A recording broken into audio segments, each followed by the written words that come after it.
so hot right now.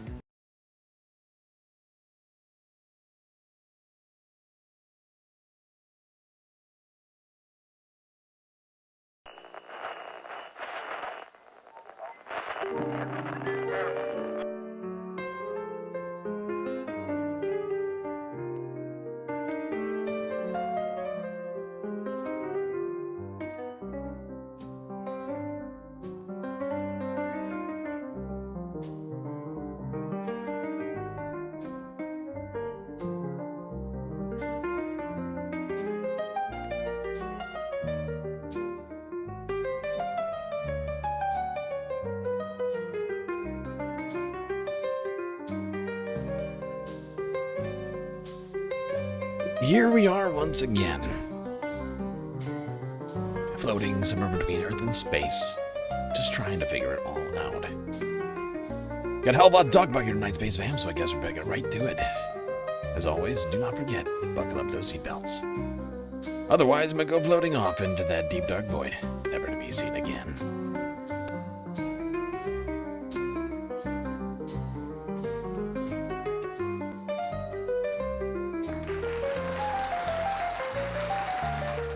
Oh, lovely to see you all here tonight. Moon Day. The week is just getting started. And yet there's so much to talk about. But first, some shoutouts. Trevor Borens, Fishbone, BCat123 in the YouTube chat. Hermit Horologist Close Forth. Nightbot, also here. Tamara Chance, Sweet Chewy, Emily S, Chuck L, Young Chris, Ricky said on the Twitch, and Miss Pennywise are over on the vertical chat. All right, I think that was everyone. Well, beautiful to see all you space fams here. It's only been one day so far this week, and yet we have so much to talk about. Epstein files, tariffs, wildfires,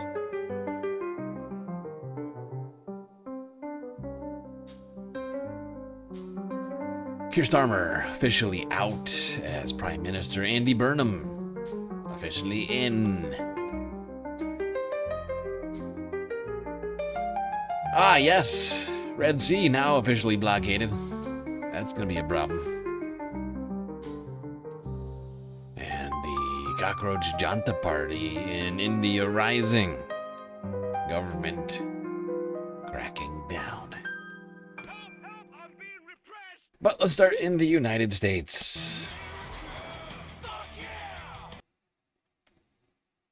Talk about the Attorney General. Well, Acting Attorney General Todd Blanche.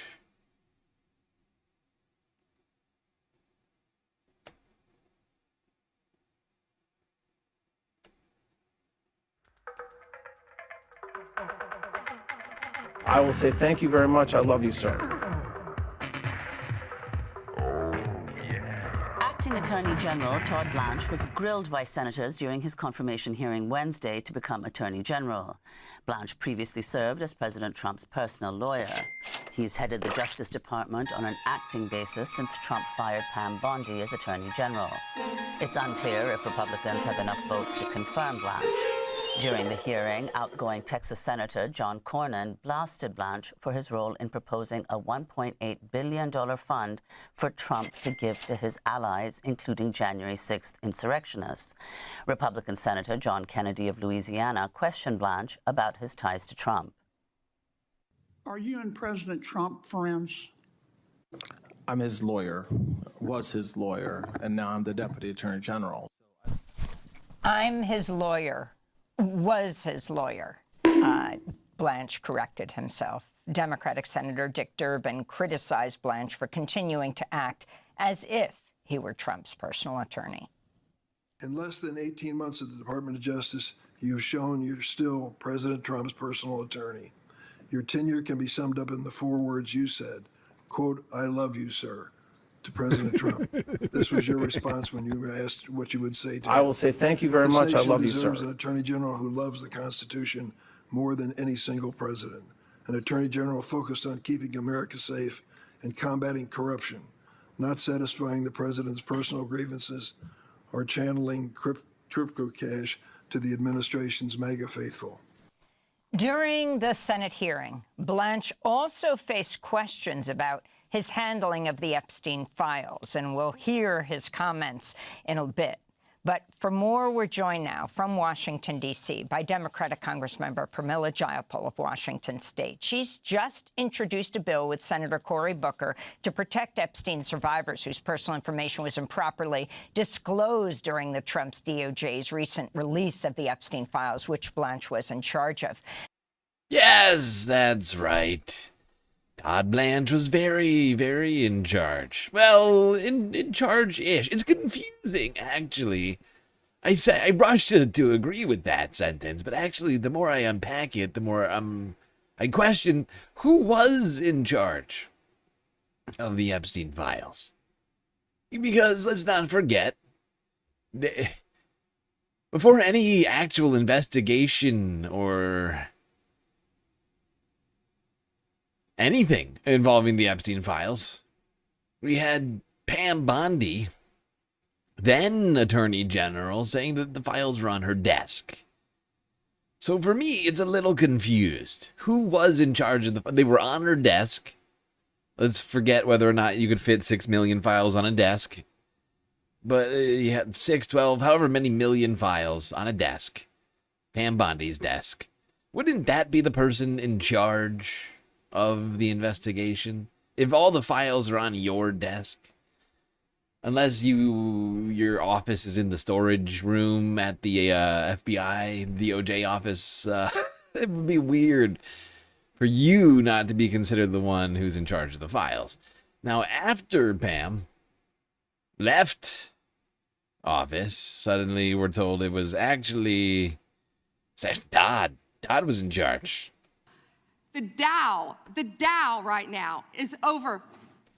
The Dow is over 50. One way or another, there were at least 1, 2 people very in charge of this, if not 3 or 4. Let's not forget Kash Patel, Dan Bongino, director and deputy director of the FBI. They too were heavily involved in all of this, right? Let's not forget that first off, right, the files were supposedly on Pam's desk. Then they say once they're told that they actually need to go through the files, months later, like 4 or 5 months later, they're like, oh, like, you want us to release them? We have to go through them, right? And then supposedly the FBI starts at some point. Actually, I take it back. At some point during that time, FBI is supposedly going through the files, but scrubbing, just doing it to scrub the name of the president from it, and then they start doing all of this other investigations, bunch of redactions done. Who knows exactly when any particular redaction was done in these files. We had like months of redactions done by the FBI. Then it's handed over to the DOJ, who supposedly do even more redactions on top of those. There's a lot of people. They had their hands on this thing. And I'm not trying to get Todd off of anything here. I'm just suggesting that we can't forget all the other people who are culpable for this. It would be unfair to just hold Todd accountable for this. Not that we shouldn't, but that we would be amiss to forget about Pam or Kash or Dan.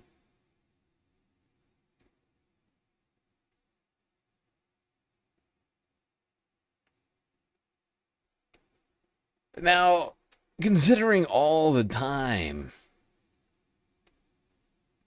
spent by the... Oh, actually, wait, hold on. I forgot. There's a couple more clips I want to get. Before we get to rigorousness of investigations, we should talk about a little bit more the failure to redact the names of the victims. How that's...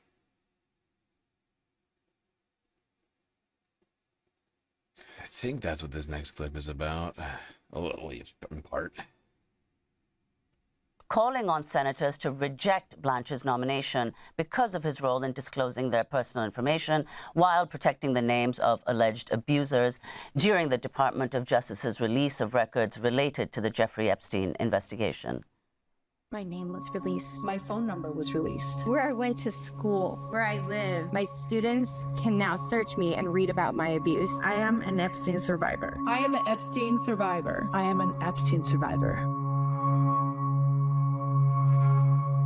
We were exposed. Nude pictures of victims were released. Our family's safety was put at risk. Now, Todd Blanche wants to be the Attorney General of the United States. Todd Blanche had a duty to protect us. Instead, he protected the people who committed crimes against us. 30 years.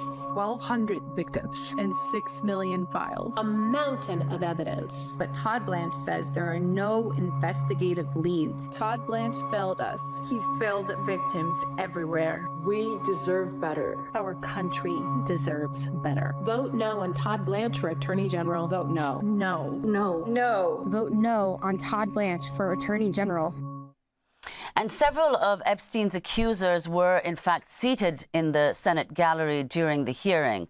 And at the hearing, Illinois Democratic Senator Dick Durbin had a heated exchange with Acting Attorney General Todd Blanche on whether he would commit to personally meeting with Epstein survivors. There are 10 individuals who were exploited and abused by Mr. Epstein. They are here today. None of them have had a chance to speak to anyone in the department or FBI, though they've asked repeatedly. So can I get your word under oath that within the next 30 days, you will personally sit down with these 10 victims and hear their case in terms of what needs to be done by the Department of Justice? Chairman, I appreciate them being here today. I also have somebody from my office who's spent her entire career working on cases like Mr. Epstein's. She's in charge of our task force investigating human trafficking. She's available to talk to them. But she's available. She can sit right next to you. This is such a dismissive answer. Oh, you can call my secretary. Oh my God. Oh God. They can't even pretend to care. He can't even pretend to be a human. Oh, look, you got my secretary. She's got to die. Cases like Mr. Epstein's. She's in charge of our task force investigating human trafficking. She's available to talk to them. She can sit right next to you. She can sit right next to you when you meet with these survivors. I have never said I will not meet with survivors. Will you meet with these 10 survivors? I'm asking you on the record. They have Dude, I don't know whether to laugh or cry. Like, he's so obviously avoiding the question. He's being asked, will you meet with the survivors? And he's like, I've never said I won't meet with the survivors. What? What? No one asked you. That's not the question, you piece of shit. As you know, I'm prohibited from meeting directly with them. I think you ought to be in the room because you ought to hear this. You have singular responsibility for these files. There's a delay in meeting the statutory requirement of disclosure. You were involved in that. I think you ought to be part of this. I am definitely part of it, and I have been from day one. And Congressmember Jayapal, you've just introduced a bill with Senator Cory Booker. Oh, he's deeply involved with it. He's just not involved enough to care enough to talk to the victims about how they completely failed them, or about what they plan to do in the future to get justice.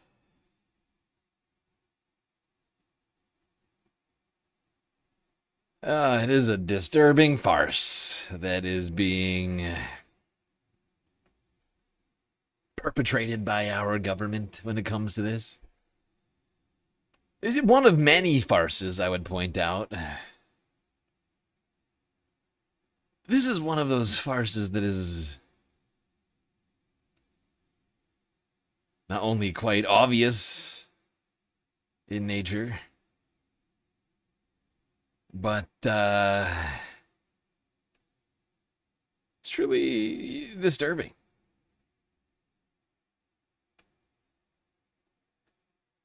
And it clearly has something to do, at least the reason, in my, and I think everyone's estimations at this point, the cover-up, the farce, is all, to some degree, interwoven into the fact that Donald Trump was close friends with Jeffrey Epstein. And the more that we learn, it seems that everybody around Donald Trump still was, in one way or another, tied to Jeffrey Epstein. Going back to the first administration all the way up to now, as we've been going through the files, learning more about all of this shit, the more it becomes clear, it's not just Trump, it's Trump and the whole crew.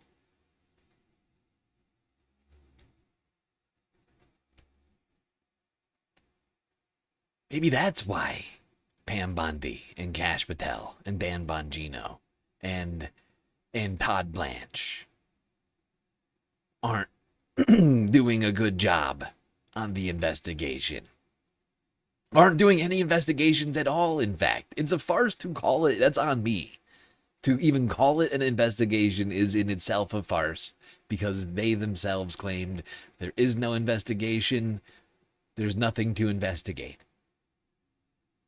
We've seen it all. We've seen all the millions of documents, and actually, case closed.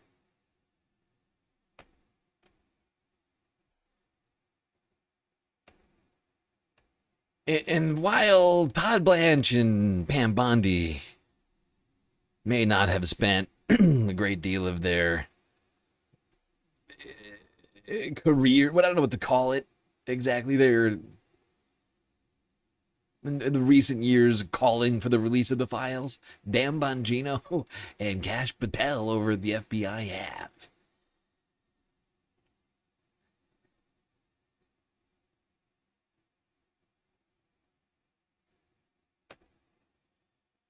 Maybe this is why people like Howard Lutnick, Commerce Secretary, is just continuing in his job, unabated. A guy whose links to Jeffrey Epstein are, well, not what he's claimed. Nick, before the Epstein files are actually released, how much do we know about the alleged links between Mr. Lutnick and Mr. Epstein? What we did know is that they both knew Trump. So Epstein knew Trump and Lutnick knew Trump. They were both in New York. They were in that scene of wealthy people and billionaires who knew each other at celebrity events, etc., etc. And then after Trump's first term, when he started to think about running again, and when he succeeded in getting into office, Howard Lutnick took charge of his transition team.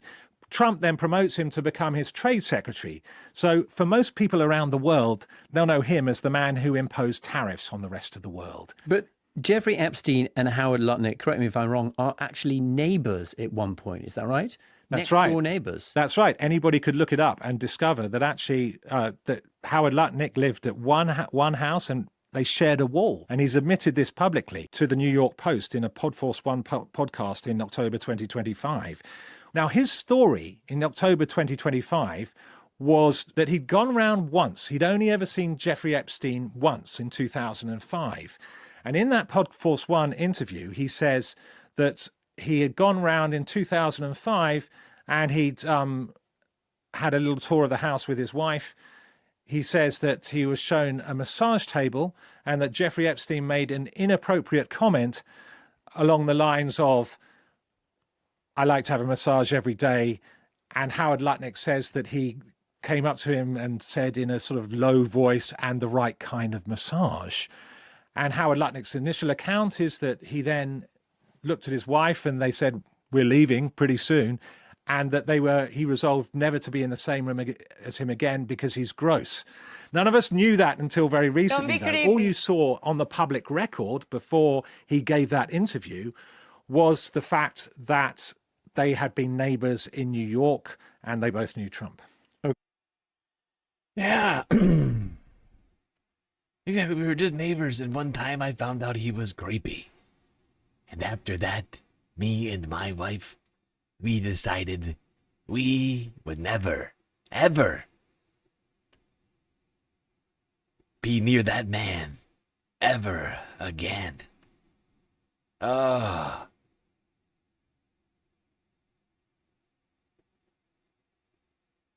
Oh, God, never, ever. Howard said. It's like 2 decades ago.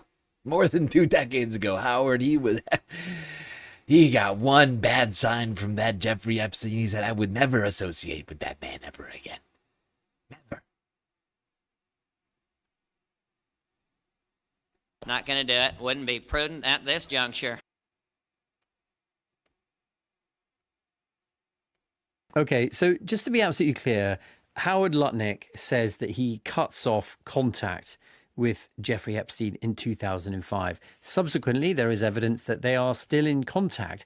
How has he addressed and explained the fact that they are still in contact? It would appear whether or not they're having lunch on an island in the Caribbean or they're exchanging emails about a company called Adfin. Like, how does he justify all that? Well, he's asked in Congress in May when he knew that Jeffrey Epstein was also an investor in this Adfin company. He said not until this year, 2026. But this other email under HWL, which Simon Andrews discovered, shows he's discussing Adfin directly with Epstein in May 2018, which would appear to contradict its account. Here's the exact quotes in May 2018. Epstein asks, on another note, what do you think the prospects for Adfin are? Now, if Howard Lutnick had been unaware... I'm sorry. It's just so fucking ridiculous. Oh.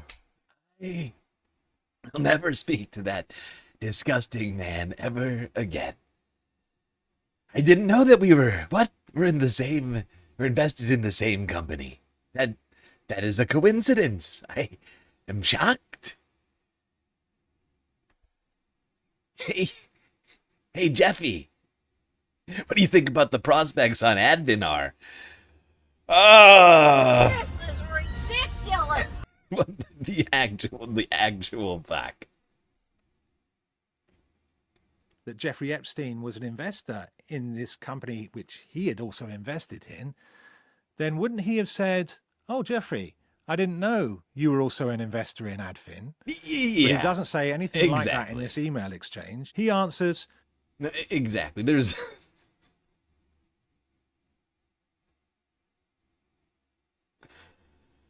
This is not the conversation between two dudes who are just finding out they're invested in the same company.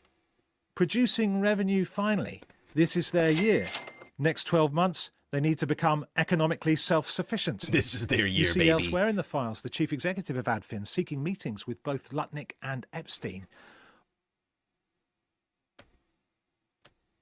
And yet Howard continues to sit in his job as Secretary of Commerce. Follow the rich white man.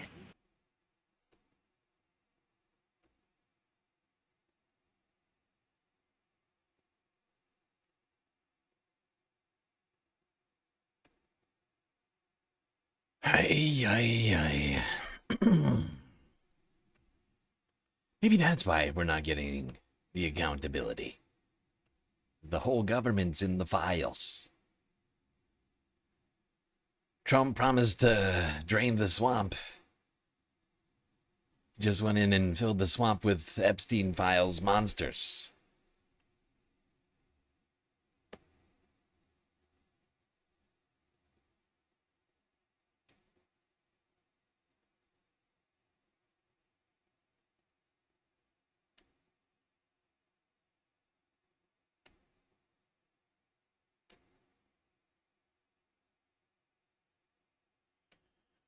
All right, let's just talk about this one a little bit really quickly. We talked about Zorro Ranch down in New Mexico, which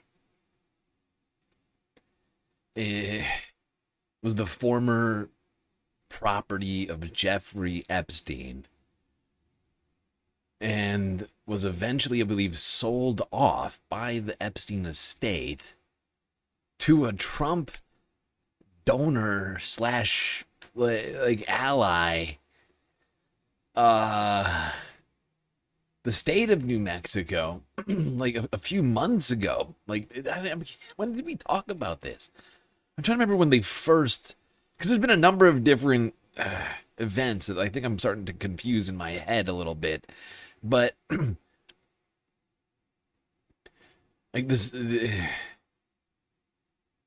I think like a DA was involved in launching new investigations into Zorro Ranch. And then I think local and maybe even state governments got involved in passing shit to like try and get to the bottom of what of Zorro Ranch, because people had a lot of questions and it was just sort of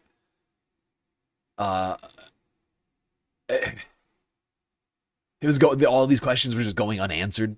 This property was now in the hands of some Trump billionaire ally, or I don't know if he's a billionaire, but he's like a centimillionaire or something like that. I think like some super rich fuckbag who went down there and just, you know, swooped up an Epstein property. Also, who buys former Epstein homes? Like, what kind of creep is like, yeah, that's for me. That's my vibe. I want a property with ghosts. What you talking about?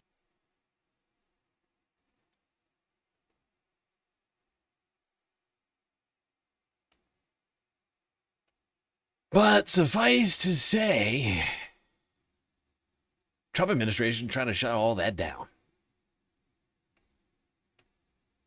All right, y'all. So big story dropped, and unfortunately, nowhere near enough people are talking about this, but we're here to break it down for you. So take a look here. Kyle Griffin says, the New Mexico Attorney General's office says Trump's Southern District of New York has refused to provide his office with unredacted Epstein files to aid in its investigation of Epstein's Zorro Ranch. Let me explain what this means. For those of you that don't know, Zorro Ranch was the epicenter of Epstein's criminal syndicate.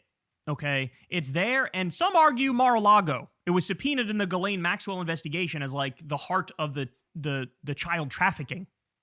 But Zorro Ranch is where the most depraved of the crimes were committed. We're talking about women effectively being kidnapped and held against their will.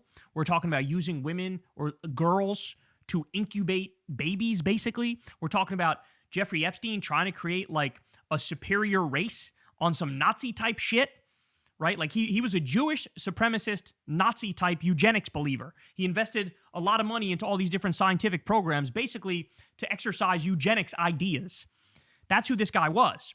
And there's also allegedly murders that happened at this Zorro Ranch. In fact, one thing is specifically mentioned in the Epstein files of a murder that happened there. And, you know, they opened up an investigation over exactly that.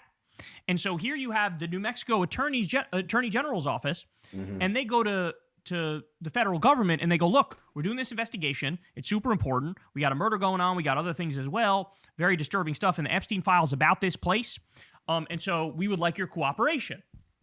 And and if I recall correctly, some of the allegations around this place, it wasn't just like a murder. It was like people, I mean, this is like, we saw images of Zorro Ranch. The property is quite large. I don't know exactly how many acres it is, but there's nothing around it. And there was claims that there's like bodies buried all over the property. Like, look at it. Like, this is what we're talking about. There's nothing around aside from this giant mansion.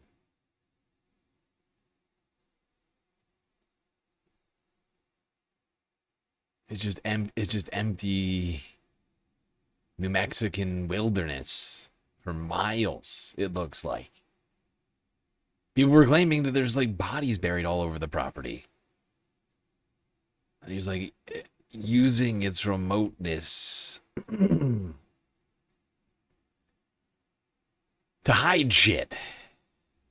Illegal shit. Jeffrey Epstein style illegal shit. government goes, yeah, okay, sure, yeah, whatever, we'll cooperate with you. And then they go, okay. So, they've only released about half of the Epstein files so far, maybe a little more than that. And Trump's name has already been mentioned over 1 million times in the Epstein files. Okay, in the first 1% of the Epstein files, Trump's name was in there 38,000 times. That's not an exaggeration. He's the number one mentioned person in the Epstein files. And so they ask for help. And the federal government goes, yeah, okay, we'll help you. And then they stonewall. They stonewall, they block, they obfuscate, they deflect. Yeah, I think that detail can't be reiterated enough. The fact that Donald Trump is the number one most named person in the Epstein files, even after the FBI and DOJ went through it to scrub, from my understanding, the most damning Trump Epstein shit from the files, among other things. And if that is the case, what in the hell is in there?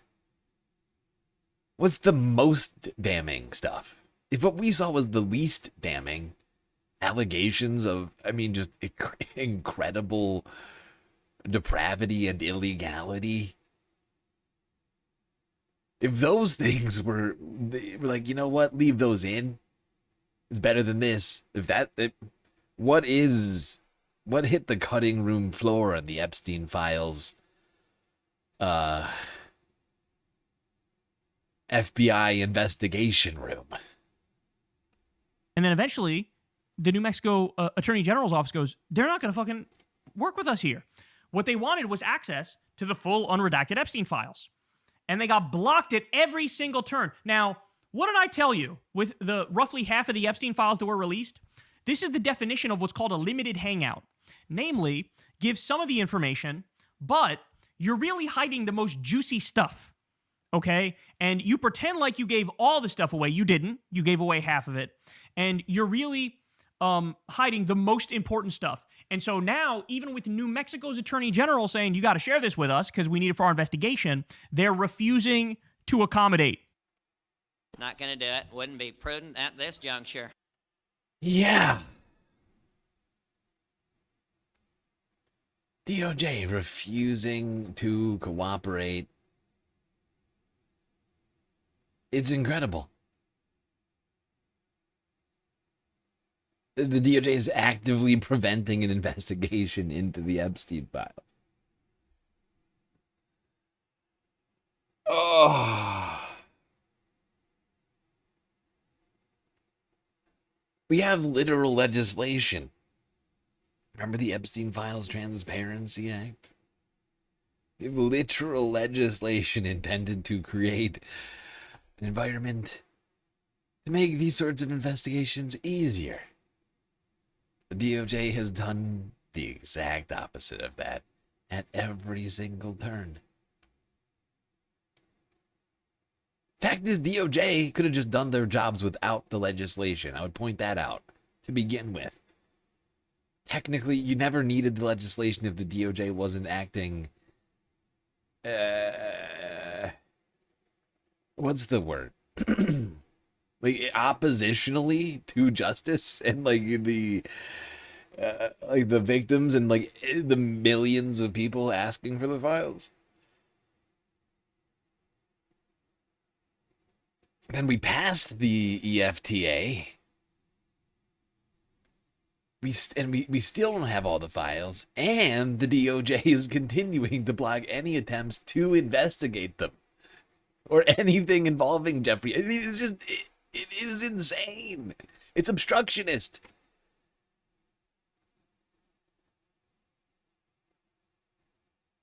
They are actively obstructing justice. It's the Department of Injustice now. The DOI.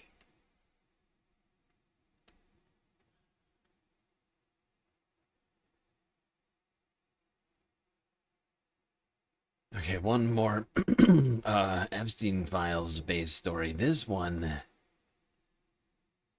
coming in the form of a phone call.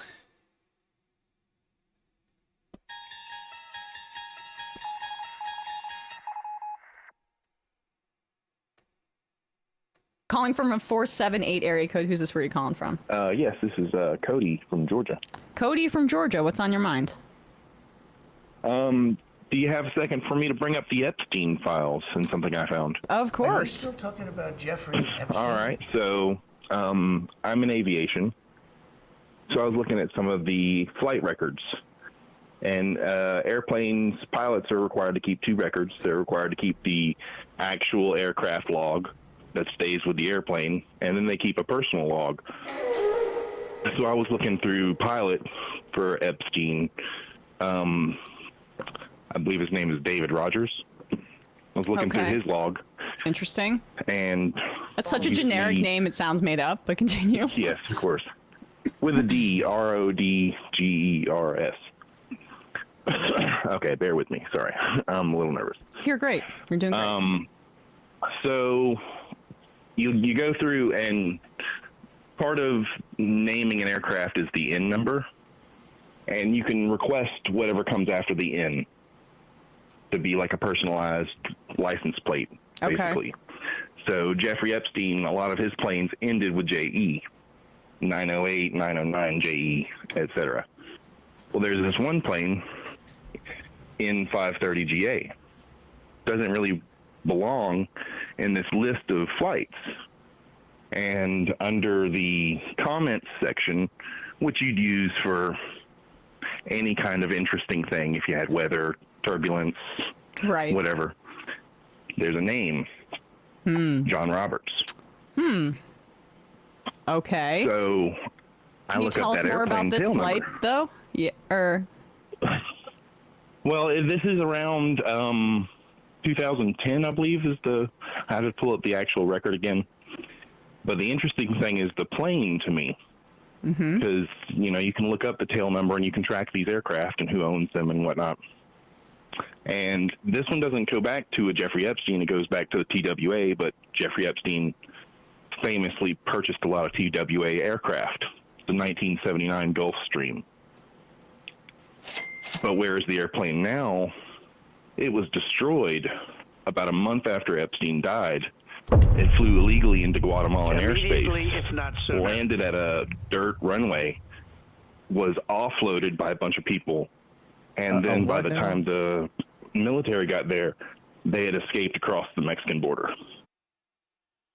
Okay, this thing is insane.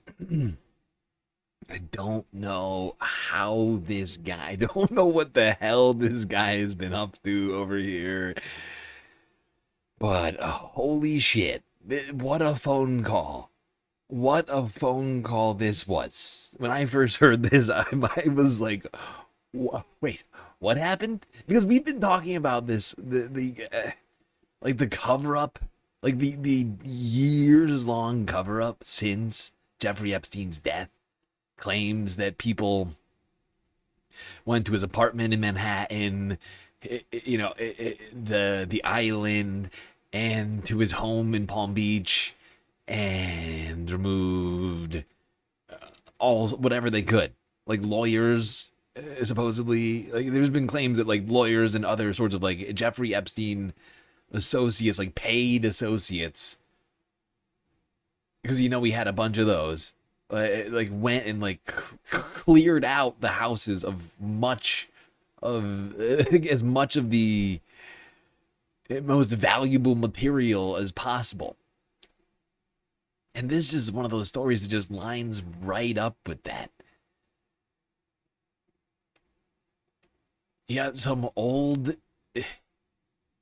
70s TWA plane that flies over the border, gets blown up. I mean, it offloads a bunch of shit, and then they escape back across the border.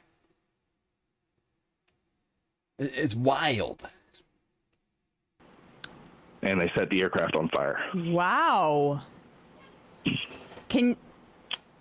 Look, audience. This is what we're talking about when we say we don't have like a newsroom behind us. Right. I would love to be able to fact check you in real time. You sound. GA, you can look it up. You can say it again. There's actual store in 530 GA. Is the aircraft number? I'm sorry, say it one more time. N530GA. Okay. Got it. And there's actually a news article, a couple of news articles in Guatemala about these aircraft. There's pictures of it sitting on the runway, on this dirt runway, torched, just completely burnt, destroyed. And there's also a couple of vehicles that these, I guess, gang members or whatever that drove up also burned out before the military got there. So what was on that aircraft? This is nuts. Aiden in Kansas City says hook this guy up with Pablo Torre. Pablo, I mean, maybe I'll try to DM him or something, because if he's been on this beat, then I'll alert him to what you're saying. I haven't seen anybody like pull this thread, like what John Roberts was doing on an airplane that was later destroyed after flying illegally into Guatemalan airspace that was owned by Jeffrey Epstein, more than likely.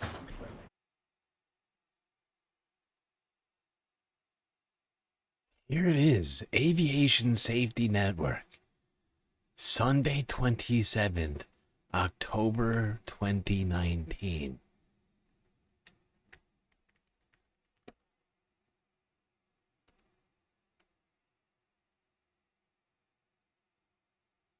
So you're talking about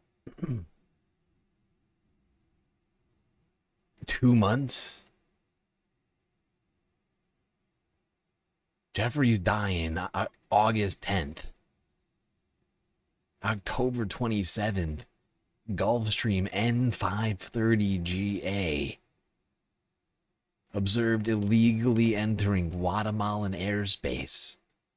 The aircraft landed on a strip close to the Mexican border. Cargo offloaded, and armed men set the aircraft on fire before the Guatemalan army arrived.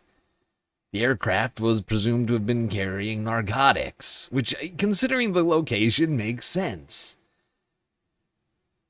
But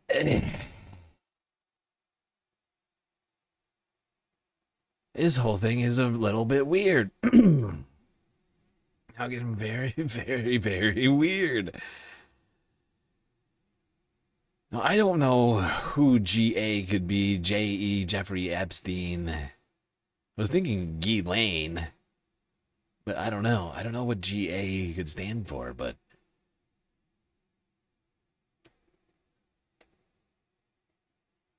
that was destroyed a month after Jeffrey Epstein in 2019. died. We have it here. And who is operating Jeffrey Epstein's aircraft? Who is the pilot in that one? Okay. Like, there has to be a pilot that knows how to fly a Gulfstream. Right. Interesting. You know? All right, well, we're going to wait to verify it a little bit more before we put this up, but... Sure.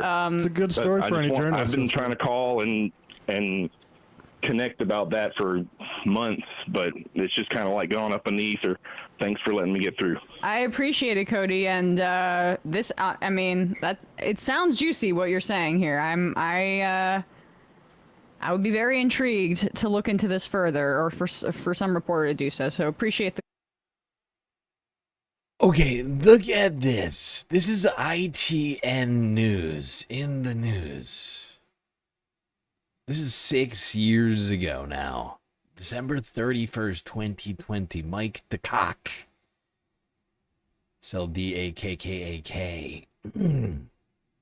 A plane suspected of being associated with infamous sex trafficker Jeffrey Epstein was found last year in Guatemala near the Mexican border. It had been burned and abandoned by quote-unquote armed men. A Gulfstream II jet was observed illegally entering Guatemalan airspace. Aircraft landed on it. We knew this part. We've already read that part. The plane was pointed out by former Overstock CEO Patrick Byrne today on Twitter.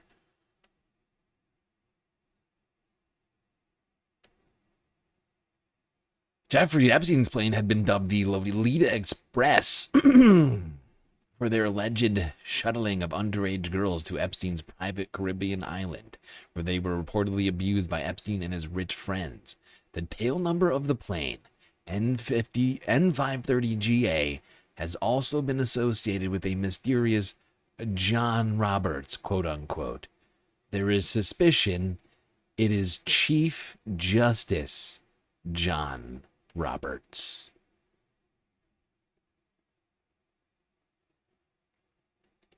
What?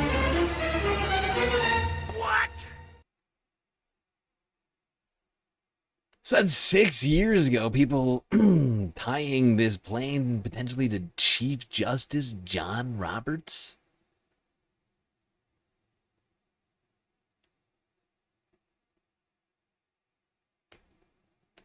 It's crazy. It's crazy. I don't know what to make of it. Like, there's so little reporting on it, but I just needed to talk about this today because it's quite startling. All of this.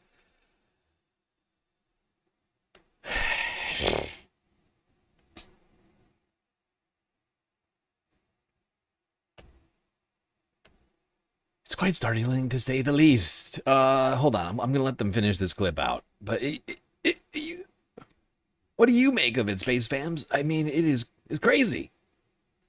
I feel like I'm taking crazy pills. Oh, thank I'd you. love to see if you follow up on it. Thank you. I will. Thanks so much. Marge Simpson anime. I just watched Zodiac. Is this caller also a cartoonist? One of my favorite movies, by the way. David Fincher's a technician, and that might be his best film. Zodiac. Oh yeah, it's a great movie. Yeah. It's really good. Although I rewatched Gone Girl recently, it's not his best movie, but it's just so campy and fun. But I love the level of precision and I don't know, the technical parts of how he directs. It's just so good. Is there any corroboration? No, just to be clear, in case the way I put that just now wasn't clear. No, there is not. These are just allegations that have been made over the years regarding this plane. This is dating back 6+ years ago. I've just never heard of it before. And that's basically all I in the time I had that I could find on this. Is that some people were suggesting that this John Roberts was Chief Justice John Roberts, and that that article, that Sky News Aviation article, just detailing the events and the plane.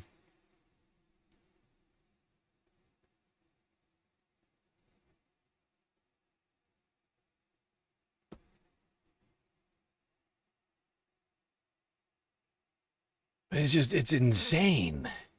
But honestly, we know how close Jeffrey Epstein was to all sorts of people. Powerful people in the government. I haven't had time to look into John Roberts. Like, somebody needs to cross-reference John Roberts and Jeffrey Epstein on the files, I think.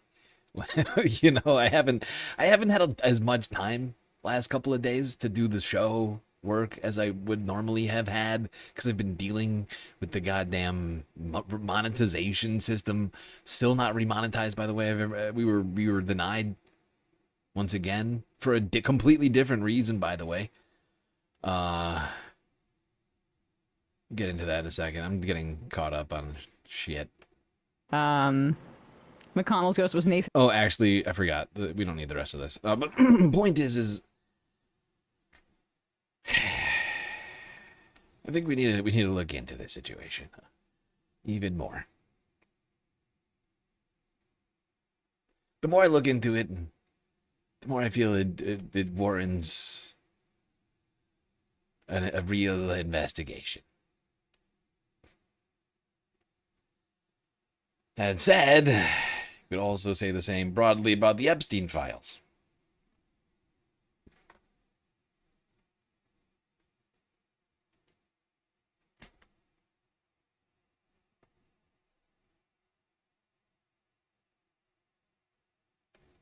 Okay.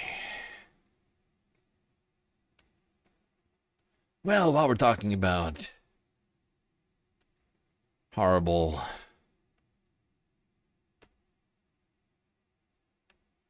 and infamous predators, we should talk about the arrest of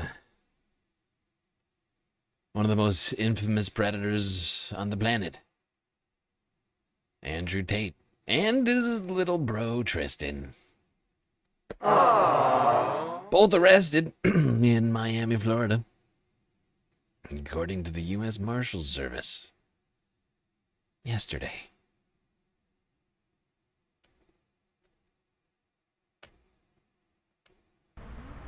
Influencer brothers Andrew and Tristan Tate have been arrested by federal authorities in Miami. A spokesperson for the U.S. Marshals Service told the Associated Press that the brothers were taken into custody on a sealed warrant. British prosecutors announced on Saturday they were seeking the extradition of the brothers on rape and sex trafficking charges.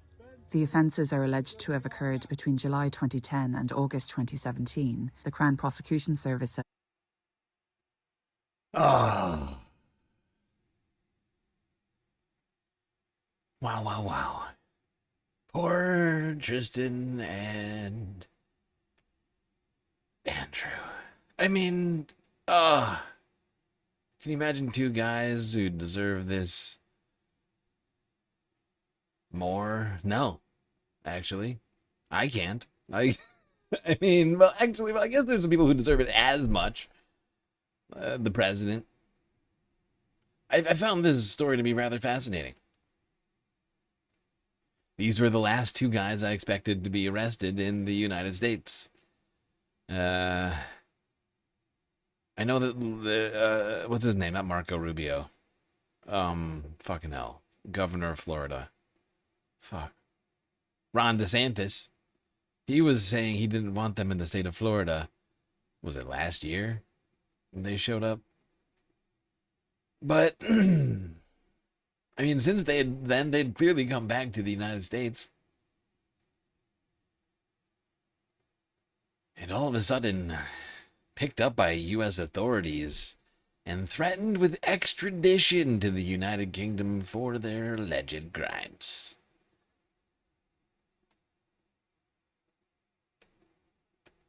I guess it is easier when you think about it. If you're the Trump government, easier to go after other guys than, hold yourself and your friends accountable. Well, our correspondent Greg Mackenzie has more on those charges.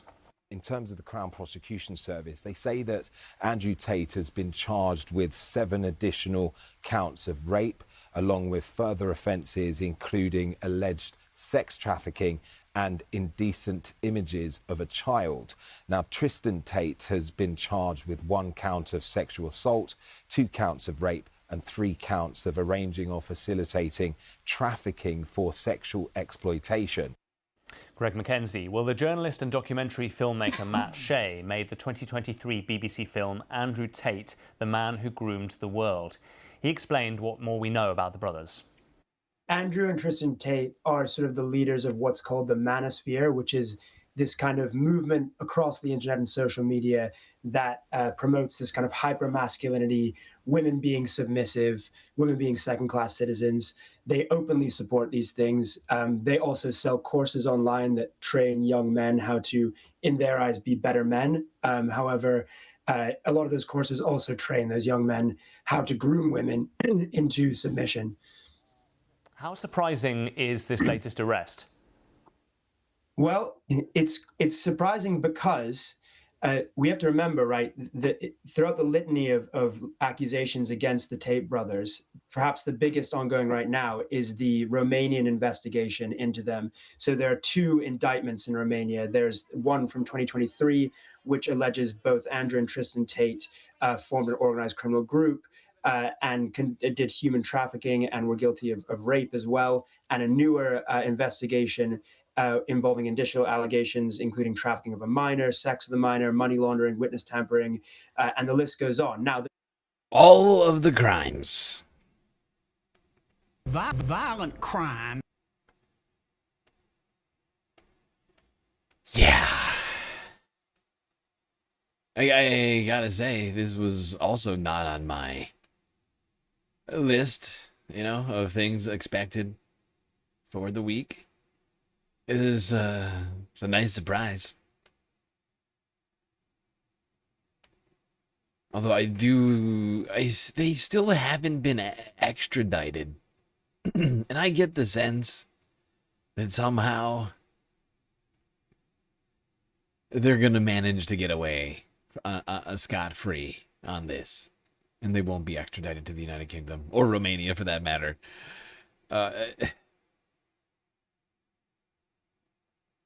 Here's, because here, follow me on this, right? Because while I don't think Trump cares about Andrew Tate at all, he's probably something of, like I was suggesting, a useful scapegoat. Something to point to, like you're doing something about crimes against women or minors. But here's the problem, as I see it. All the Trump supporters love Andrew. Oh my God, they love him. It's gross, but it's true. You can't deny it. Daddy can do no wrong. Dad!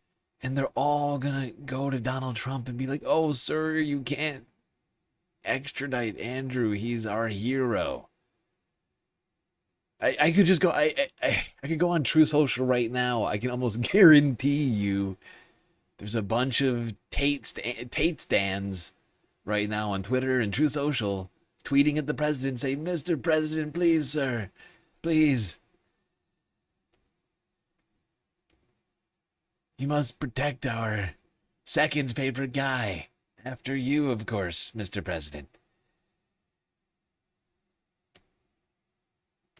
I will say thank you very much. I love you, sir. Don't get me wrong. Like, I'm not hoping for this to happen. I'm just saying I can almost guarantee it's happening right now. I don't have the time to get lost in Twitter every whim I have, but anybody who doubts me, please double check this, because I'd love to know too. Maybe all the Kekistans have come out and condemned Andrew Tate. Come on!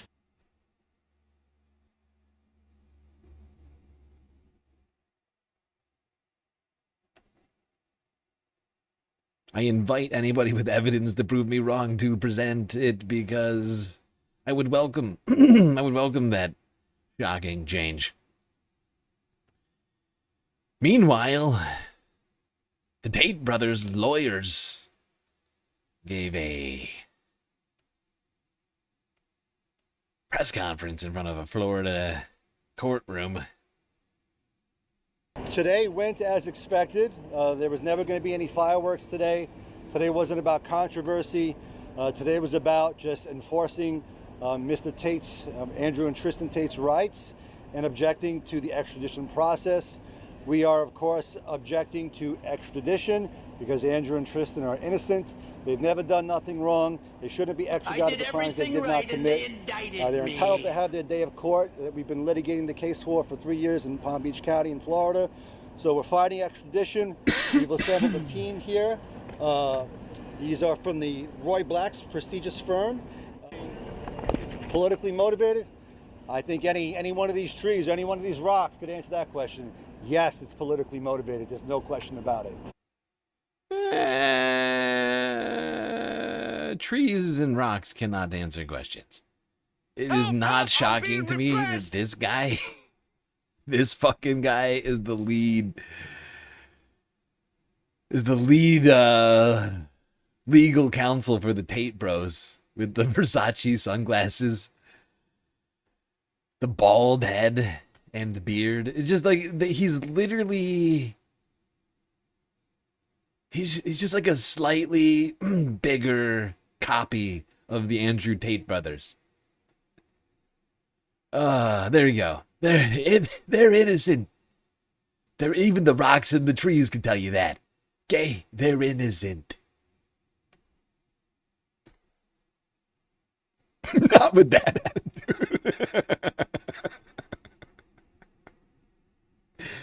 Oh my God. Anyway, they're trying to prevent the extradition of Andrew and Tristan to the United Kingdom, where they would indeed face charges for those crimes. Allegedly.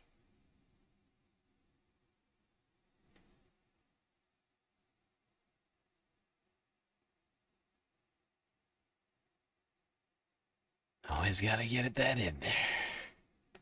Even though these guys literally have covered the internet with the evidence. Okay. Speaking of parasites, let's talk about another parasite. Ravaging our nation. Cyclosporiasis. An apparent reversal by the FDA, Taylor Farms says the FDA apologized and is walking back its claim that it found traces of the parasite Cyclospora on a sample of its lettuce. There have been thousands of illnesses across the country. The outbreaks, you've heard of them, of explosive diarrhea. A source tells CNN that funding cuts by the administration. Wait, did the lawyer say they never done nothing wrong? Did he really? I almost want to go back and listen to it again. Did he really say they've never done nothing wrong? That's great lawyer talk right there. You're right, that is a double negative. Several wolves. several wolves apparently combined intellect better than the lawyer of Andrew and Tristan Tate. That is a double negative, which means that they did do something wrong. Huh. Created a perfect storm. CNN medical correspondent Meg Terrell is here with all the details here. So we thought we knew where this was from, but now not so much? Well, so the FDA announcement over the weekend caused a little bit of confusion. And so essentially they had said that they had this positive test result of Cyclospora, and it was on a sample that actually hadn't been included in this recall. And so now they're saying that's a false positive. Taylor Farms is saying the FDA apologized about that, but it doesn't actually change the fact that this recall still stands. The traceback still stands to the lettuce that people ate at Taco Bell and this broader recall. And so Taylor Farms has if anything, it means we have a bigger problem on our hands. Me, 24 hours ago when I heard the story, initially, like a little bit more than 24 hours ago, when they were talking about Taylor Farms or whatever it was called as being the source of this, I was like, okay, maybe they finally tracked it down and this is it. That's it. The fact that they were wrong is just disturbing on multiple fronts. It shows you just how unprepared the government is under this leadership to handle this kind of shit. And we still got ourselves a goddamn parasite. As I said earlier, ravaging the goddamn nation, specifically the nation's intestinal fortitude.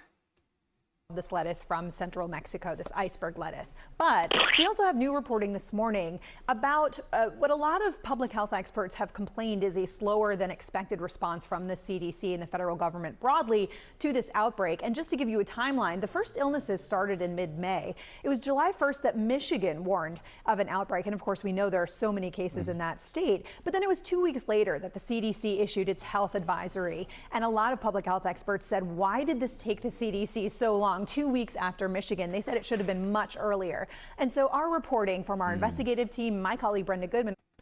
Yes, why did it take the CDC so long? God, why did it take the CDC so long? Who's in charge of the CDC again? I'm trying to remember. Anybody? Anybody remember who's in charge? I'm sorry, I just happened to be perusing these Dr. Oz photos. What? Oh, that's right. It's this guy. He's the one in charge of all this. Maybe we shouldn't have put him in charge of the CDC. There's an idea. The health team, they talked with the head of a former federal lab that was responsible for tracking outbreaks of parasitic illnesses. That staff at that lab had been cut from 11 to 3 last year by the time that the director of this lab, Dr. Joel Barrett, resigned in September, warning his superiors that the cuts to that lab could affect their ability to track outbreaks quickly in the future. They also were affected by cuts to USAID funding because they did a lot of work on parasitic illnesses. Malaria is a parasitic illness. There were a lot of So staff reduced by 80%, almost. What is that? 70%, 75%? The staff that is literally intended to identify these outbreaks. $30 million lost from USAID cuts. Thanks, Elon. Well, first of all, some of the things that I say will be incorrect. And then 25% reduction in CDC workforce. Thanks, Dr. Oz, because he's the one who proposed that last year. Good. So it's just pure incompetence up and down the board. Complete and utter disregard for the consequences.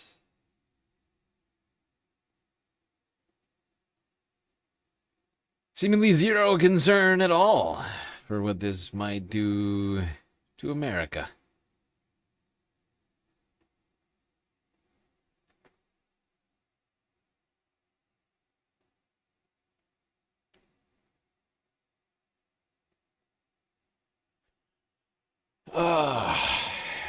Well, hopefully our government gets a grasp on this situation sometime soon. Although I don't have a ton of faith. One can hope. One can hope. Although we could get engaged. There is that. We could also get engaged politically in just a myriad different ways. Voting, activism, using the First Amendment. There's just so many different options out there.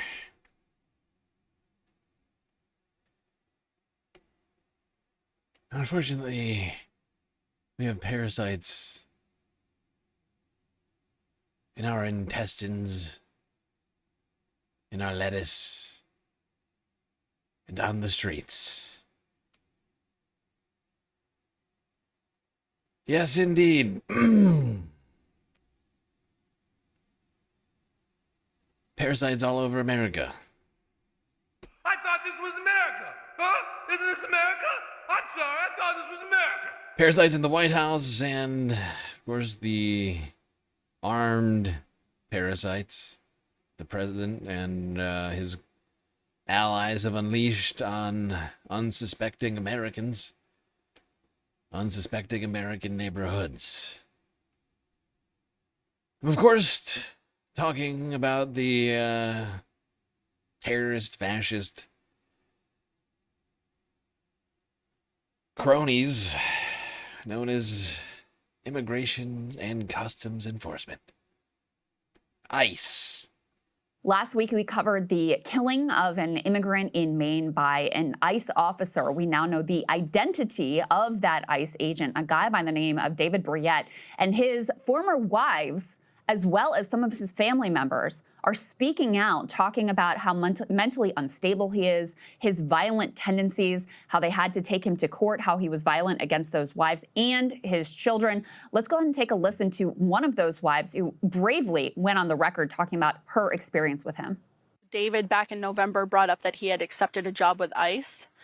I thought that it was just a delusional thing because I'm used to him talking crazy, so to speak.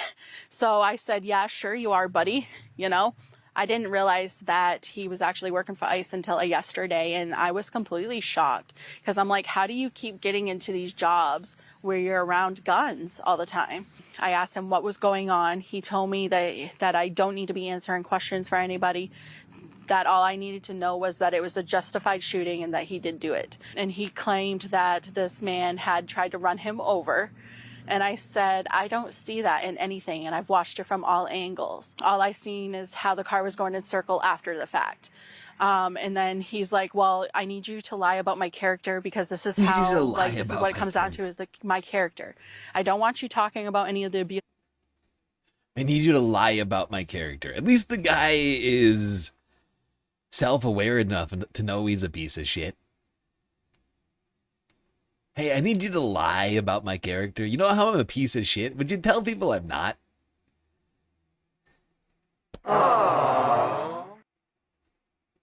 Aren't I a good guy?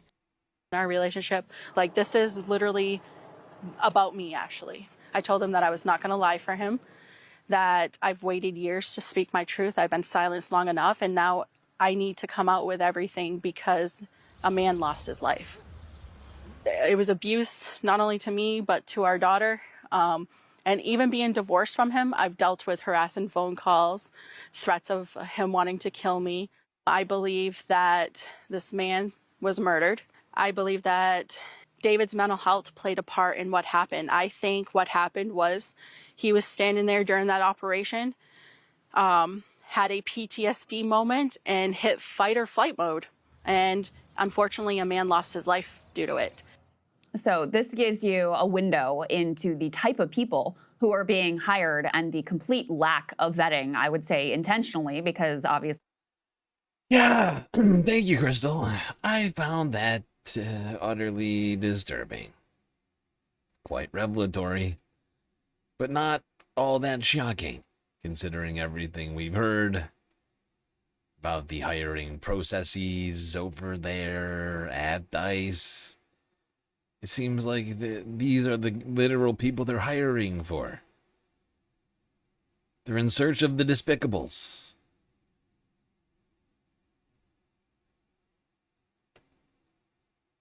And they're finding them.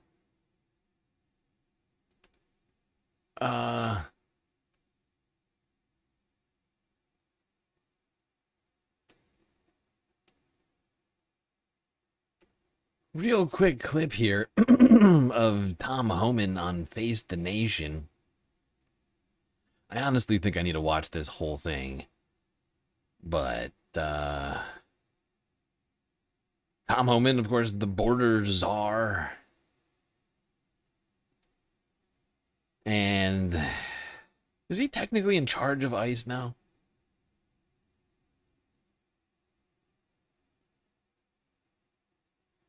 Can't remember.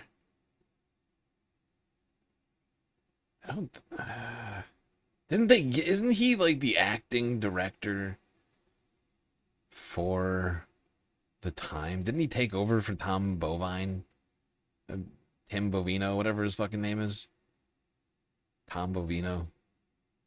Forget that fucking guy's name.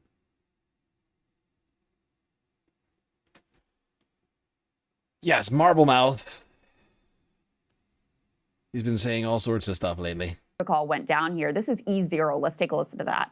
These were fatal shootings, of course, in Houston and in Maine. And in Houston, it was an unmarked car. So when you're saying don't resist, these individuals who were chasing the man who died, they didn't have markings on that vehicle that would allow for him to know that they were ICE. It just looked like a car coming after them in the videos.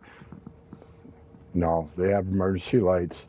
Officers have insignia, so when they get out of that car and approach the car, you can clearly see the law enforcement officers. Well, in the video that has been public, it's not a marked car. These people, I'm not saying it's a marked car, but they have emergency lights and sirens. So when they pull somebody, they want to activate the emergency lights.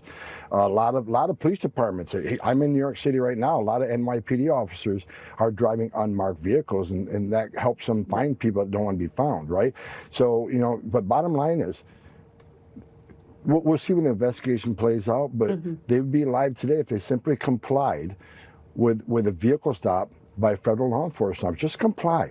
You can, if you don't think you've been treated right and they had no reason to stop you, then there's avenues to take them to court, to sue. Well, the family of the man in Houston said that he thought he was being robbed because it was an unmarked vehicle. Not that it was law enforcement at all.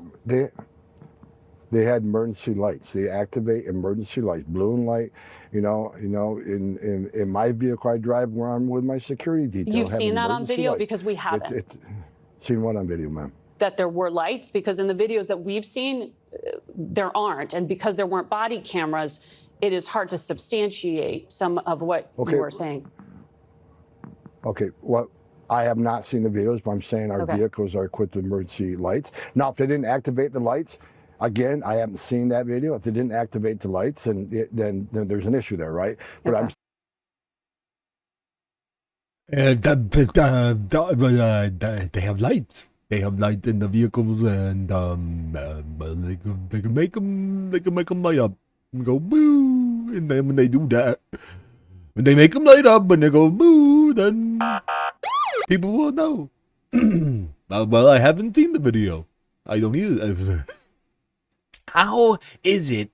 Can somebody explain to me how this guy, the guy who's supposed to be preventing bad behavior by ICE agents, hasn't seen the video in question? The one that we've all seen.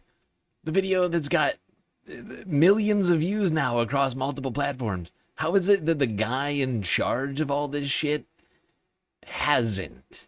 It's either a lie, it's either just a flat out lie, or it's a clear admission of a dereliction of duty and a clear disregard, callous disregard for and disconcern, right? Like for any of these deaths.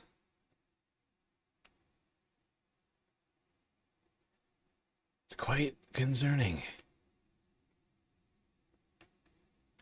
Unfortunately, I've had to listen to a bunch of Tom Homan recently.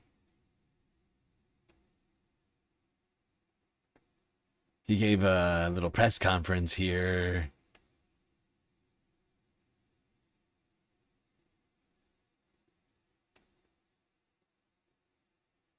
Where's this? God, I hate this guy. This guy is such an idiot.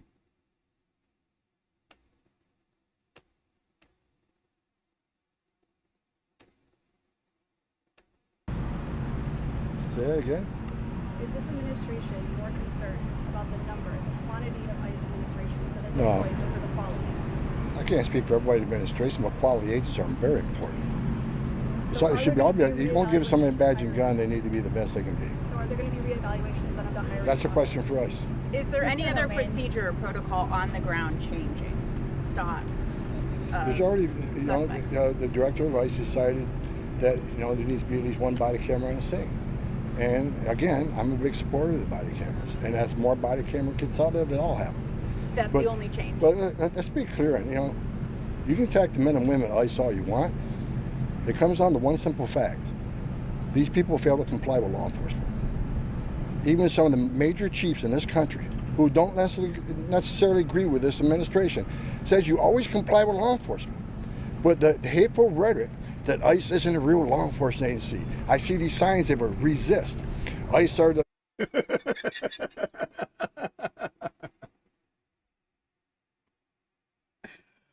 Okay, prepare yourselves. This is, I put it in the right spot. I couldn't remember whether or not. Hold on to your hat, Space Babs.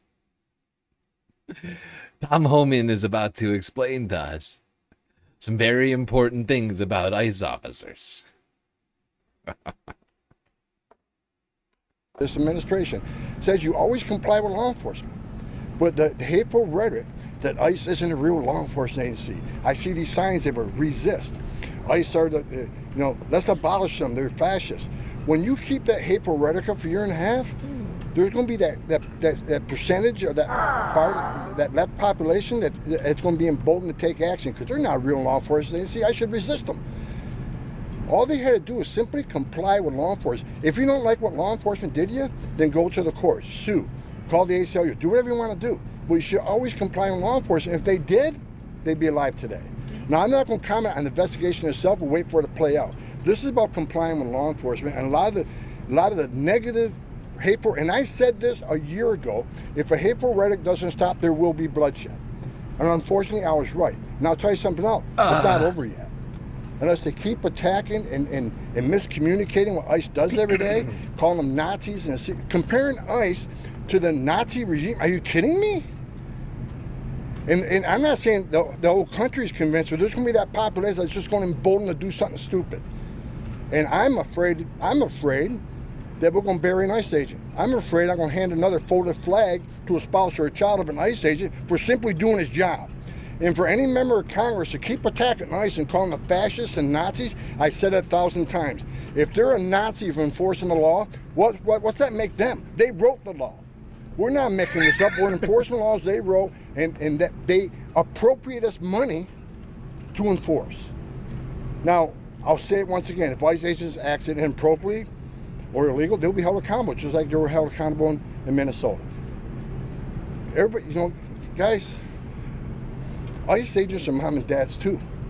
They don't hang their heart on a hook every day to do this job. And it's just not attacking the ICE agents, it's attacking their spouses and children, and no one knows that better than me. Well, everybody, there's come home and talking about ICE agents who have feelings and families. Okay? Everybody needs to remember ICE agents have feelings too, and families. And this hate rhetoric thing, abolish ICE. I'm sorry, I can't keep doing the Homan impression. I mean, this whole thing was fucking deranged. I don't know whether to laugh or scream. First, he's claiming that it's hate speech to suggest that ICE is not a law enforcement agency instead of an immigration enforcement agency, which it is. It's just factual shit. But he's very upset. That's hate speech, apparently. Saying abolish ICE, that's also hate speech. It's it's akin to using a racial slur. Right? He's the one making the comparison. He's calling it hate. It's hatred. It's hatred to say that. How dare you? How dare you say abolish ICE? That's hate speech. These people they're people. They're not Nazis. Nazis didn't have families. These people have families. As it turns out, Nazis did have families. You know, Heinrich Himmler, for instance. I think he had like a half a dozen kids or something like that. He was the commander of the SS. That's the one organization most often compared to the whole ICE enforcement here in the United States. That dude had a bunch of kids. Bunch of kids. But apparently, they have families, okay? And saying abolish ICE is endangering the children somehow. Saying abolish ICE is hurting the kids. You're hurting the kids.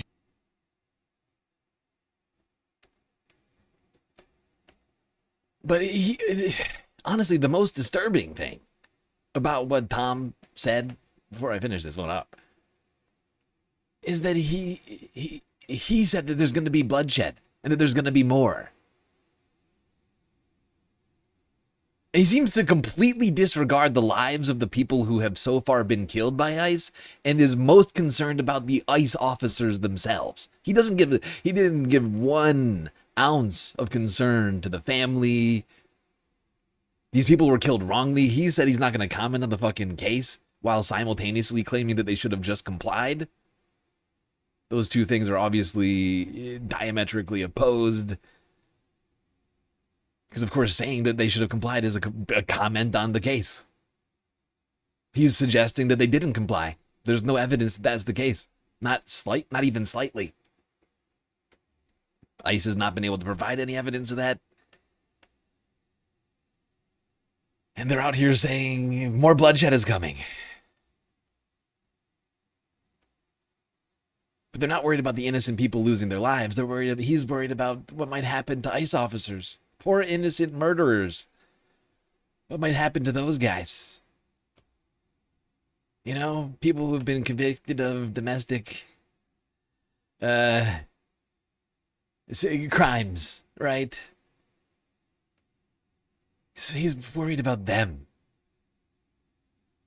He's worried about those families, the people who are deathly afraid of the ICE officers we're talking about. Because that's one thing I found fascinating about this. We just got done listening to a woman talk about her fear of one of these ICE officers, one of the ICE officers involved in the murders that we've been talking about here. And ICE is saying, look, everybody's saying all these mean stuff. They're hurting the families who are literally afraid of the ICE officers too, just like the immigrants and the rest of America. They just have more personal reasons to be afraid of them. What do you call it? It's not quite hypocrisy. It's something. I can't think of the word. I can't think of the word right now.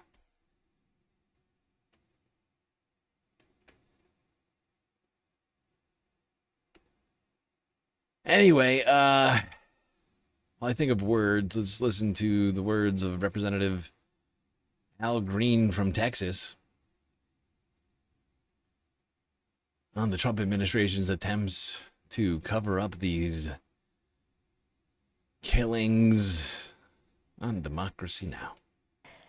This is Democracy Now!, democracynow.org. I'm Amy Goodman. We're joined now in Houston by Democratic Congressmember Al Green, who served... By the way, I almost forgot. I keep meaning to mention this.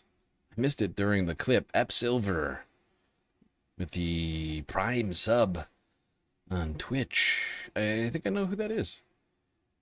Well, I don't see you on YouTube very often anymore, Ep Silver, but good to see you on Twitch.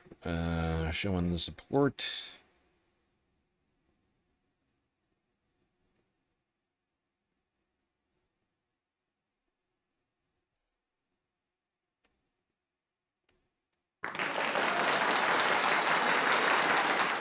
Homeland Security Committee.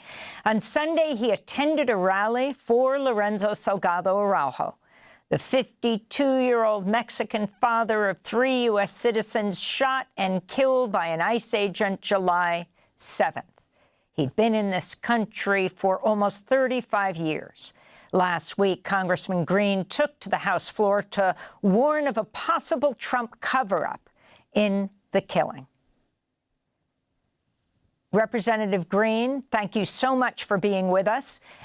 If you can talk about what you are demanding now and the congressional hearing on the road in Houston that will take place on Friday.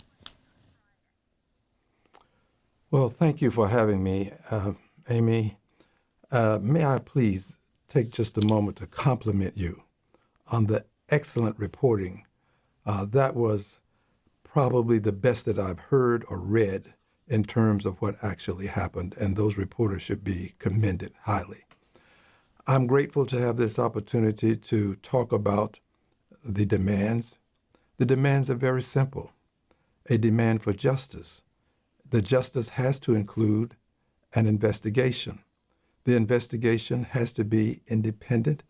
It has to be transparent. It has to give us the opportunity to know what happened to Mr. Lorenzo Salgado Araujo. We still don't have all of the facts. We have what typically happens in these circumstances, which is ICE will make a statement, and then after they make a statement that appears to be bogus, they will say, wait until all of the facts are out. Well, they have rushed to judgment, and then they encourage that others not rush to judgment. But they make the initial statement that creates the confusion that surrounds a case, which is the case with what happened here. My belief is that there is an attempt to cover up currently taking place. And that attempt to cover up is something that ICE has perpetrated in other cases. We can recall what happened in Minnesota We remember Mr. Preddy.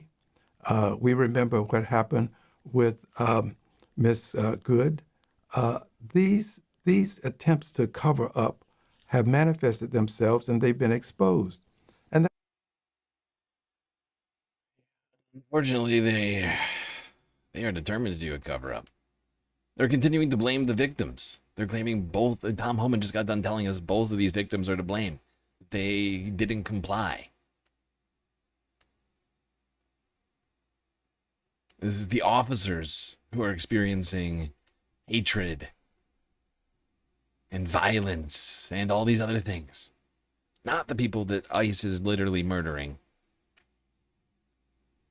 throwing in detention camps. They're fine. They can sue. They can sue after they're dead.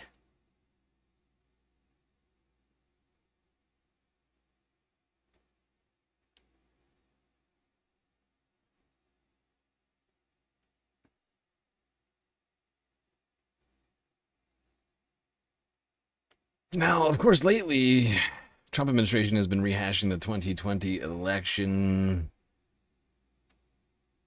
making more claims of voter fraud, that immigrants are somehow voting in mass in elections that is causing them to be stolen for Democrats.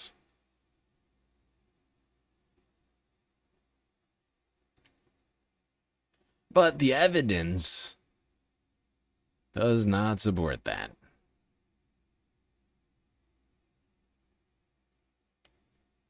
Here's 9 News 2 days ago. Documents released by the Trump administration list Colorado's voter rolls as being compromised by China. But another document in the stack showed that China simply downloaded those publicly available files. Anyone can get them. This would be like saying that you have compromised a 7-Eleven Slurpee by walking into the store and purchasing one. They're not a secret. Anyone is allowed to get them. Our Spencer Soysher explains. Hundreds of millions of U.S. voter files are in the hands of foreign governments. Our machines and ballot counting systems are exposed to hacking and manipulation and corruption. In President Donald Trump's attempt to prove foreign election interference, he said newly declassified documents show shocking revelations that China hacked or stole voter rolls. The documents, released by the White House Thursday on China's acquisition of voter data, mentioned Colorado 3 times. As far as hacking, no. It's publicly available. Republican El Paso County Clerk Steve Schleicher watched Trump's speech. Found nothing shocking. Colorado's voter rolls can be purchased by anyone. It's less of a hack and more of an access to public information. Denver Elections Director Todd Davidson, who works under a Democrat clerk, showed us how to do it in Denver. This is our website. Scroll down to election data. It doesn't take a Chinese hacker to get Denver's voter roll. It took less than 10 clicks right from the city's own website. The zip, Immediately, the if not precinct sooner. number, the split style of the ballot. It allows voters to see for themselves who's voting on the ballot. Of course, it doesn't allow them to see who they voted for. El Paso County also lets you do it. The state has these out there as a downloadable file. These claims of a shock. Oh, God. It's all been hacked. Has these out there as a... China hacked all the data. By hacked, I mean clicked at least 3 links and then click download. Illegal. That's hacking. Very illegal. Thank you, 9 News, for making it so incredibly clear. Just how spurious these claims of election fraud are from Donald Trump. All of this information he's claiming China has, anybody could have. And they wouldn't have to hack shit to get it.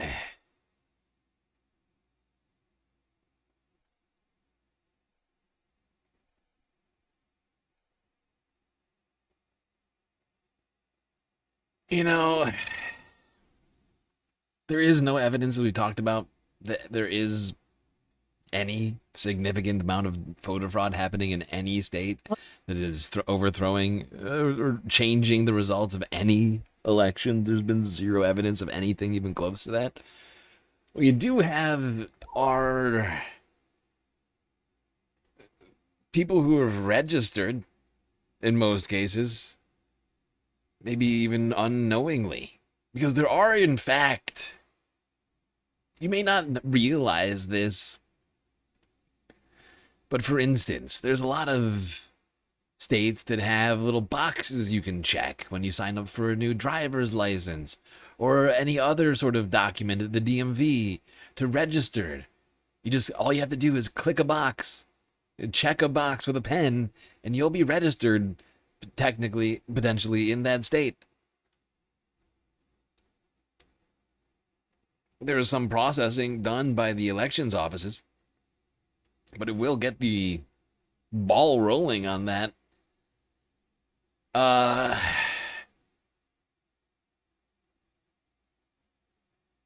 The government adds these sorts of things at the end of all sorts of forms to just make it easier for people to vote. And some people, not understanding, may very well be registering themselves to vote without ever having any intention to vote. In some fringe cases, some people register unlawfully, vote unlawfully. Fringe cases like this from 10 years ago. Let's talk about the story of one woman who cast an illegal vote in 2016 who was recently deported for having done so.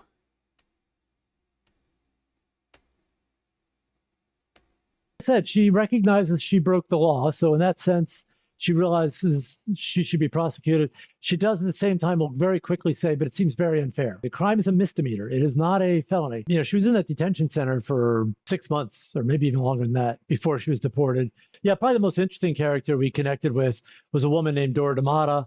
Dora is was a resident of North Carolina. She was born in Panama. She entered the United States as a lawful resident in 1973, and she was here ever since. She's a great-grandmother. And she voted in the 2016 election. And then in December, she was stopped by immigration authorities for that vote, for that crime. And when I connected with her in the month of May, I think it was the first time. This woman is a Trump voter. Look at her with a Trump flag. A Trump 2020 Make America Great Again flag. They just deported a MAGA grandma. And then in December, she was stopped by immigration authorities for that vote, for that crime. And when I connected with her in the month of May, I think it was the first time, she was already in a detention center on her way to being deported back to Panama. She truly believed that she could register to vote because she had been on YouTube and had seen something, it's a little unclear what she saw, that seemed to indicate that she believed President Obama had issued an executive order allowing long-term lawful residents to cast ballots. Adding to her confusion, she went to go register to vote using her driver's license. She's a resident of North Carolina. At the time, a North Carolina, and still today, I believe, a North Carolina driver's license is stamped with something that says limited term. She understood that the person she gave the license to would realize limited term means I'm not a citizen. She handed over the driver's license. They signed her up. She went to the polls to vote, handed over the driver's license. They let her vote. So in her mind, she'd done everything right. She identified herself as a non-citizen and she was allowed to vote. She's 72. She's not young.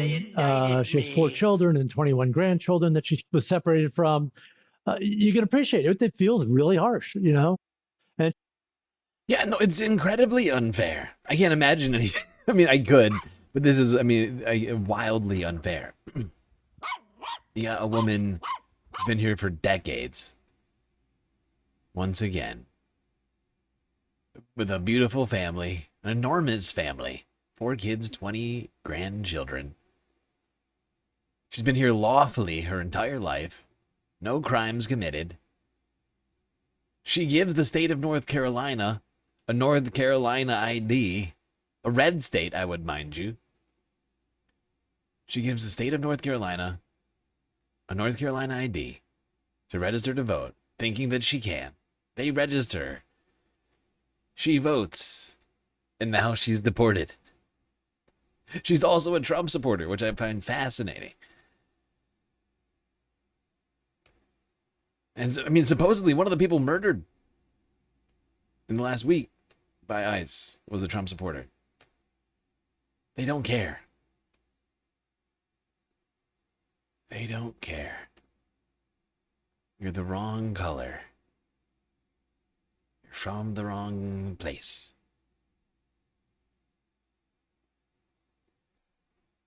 But this is literally... The fact that this is one of the only stories that we've heard of about actual voter fraud, I think tells you a lot. Right? And that this wasn't even intentional voter fraud.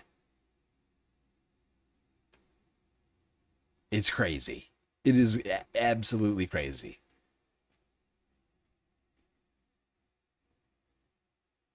Hey, hey, hey.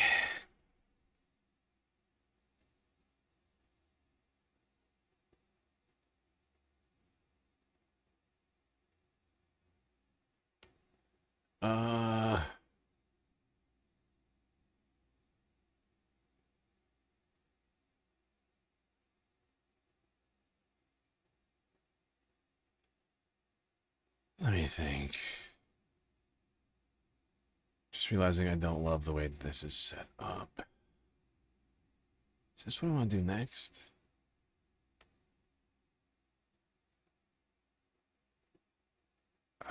Shit. It sounds like we need that SAVE Act, yeah. One whole election fraud, and it was a Trump voter. One whole election fraud. And by election fraud, I mean vote. One fraudulent vote. And it was for Trump. I did everything right and they indicted me.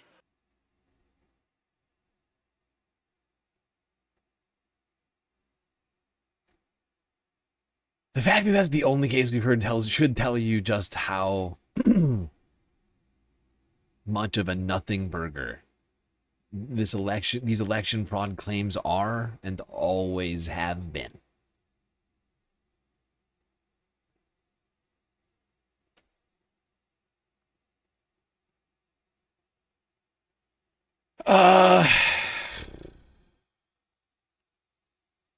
My whole stream vibe, it's all fucked up today.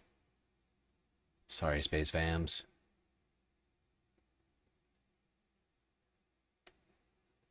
Unfortunately, getting this bad news, and then good news, and then bad news, and then good news and bad news, and then good news and bad news with YouTube monetization, it's really starting to weigh on me. And the last 48 hours have been the culmination of that. It's making it hard for me to do a show. I'm having a hard time. Like, I have one put together. I'm looking at it right now. I don't love it. I don't love this section. So we're gonna do a little rearranging, live rearranging. It's happening. Fact is, there's some Sunday Funday stuff in here that I left in because I was going to do a Sunday Funday stream yesterday, but didn't do it.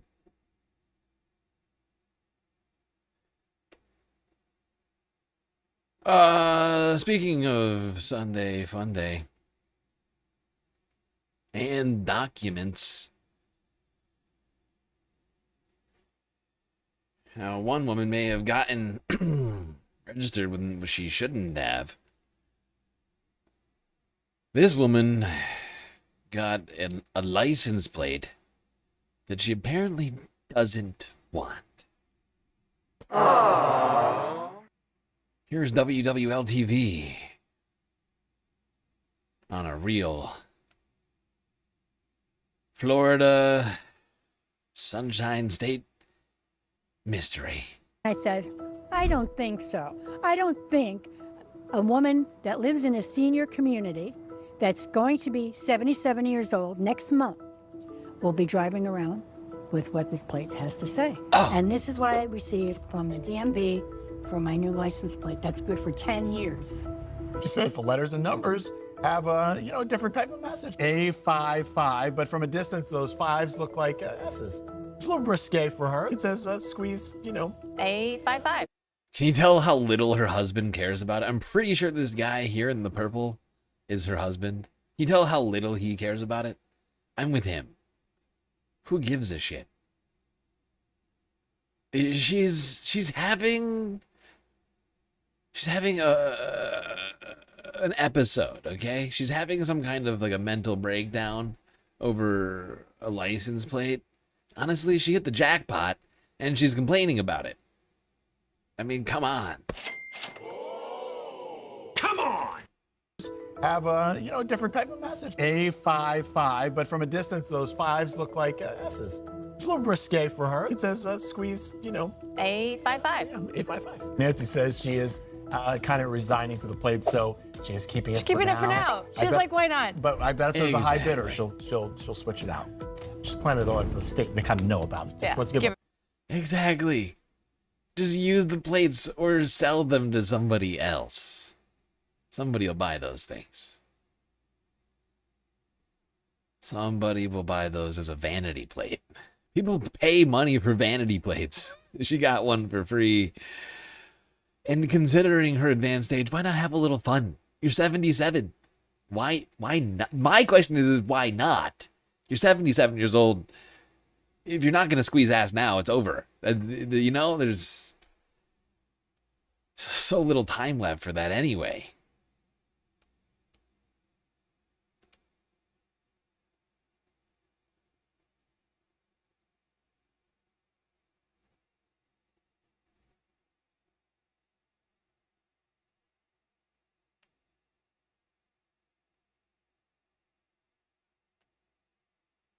All right.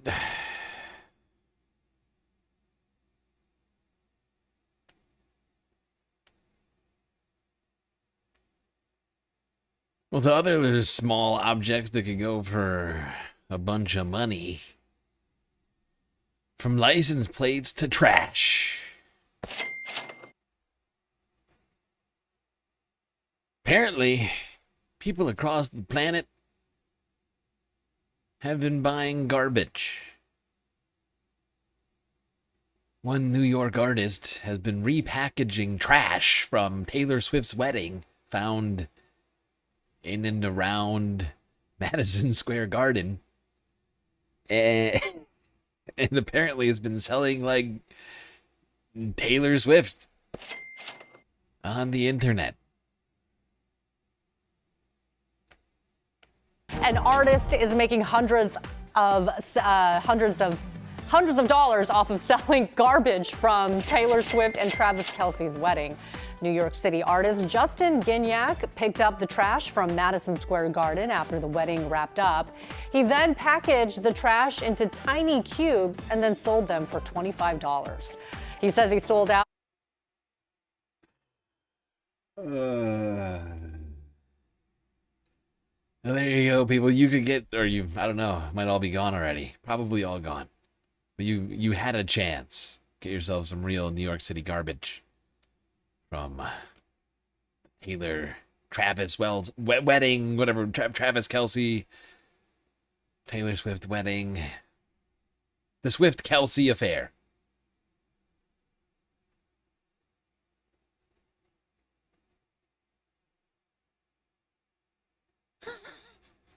People will pay for anything, you know? People will pay for anything.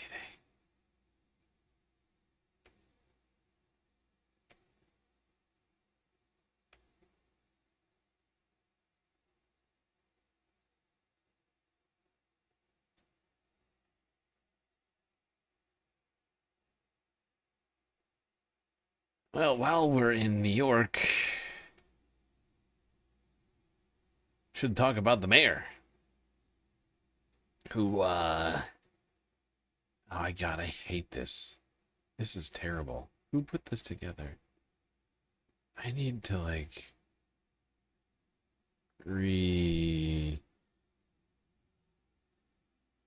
have to rethink this whole thing. How do I do that?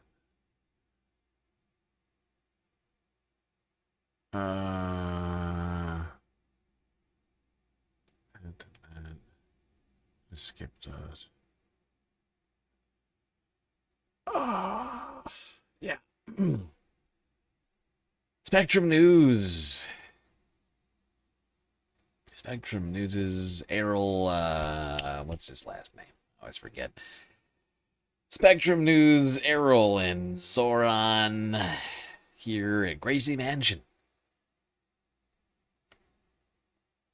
Some creepy old white lady staring back at me. Who is this? Who is this person?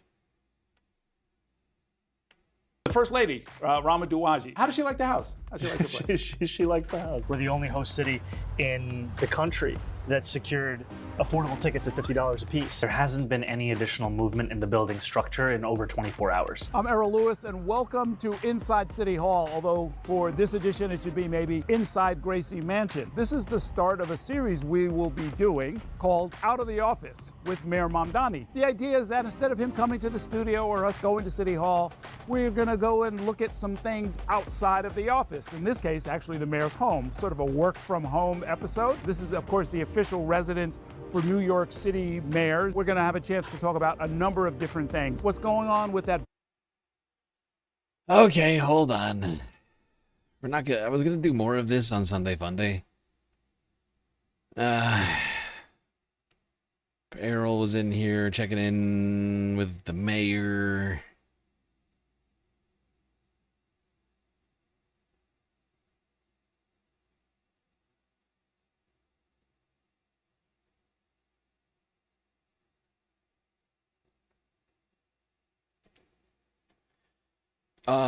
What was the part that I wanted here? Right.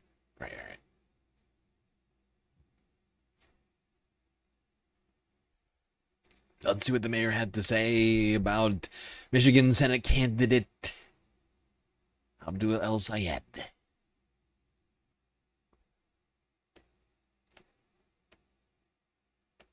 I trust the voters of Maine to point us in that right direction. Do you support them? They're calling him the Michigan Mamdani.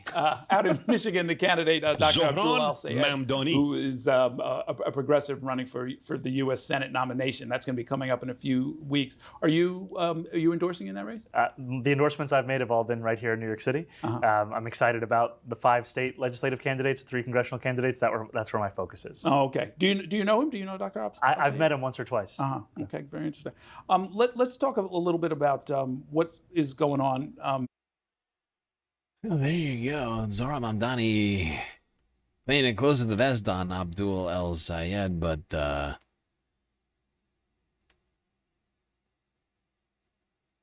seemingly not supportive. Really quickly, I just want to do this one too.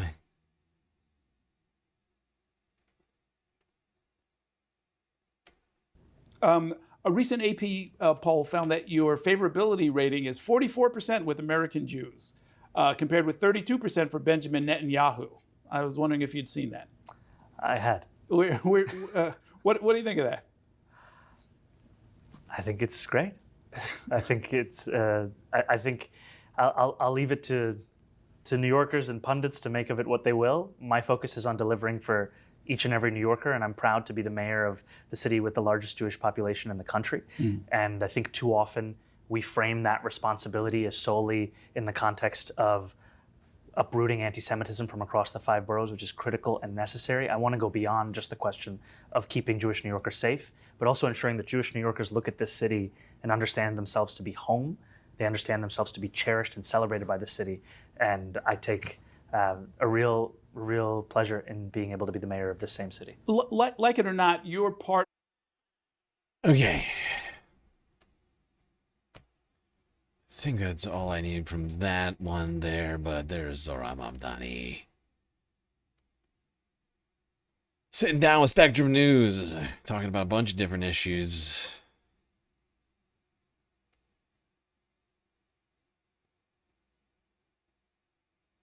Reminding everybody that he wants to be the mayor for all of New York. Make everybody feel welcome and, most importantly, supported by their government. He also mentioned Abdul El Sayed, who was out here with Representative Ocasio-Cortez a couple days ago. There is a match happening, and we talked about 66. Oh, wait, this is the wrong one. Hold on. This is, I don't, wait, did I click the, son of a bitch. I clicked through, didn't I? Oh, I meant to put this in the, that's not it. Come on. Come on! Why? How far down? Oh, no. Oh, I gotta redo this. Oh, that's a disaster. Here's the here's the Detroit Free Press from 2 days ago with the clip. Just gotta reopen this window because I totally fucked up. I moved something around. I say that Abdul is running a campaign about the politics of the future. It's not something that is just seen on a screen. It is felt here in person, in the streets, at people's doors, the way that people are actually building community around a positive and affirmative message of the future is the way Democrats should be running. And I genuinely believe it's going to be the way that we can win back the House and win back the Senate as well. And it is absolutely electric, and I'm so proud to stand with Dr. Abdul. We watched and learned from the best, right? That's how you built your movement that surprised the world in 2018. You knocked doors. You did the actual work. And that's the thing about it, is that, like, you know, you can tell when something is built with love and care. And we tried to build this with love and care for the people of Michigan, by the people of Michigan, of the people of Michigan, and I'm grateful that it shows. There is no other test case of the money versus the many that is as big and profound as this one. They're pulling out all the stops. They're going to probably set a record for how much money is spent against one candidate. And the idea that we're still in most polling winning, right, despite that, tells you what the people really want. And I'll just say, it's anti-democratic as hell to bring $50 million into an election. Like, imagine, just everybody should imagine. Imagine there was no outside spending at all. Where would this race be? Which should tell you something about electability. Turns out, if you're electable, you actually have to inspire people to want to be a part of a movement. You actually have to inspire people to want to be a part of something, to vote affirmatively for a vision of a future that they actually want to live in. And so, you know, I just think this should open up a broader conversation about how we do politics in general, in particular, how we do politics in a party that claims to be for working people. There's a reason the UAW endorsed us. There's a reason the AFT endorsed us. There's a reason that the nurses endorsed us. There's a reason that AOC and Bernie are here. And that is because we want movements that put people first, front, center, and always deliver for them. I don't take money from those corporations, and they see me as an incredible threat to that system, and they should. But, you know, they're trying to, in effect, bring $50 million of outside cynical money, right, to corrupt this election in a way that the Democratic Party, frankly, should hear that. Haley Stevens has made those comments personally about Abdul El Sayed as well. There you go. Abdul El Sayed making some very strong statements there to the press with AOC there to support him. Continuing to point out, Haley Stevens is receiving tens of millions of dollars in a Senate primary. Primary. Not a general election. They are unloading all of the clips over there at APAC. By the way, I just want to say thank you to two different people. Young Chris with the dono. PayPal, $5.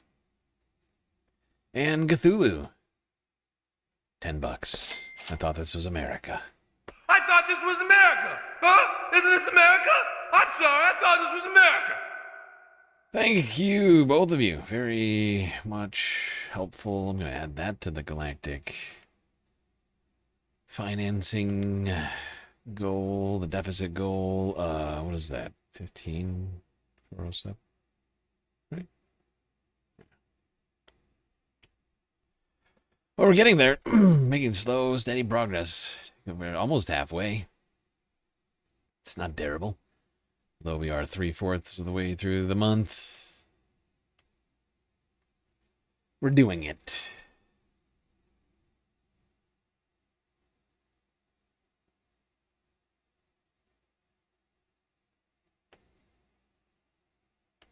Abdul Al-Sayed, on the other hand, did not get outside. Abdul Al-Sayed didn't put in a red box in his media tab on his platform to attack Haley Stevens for having a goofy voice or not knowing what she speaks of, whereas Haley Stevens did do that to Abdul Al-Sayed. So campaigns.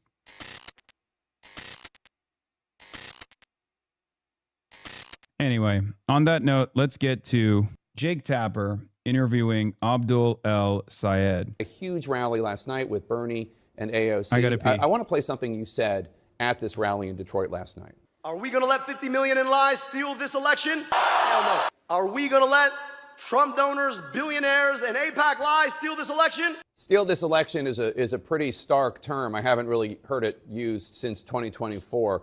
To be clear, this is a close. Look at Jake Tapper trying to play language police over here. Hey, Abdul, I haven't heard the word steal before as an adult man. Can you explain what you mean by that? Hey, Jake, go write another fucking book, pal. Congresswoman Haley Stevens is a 4-term congresswoman endorsed by outgoing Senator Gary Peters. Are you saying that if you don't win this election, it will be because it was stolen? I believe in the rigor of the democratic process, Jake, but I also believe that the corruption of billionaire money, AIPAC money, to the tune of $50 million being spent is anti-democratic on its own terms. If you were to take all the outside spending in this race out, this would not be a close election, but it speaks to the way that, unfortunately, money from DTE, our local utility, money from Blue Cross Blue Shield, money from AIPAC has come in to try to truck this election in favor of somebody who they know is going to do their business instead of the people's. And I think that's anti-democratic on its own terms. It's why I'm running on getting money out of politics so we can put money back in people's pockets and pass Medicare for all. So the attacks on Haley Stevens are also at issue. I know there are a lot of attack ads against you, but there are so many attacks on Haley Stevens that... Oh, God, people are saying mean things about Haley Stevens. Oh, my God. How dare people say mean things about Haley Stevens? She's a great gal, and I don't know why anybody would ever say or do anything mean to her. She's very normal, very relatable gal who's gotten $50 million in money from corporations and AIPAC.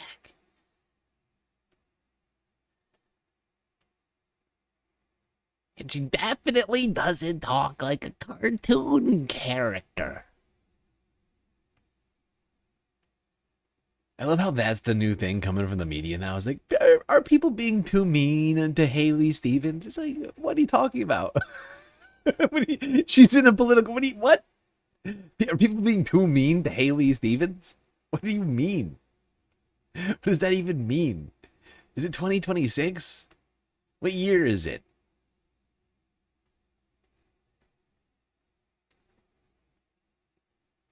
No, but like, seriously. Has anybody ever even seen the news? Has Jake Tapper seen the news? Being too mean. People are being too mean to Haley while she spends $50 million on attack ads calling Abdul an Islamist. You know, it's like, are you ever being too mean to Haley Stevens? Because she talks funny? No.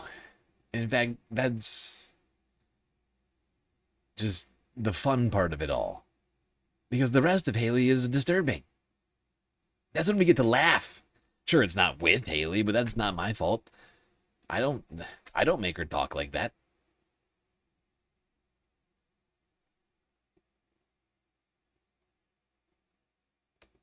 But most of the criticisms of Haley are the fact that she's receiving, that they are spending tens of millions of dollars. They are taking all of this corporate and AIPAC money. She's got no good shit. She's got no good policies. She's got no good policies. She's done nothing good while in government, really. And people want to say we're being too mean. And we can't allow them to do that. If we do, we allow them to destroy American democracy.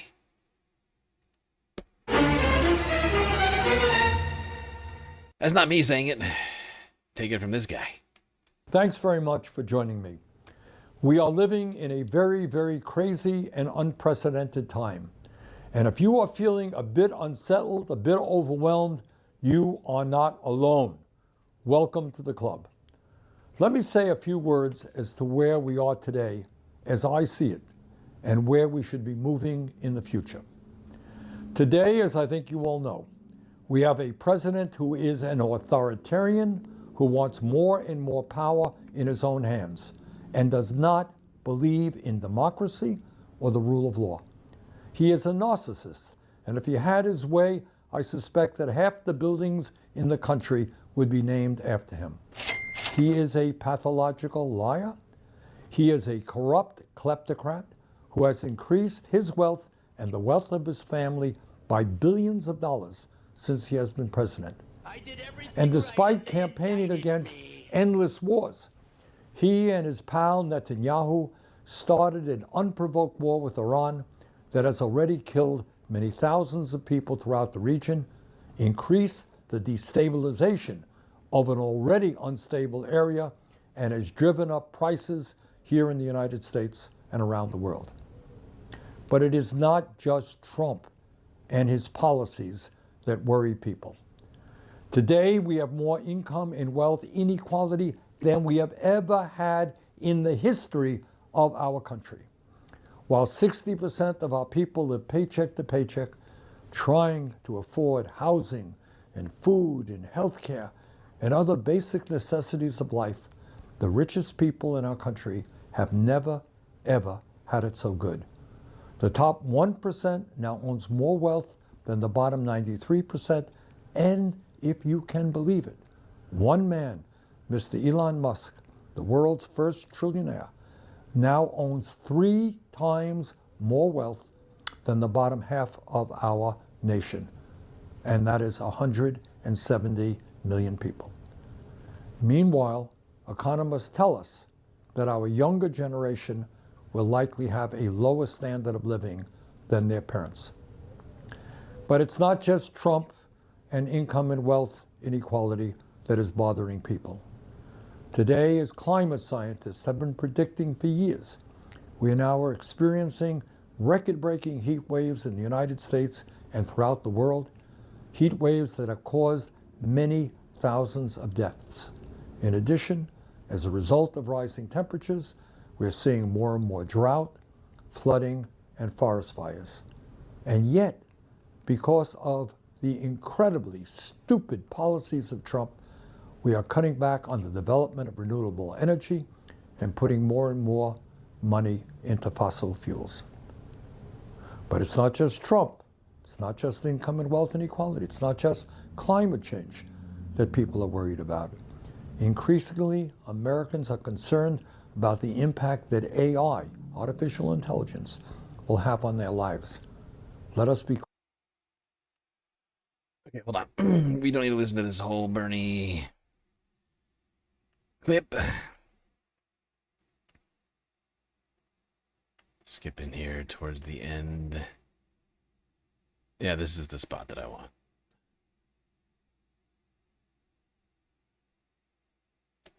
Super PACs. Unbelievably, and I want you to please hear this. AIPAC and allied billionaire-funded super PACs have already spent nearly $50 million to defeat Abdul in the Democratic Senate primary. $50 million in one state, the state of Michigan, and there is still 3 weeks left to go. And that, it turns out, is almost 15 times all of the spending in support of Abdul. My friends, What you're looking at in Michigan right now is what a corrupt, billionaire-funded campaign finance system is all about. This is what billionaires buying elections is all about. This is what the undermining of American democracy is all about. And let me say to my friends in Michigan, I would really urge you to vote for Abdul, even if you don't agree with everything that he says, because it is absolutely imperative that if we're going to save democracy, we have got to tell the billionaire class they cannot buy elections. So this is a lot more than whether what Abdul's position is or what Haley Stevens' positions are. This is whether or not democracy survives or we let billionaires control our political process.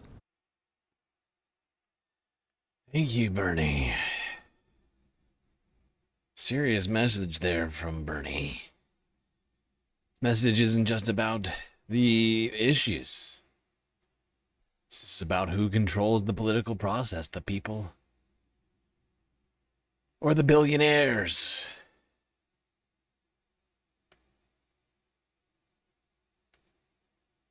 And we've been watching the polls. We've looked at them a number of times now. They continue to funnel as much money as they can into this race. Abdul continues to be either tied or in the lead. In most of the polls that we see. Which tells you, it should tell you a lot about the dynamics currently at play. Imagine if he had $50 million to spend. You know, because if somebody who's only raising 1% of what the opposition is raising, or 5% or whatever it is, I can't remember the exact numbers on their, because they're raising money too, but it's nothing close. Like, imagine if all those funds were getting funneled towards him. Imagine if we didn't have a system where you could funnel corporate or special interest money to campaigns. You could only get individual donations of a reasonable size from voters.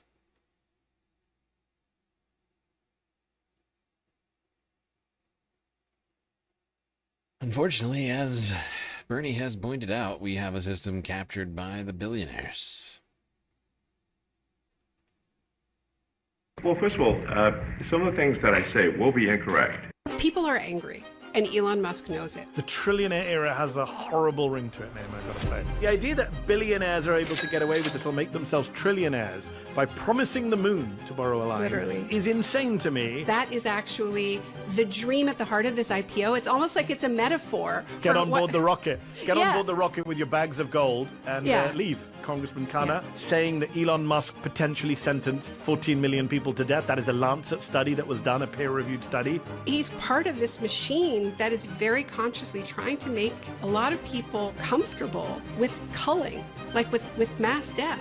Peter Thiel gave the game away in 2009. He wrote that he decided to give up on democracy. Is there a correlation that says the first person to reach that horrible benchmark is a horrible, horrible person? I'm Naomi Klein.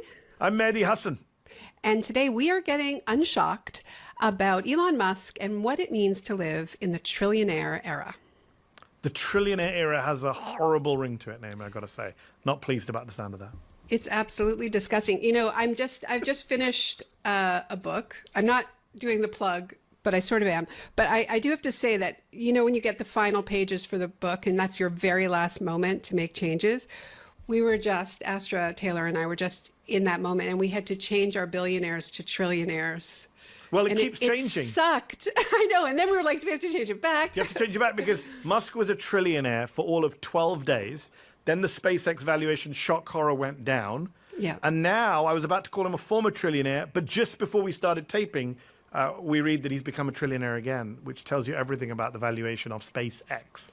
Yeah, who knows what he'll be when this airs, but we are in the era where a single individual can be worth the same as the 21 richest nations on Earth. There are only 21 countries that have a GDP of $1 trillion or more. Argentina doesn't, Sweden doesn't, Israel doesn't. And Elon Musk today, maybe not tomorrow. I know. Well, he's in the ballpark. Even if he goes back to being 970 billion, he's in the ballpark. And I do think people don't quite understand what it.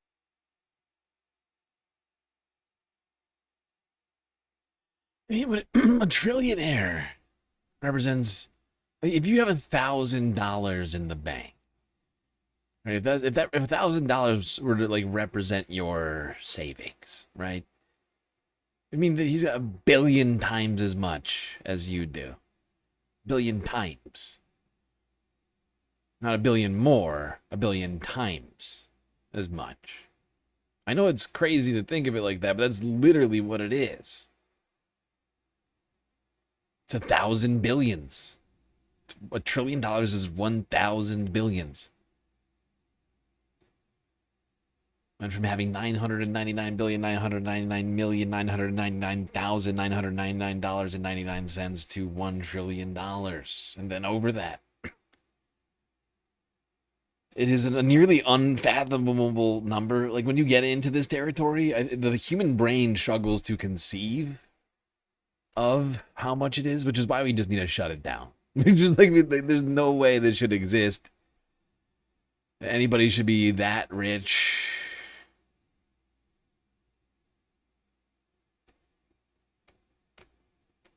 So we need to end that, and why we need to protect our elections simultaneously from people like Elon Musk and all the billionaires that have been involving themselves in our elections. Just gonna skip towards the middle of this clip from Zateo. Look at Mehdi and Naomi having fun over here. Get on board the rocket. Get on board the rocket with your bags of gold and But they don't actually think they're going to colonize Mars. It's like this. It's this double consciousness where SpaceX is a metaphor for what they're actually doing with their bunkers in Argentina and New Zealand and private islands in Albania. You know, like. But it is the most. But some of these people are some of the most ridiculous people. And Peter Thiel is a ridiculous figure. If you watch him speak, he's just a very, very odd man. You have been giving talks recently about the concept of the Antichrist. What does that mean to you? In the 17th century, I can imagine a Dr. Strangelove, Edward Teller type person taking over the world. In our world, it's far more likely to be Greta Thunberg. Looking at Western Europe, I would say there are basically three plausible futures on offer. Number one is Islamic Sharia law. And Can you if you're a woman, imagine? you get to wear a burqa. I know our watchers here are not even nearly this deranged, but can you imagine being such a deranged lunatic that you think the threat to democracy is Greta Thunberg? Or like the threat to humanity is Greta Thunberg? Like a fucking warped mind of Peter Thiel should not have access to the kind of capital that he does. Number two is totalitarian AI a la China. One of my co-founders, Luke Nosek, he was into Alcor and cryonics, and people should freeze themselves. And we had one day where we took the whole company to a freezing party. You know, a Tupperware party. People sell Tupperware policies at a freezing party. They sell their. Was it just your heads? What was going to be frozen? You could get a head full or body, body. or just a head. Enlightenment ration. You can get a head or body for a freeze at the freezing party. Oh, wow. These people don't know what to do with their money. This is what I'm saying, right? Like, you shouldn't, like, billionaires and trillionaires shouldn't exist because these guys don't know what to do with their money. They run out of things to do. They buy everything that they could possibly want and then more. And then they're like, let's have a freezing party. Let's spend some money on a completely theoretical thing. You know what I mean? Like, like there's like, by the way, nobody has gone from being frozen to unfrozen I know Encino Man, other things exist, but that's not real life. This is what I'm saying. Like, like you get to a certain amount of wealth, and then you just don't know what to do with your money anymore. And it'd be better for society if someone else, doled it out, like redistributed it effectively, rather than you playing these sorts of ridiculous cryogenics games. It's always, democracy is good. The more people vote for something, the more rational it is. Although, at some point, you get 99.99% of the people who vote for something and you're in North Korea. The fact that he spoke at the 2016 RNC convention backed Donald Trump, despite being opposed to democracy, tells you everything about the modern Republican Party. Deeply, this is a man who's wined and dined with white supremacists, etc. Think Greta Thunberg is the Antichrist. Is an odd dude. And you look at him and you look at Elon Musk, even odder dude, very, very strange man. And then you think about all the billionaires who could have got the title of first trillion. Like, if Warren Buffett had become the first trillionaire, I think you would have seen less of a backlash, less outrage. I do think it is because it is particularly these odious people. I mean, it shouldn't be, though. I think anybody... It shouldn't be. It should be across the board. It's interesting because the New York Post...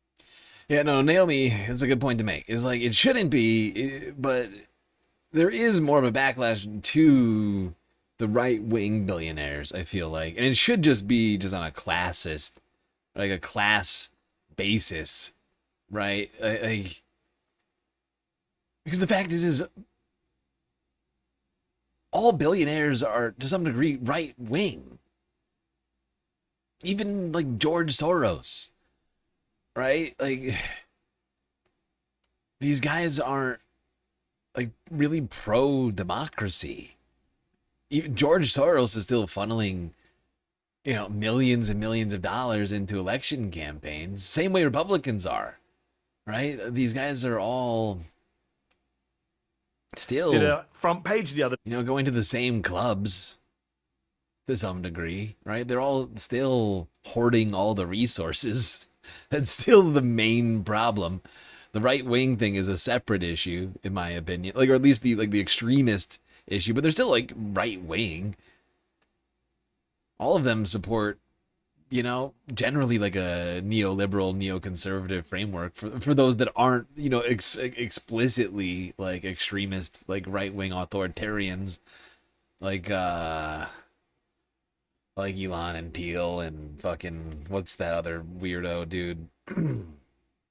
The Maleficent, whatever, forget that fucking dude's name. Moldbug, that guy, I can't remember his actual name right now.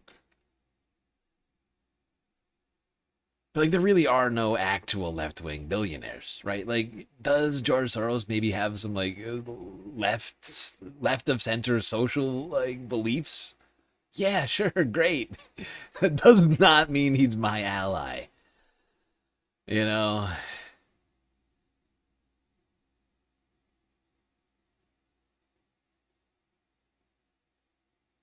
Doesn't mean that I think that he should be a billionaire, or anybody for that matter. It doesn't matter what you're, in my opinion, it shouldn't matter what you're using that money for. Because as we've seen, just allowing billionaires to exist is inherently part of the problem. He turned up in Iron Man 2 with Tony Stark trying to be the kind of great inventor.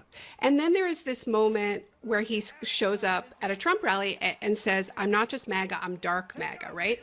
I am not the superhero, I am the supervillain. As you can see, I'm not just MAGA, I'm dark MAGA.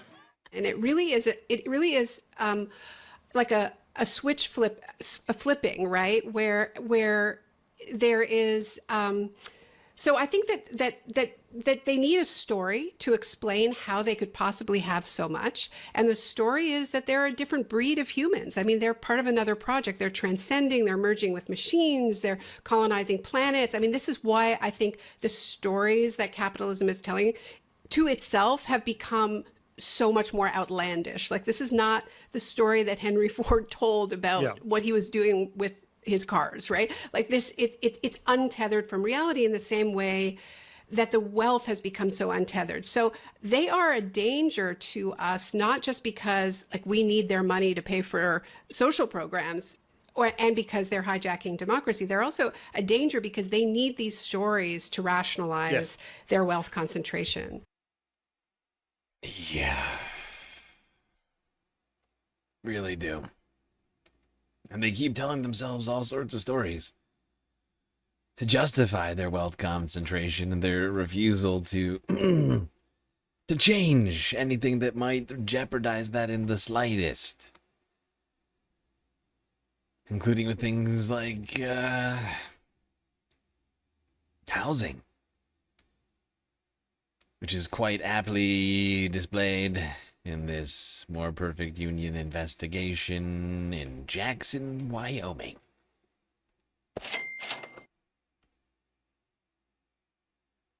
Do you have any advice for me to find really rich people in Jackson?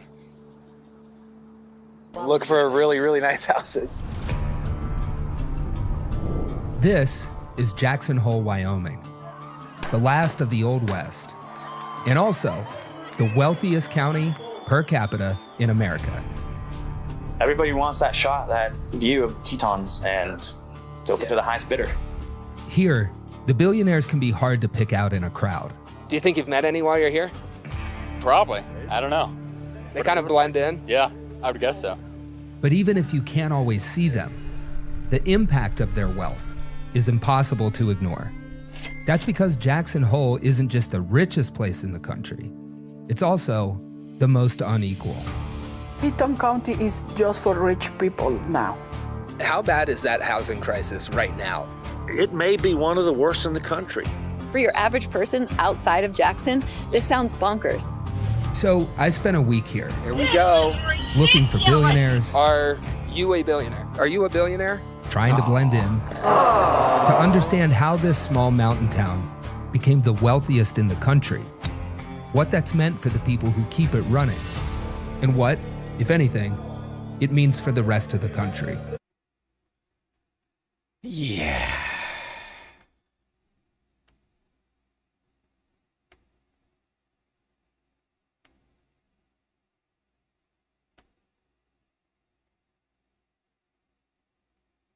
Yeah, what's fascinating, one of the things that's been used to justify billionaires' continued reluctance to change the housing situation in Jackson, it's the environment.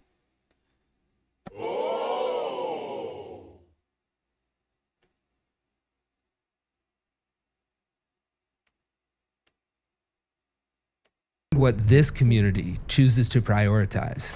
It helps to follow the money. That's because Jackson Hole isn't just known for its wealth, it's also known for its generosity. We have this nonprofit world here. Over 200 nonprofits for this community. But not all nonprofits are funded equally. Of those nonprofits, there's like 4 that get funding from the lion's share. Here, there's no shortage of donations for conservation and the arts. If you were to put it on a map, you would have these circles of, this is the Land Trust, and then Wildlife Museum, Center for the Arts. And then over here is the One Health and Human Service Organization, and then everything else is like dots. We have the richest county in the country, and we have 70-some homeless families. Like, that's shame on us. Sarah Cavallaro. But this is this is why I think that the philanthropy industry is deeply problematic, right? Because it's a way for billionaires to get tax deductions, right? They give money to these sorts of charities, then these charities use that money to enact policies that the billionaires want. Even when they try to make it sound good, they're actually doing something bad. They're intentionally making it more difficult for people to live in Wyoming, spending $100 million to just basically occupy land prevent any development from happening there. Has nothing to do with actually protecting the environment. And they get tax deductions for it while they're at it. Pay less taxes. Yay. 70 some homeless families, like that's shame on us. Sarah Cavallaro runs Teton Youth and Family Services. In the last few years, she's seen another side of Jackson's housing crisis. It's mom and dad are getting divorced. We don't have a house. We can't pay for food. We've got 7 jobs going on, so nobody's watching the kids. But with recent funding cuts from the state, she struggled to make up the difference with philanthropy. The priorities are completely fucking skewed. Like, they don't make any sense. And even though affordable housing does occasionally get funded by wealthy donors, A very generous donor donated somewhere around $20 million to lower the price of housing in a project downtown. it hasn't happened at a scale that comes anywhere close to meeting the need. There is a small donor pool for people that contribute to housing. That's just the way it is. It's another reason why the Northern South Park project is anything but guaranteed. That project will require 2 of our nonprofit housing providers to raise somewhere between $250 million and $400 million. I will believe that when I see it. It raises an obvious question. Why can't the wealthiest community in the country find the money to provide housing for everyone? All these people are doing these things in the name of conservation that ultimately benefit them. The arts are definitely always getting funded. Go downtown and there's 10 galleries. You can't house a person in an art gallery. They're not impacted by the lack of affordable housing. Maybe they lose their favorite server at the Thai restaurant they love going to. It's like the hell with everybody else. I got mine. I'm not worried. Yep, this is the world that we live in, and honestly, Wyoming is just sort of a microcosm of what's being played out across the country. The fact is, yeah, we need more housing. To some degree. The reason we need more housing is because billionaires have bought it all up and leave it empty. Or use it as Airbnbs.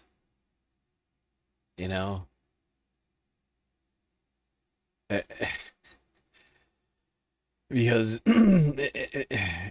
billionaires and corporations have bought up all this stuff as investment properties. In some cases, they're being rented, sure. But when they can't get the money that they don't want, they just leave them empty. They just leave them empty. Stuff that could have been used just to house humans, left empty because it's more profitable. And or in the cases where we do need development, same people fighting to prevent it when it comes anywhere near their beloved homes.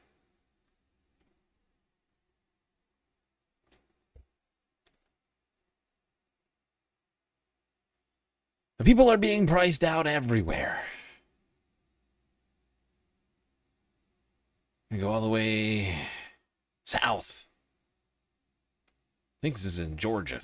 We wanted to settle down in this neighborhood. I mean, this is where I was raised, and this is what we're comfortable with, and this is what we know, but we didn't have the money. We didn't have the money to purchase it. Everything is converging here in Atlanta. Housing prices, gas prices, grocery prices, insurance costs, all at once. It is a reality that has helped drive a state where credit card balances have jumped more than 25% over the last couple of years, most in the nation. A reality that makes people who grew up here, people who raised families here, no longer able to live here. This is where I grew up. That's the house that is the majority of my childhood. Around 2017, I felt like a lot of my family friends began moving out. Why? The rising rent prices in that neighborhood. I met Myra Martinez, who was born and raised here in Chosewood Park, a neighborhood in southeast Atlanta.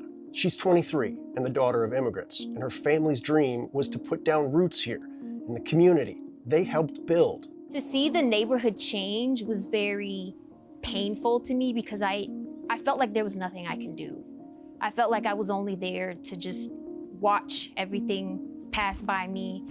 This is exactly the development you should want in your community. What they're missing is that the people who made that community their home for decades are no longer able to live in it. Absolutely. So they don't get to enjoy the benefits. Exactly. I just don't think that my family has the opportunity to come to the Beltline because they're struggling to make sure that they're making enough to support themselves and support our family and bring food on the table. And when they did live closer to it, it didn't exist.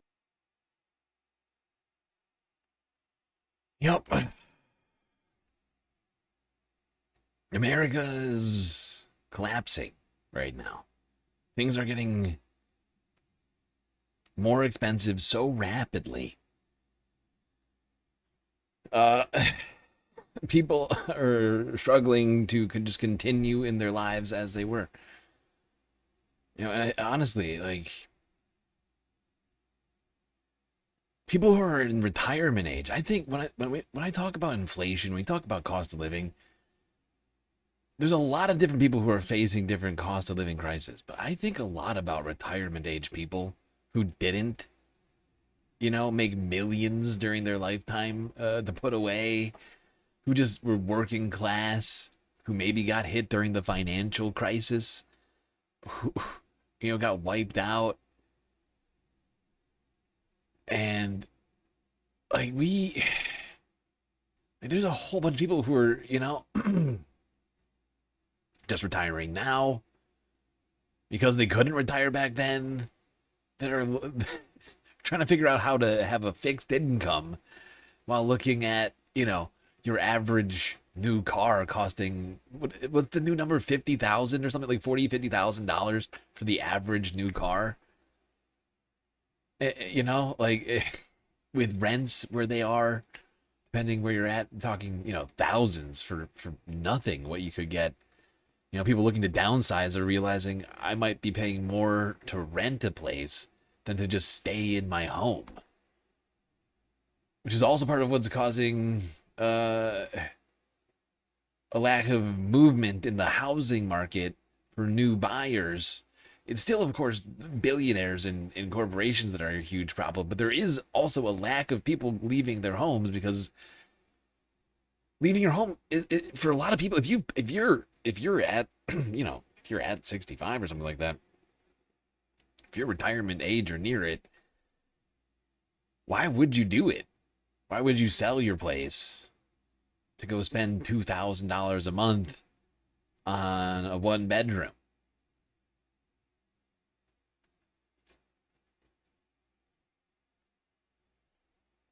And you got, but here's the thing. You got homeowners that are getting hit by all sorts of stuff. Rising property means rising taxes. And for those on fixed income, you're not going to be able to keep up with that, as well as rising insurance costs, which were just mentioned. That's a huge thing. We haven't been talking about it lately because there's been so much other stuff, but over the years, we've talked about this. It's been a rapid shift in the insurance market, but due to a number of different factors, climate change, increasing risk, as well as insurance companies cutting off insurance for people at too high climate change like risk. Honestly, to some degree, the insurance crisis is being completely driven by climate change, right? Because it's the confluence of those two factors. It's the increase of climate change risk and the loss of all of the former insurance like payers, people that were originally used to be in the pool that are now out of it because insurance companies are refusing to insure. So anybody who can afford it is in a much smaller pool of people looking to get insurance, and as a result, it's just more, that right there is way more expensive.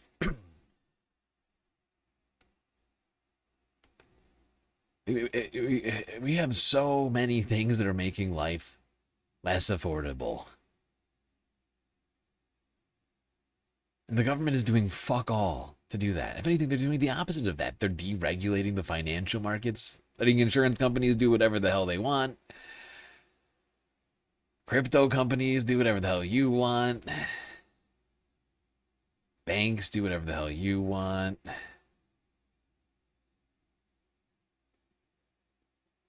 It's not a good combination. Meanwhile, gas prices are going to be rocketing back up.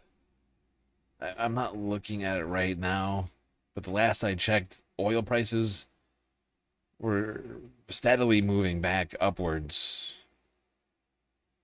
They're in the 80s again.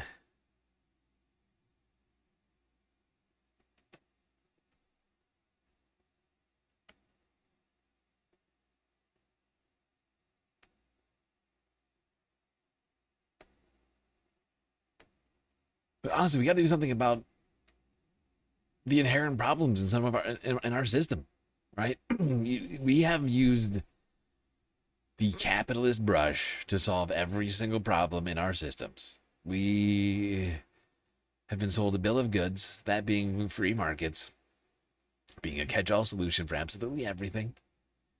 And they're not. Haven't been. And in fact, they're proving to be deleterious to to our society. Right? It's why people can't get insurance. It's why all of these things we're talking about essentially are. If you just replaced private insurance companies with a government-run insurance, everyone could just be insured. The government it wouldn't be a concern of profit, paying shareholders, but just making sure people, when their homes are catastrophically, they're destroyed or otherwise damaged catastrophically, there's somebody there to help out.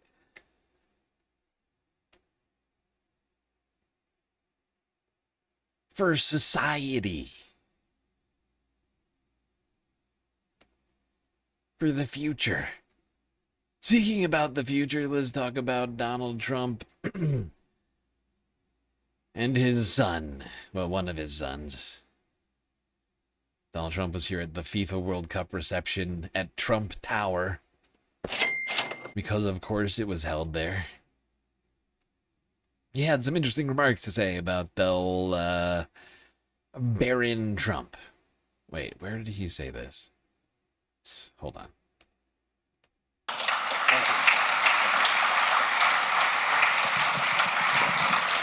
So, I want to thank Johnny, this guy. Yeah, Johnny. He came to me with his crazy idea. I said, are you crazy? We're not a soccer country. It turned out we were a soccer country, and I think it's going to remain. But what he's done and what he thought of, with a lot of your friends that I met today, they were very much involved in the decision. But I want to thank. Okay, hold on. This isn't the part I wanted. I forgot how long this thing is. I think it's towards the end. When does he say this?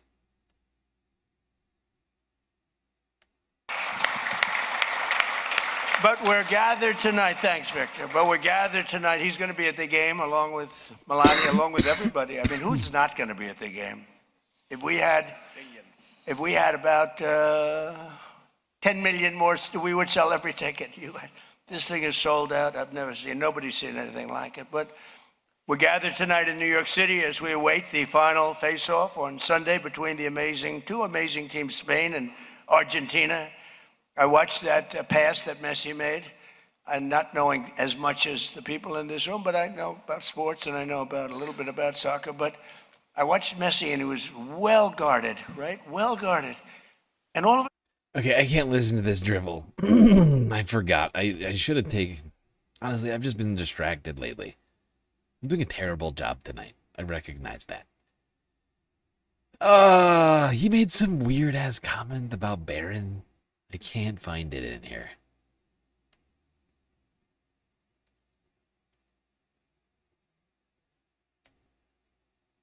Screw it. Screw you, Baron. Go to hell.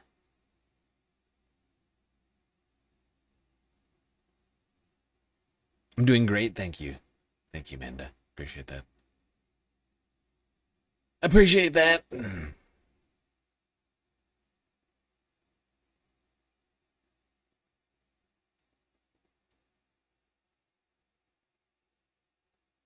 That was my attempt. I was attempting to segue between one thing and another, but since I couldn't find it, it's totally fucking me up. Well, instead of speaking about Donald Trump's son, Barron, let's talk about all of our children and the future of literacy in America. Post-literate age. A reading crisis on our hands. PBS NewsHour. In the last few years, there's been growing concern about how reading habits are changing among children, both in school and at home. That includes questions about what kids are reading and why fewer books seem to be part of their educational diet. Now, a provocative new essay is widening the lens, raising similar questions about reading habits across the broader population. Senior arts correspondent Jeffrey Brown has our conversation. You can see it in the numbers. Fewer than half of all American adults reported reading a book of any kind in 2022, according to the National Endowment for the Arts. And just 38% read a novel or a short story. A separate survey found the proportion of Americans who read for pleasure on a given day fell from 28% 2 decades ago to 16% in 2023. In some ways, it's a continuing trend, but a provocative new cover story in The Atlantic puts it far more dramatically. The age of reading is over. It's by Rose Horowitz, the staff writer at The Atlantic, who joins me now. And thanks so much for being with us here. Now, it's a big statement that you're making, so why don't we parse it a little bit? What do you mean, first of all, by the age of reading? Yes. So what I meant by the age of reading was that this is bigger than what the statistics are showing us. That what is really going away is a time when reading was a major way that people transmitted, culture, information, news, and really derived meaning from text. And, my piece is arguing that that's ending and that we're entering what I call a post-literate age. And as you remind us at the beginning of this essay, this age of reading, which many of us have been so immersed in for so long, it actually doesn't have that long a history. Yes. Well, so, I think. Yeah, and I guess for me, this is the thing that disturbs me. Is like, we humans haven't been reading for very long, consistently, like as a broad, like a societal thing. It was kept from us, by the gentry. It was for kings and priests and princes, not for regular folk. And, it's just, I worry that with what goes with this is also democracy and everything else.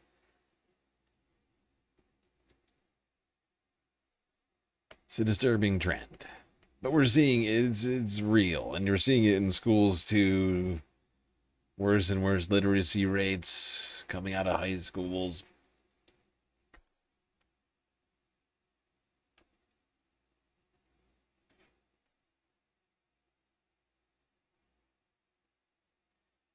And I just want you all to look at these words.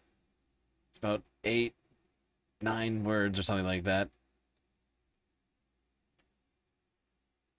54% of U.S. adults read below a 6th grade level. 54%. 6th grade. I remember 6th grade. It's been a long time, but I feel like I have improved since then. It's disturbing to me to think that anybody, let alone half of America, hasn't improved since then in any significant manner. That's just a disturbing figure.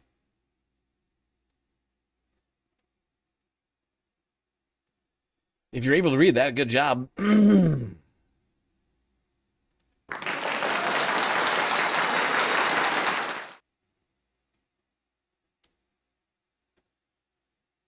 Unfortunately, there's War on literacy, Department of Education dismantled.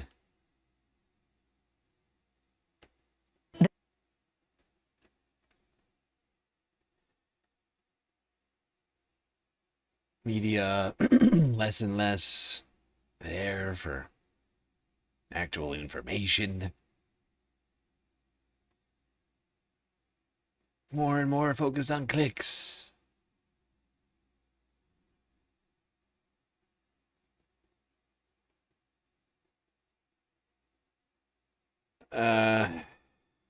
Unfortunately, there's another war.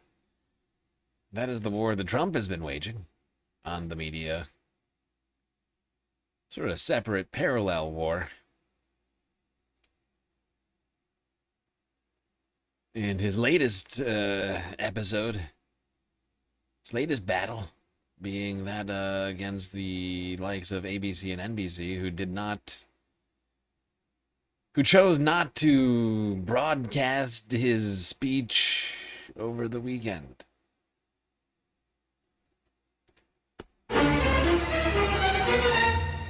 And the emperor doesn't like that. Cyclone Cheeto. President Trump used a primetime address tonight to rehash his debunked election claims, complaining again that he won the 2020 election and threatening the broadcast licenses of NBC and ABC for not airing the speech live.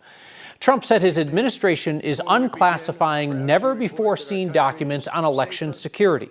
Analysts and experts poring over those released documents tonight are not finding anything revelatory, nor did Trump say that there is evidence of a single vote being changed. The documents do include references to Colorado's voter registration rolls being, quote-unquote, compromised by China.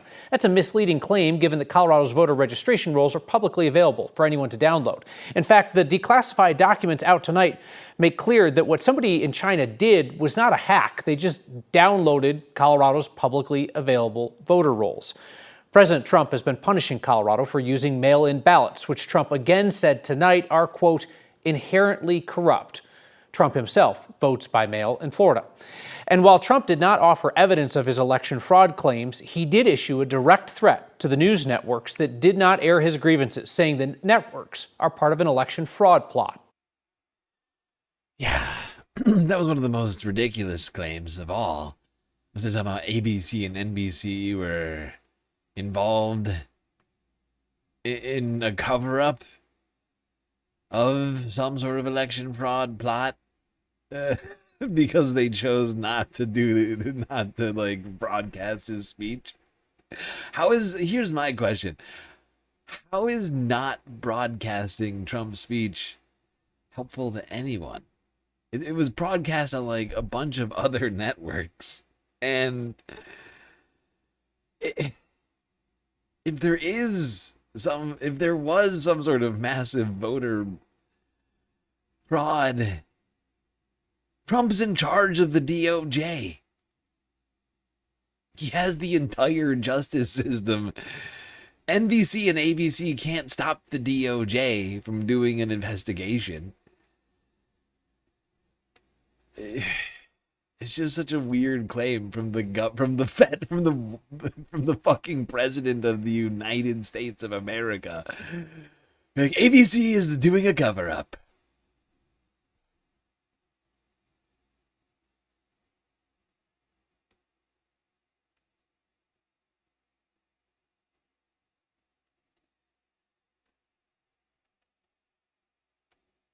I don't even know what to think these days.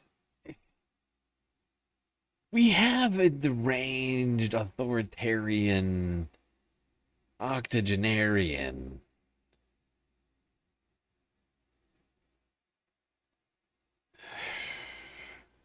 in charge of the country, doing whatever the fucking hell comes to his mind, no matter how nonsensical, backwards, illegal, crazy. None of that matters to him. And yet we are being told that we have to believe it. Anybody who doesn't believe or agree, outwardly support the president is somehow actively engaged in some kind of a nefarious plot. Anybody who doesn't accept the line of propaganda, the state approved truth, is an enemy of America. I thought this was America. Huh? Isn't this America? I'm sorry, I thought this was America. Secretary of State Marco Rubio, White House advisor Stephen Miller are pushing for a global crackdown on leftist organizations.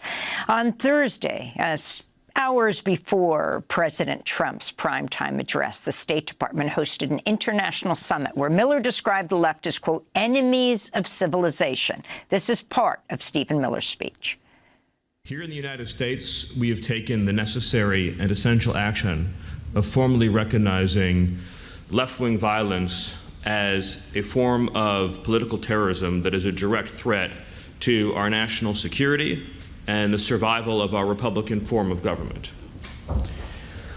President Trump issued a directive, in our parlance, it's called a National Security Presidential Memorandum, or NSPM, NSPM 7 to be exact, that directs for the first time in American history all of our law enforcement and intelligence agencies to work together to disrupt, identify, defund, debank, arrest, and prosecute these political terrorists that are operating in our country. It's very important to understand that left-wing political terrorism seeks as its ultimate end the overthrow of our system and form of government. On Thursday, the State Department announced new visa restrictions targeting what it calls, quote, members of far-left terrorist and other aligned groups. Secretary of State Rubio talked about targeting anti-fascist organizations. Oh, boy. They're making it so clear just how pro-fascist they are. They love fascism. Anybody who's anti-fascist or against fascism is the threat to America, apparently. America's apparently a fascist country. America's a fascist country where being against fascism is, in fact, the actual problem. Not the Nazis that we supposedly fought back in World War II. No. No. Actually, that was a big mistake. Should have let the Nazis take Europe. Supremacy, the Enemy Within, also author of Disrupt, Discredit, and Divide, How the New FBI Damages Democracy. And we're joined by Ken Klippenstein in Madison, Wisconsin, independent investigative journalist who's been closely following the Trump administration's designation of left-wing activism as terrorism. Ken, let's begin with you. Lay out what happened at the so-called terrorism summit yesterday and what caused you most alarm. Well, it was an extraordinary event because it pulled in representatives over 65 different countries to discuss the supposed threat of political terrorism, and that's kind of how it was touted to the press in the run-up to the event.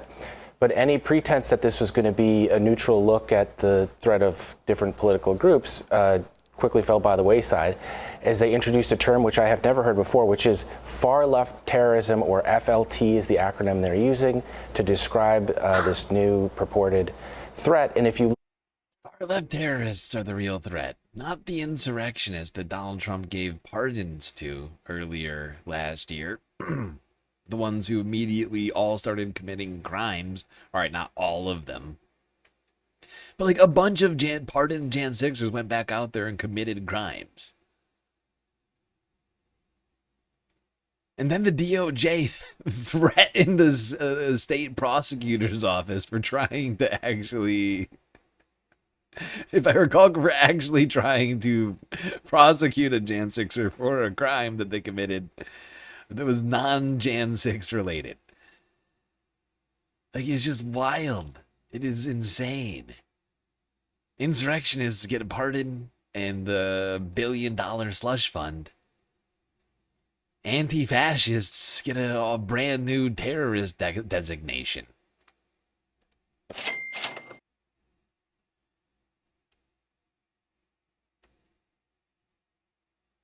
So what's it called? It's like the man in the high tower. What I can't. Whatever, high castle, right? Man in the high castle, the alternative history if the Nazis won World War II.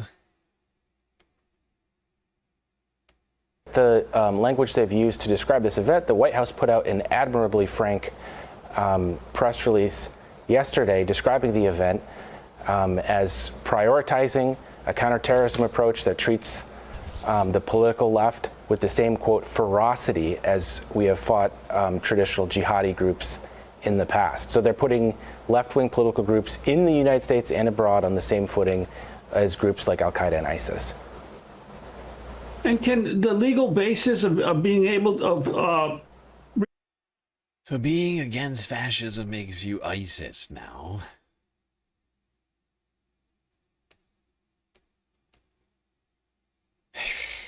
I mean, they're making it quite clear that they're fascists.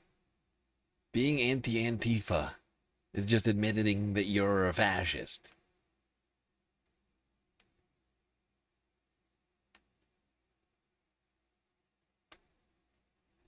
The people who don't realize that are just sort of living in this sort of incomplete reality, I find strange. But perhaps today we need a little history.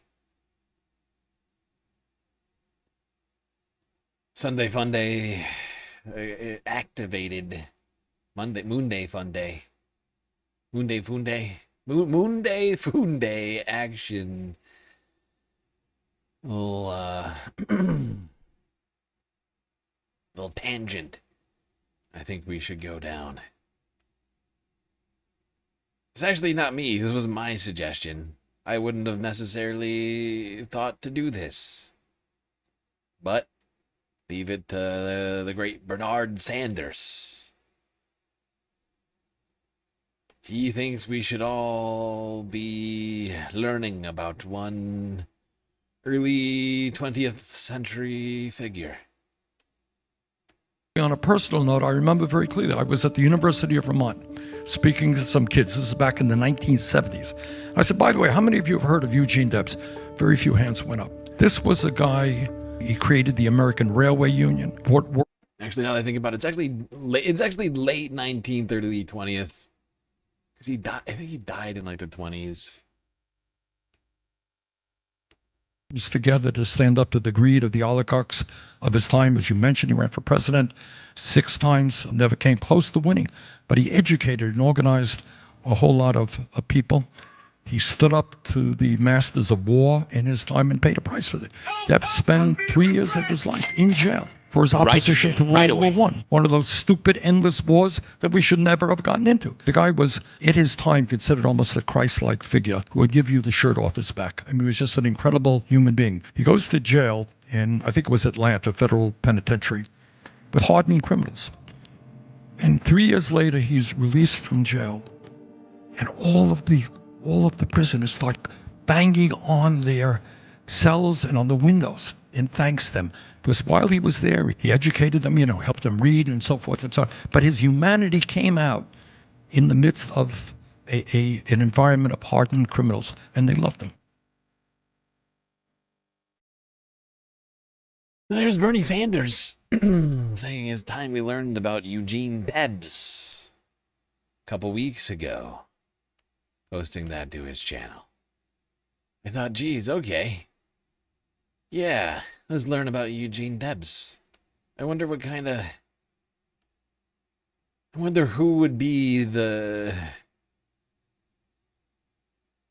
foremost historian on Eugene Debs. I wonder who in the last 50 years has done like a documentary on old Debs. Gene.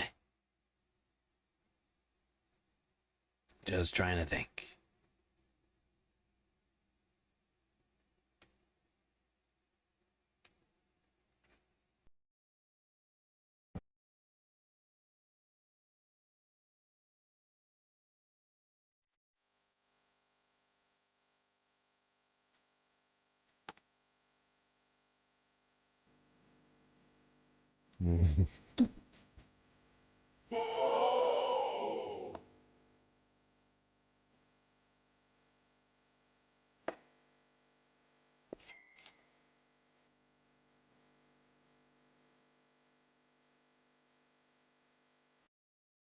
Has anybody figured out who it is that's doing the voiceover right now?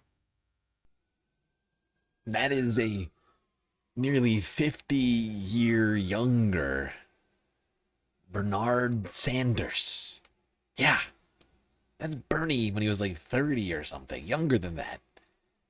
Hold on. It's 40. Yeah. Yeah. He was in like his 30s. This documentary came out. God, he is an old man. He was he was in his late 30s. This was in 1979. Apparently Bernie was involved in a Eugene V. Debs documentary back in the 70s. Who knew that interesting tidbit?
And from what I can gather, there's not that much information on this documentary, but apparently it was 1979. And Bernie produced and directed this documentary detailing the life of Eugene Debs. The American working class is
There we go, just a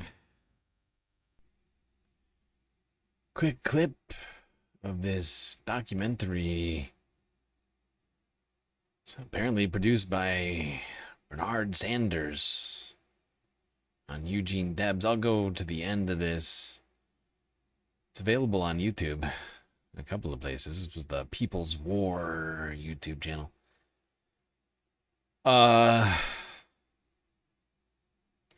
But Eugene Debs was never elected president, although running 5 times. Received plenty of votes, but never enough to win an election. Not the presidential election. That much. I know much. I know that much. For certain, America would have been maybe a different place if he had. Very different place.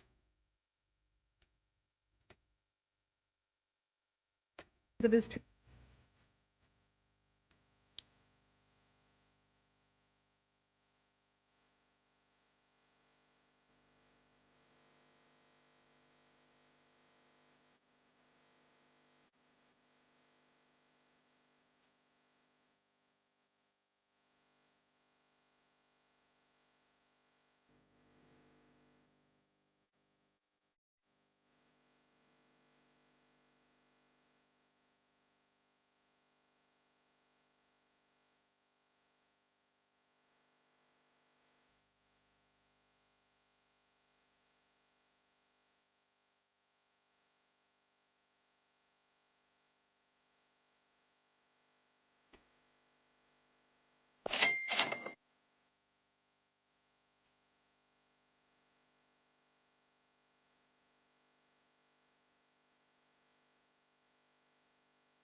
Inspirational figure, that Eugene Debs.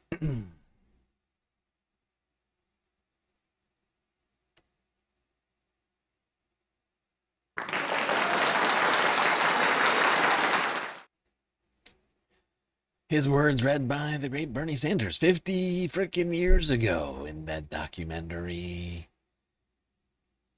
Wow. There's a throwback. I don't know if that's what Bernie meant by learning about Eugene, but there you have it. But really, who better to tell us about Eugene Debs than Bernie? He's the one telling us to learn about him. It only made sense to me. You know, does that make sense, everybody?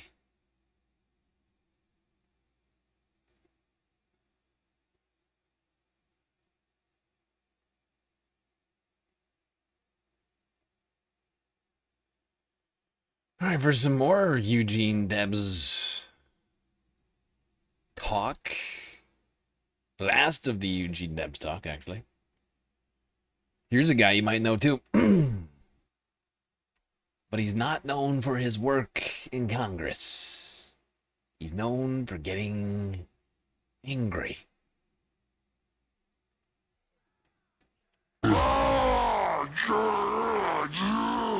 The Hulk. That's right, Mark Ruffalo. 18 years ago. Here, reading the words of Eugene Debs.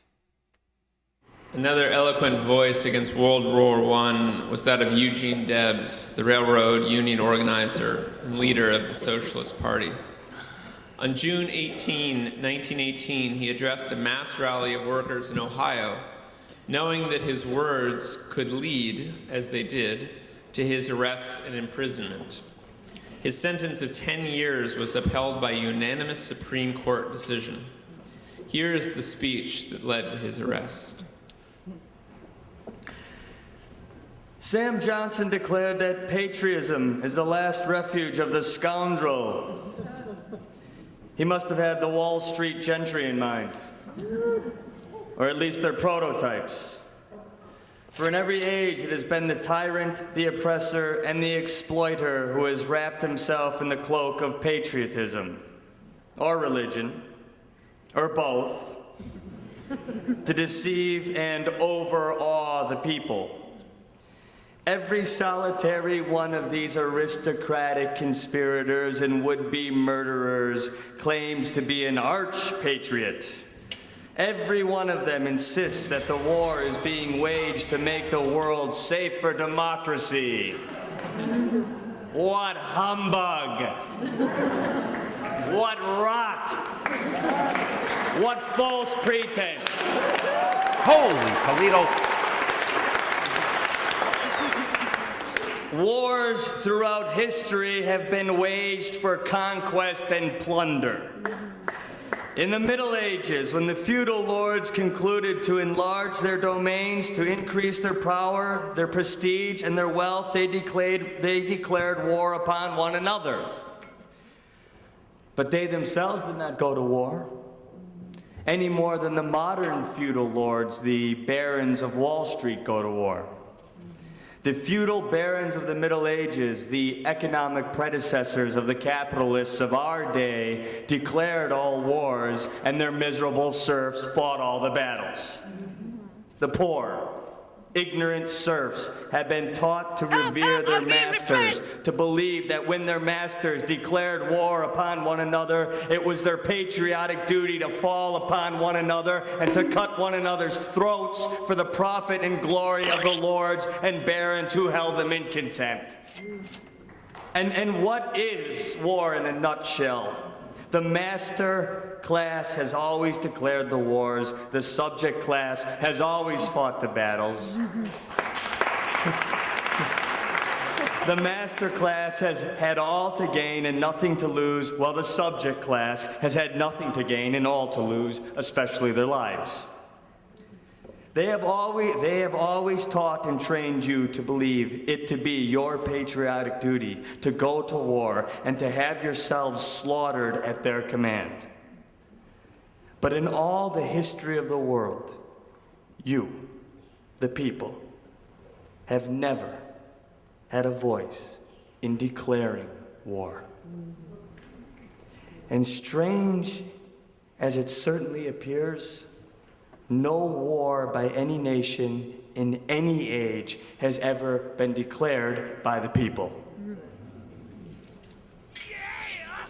The working class who fight all the battles, the working class who make the supreme sacrifices, the working class who freely shed their blood and furnish their corpses, have never yet had a voice in either declaring war or making peace.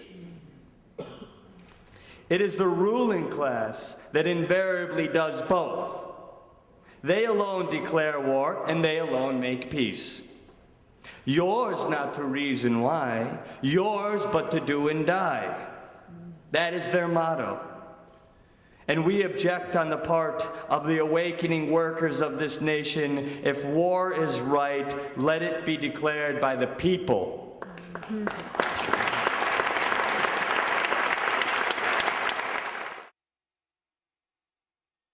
There you go. Mark Ruffalo, a.k.a. the Hulk. And at that time, I guess, that reporter from the Zodiac movie, I think he was like just off of doing that. It's like 20, it was nearly 20 years ago. The Hulk. Hulking out on some Eugene Debs.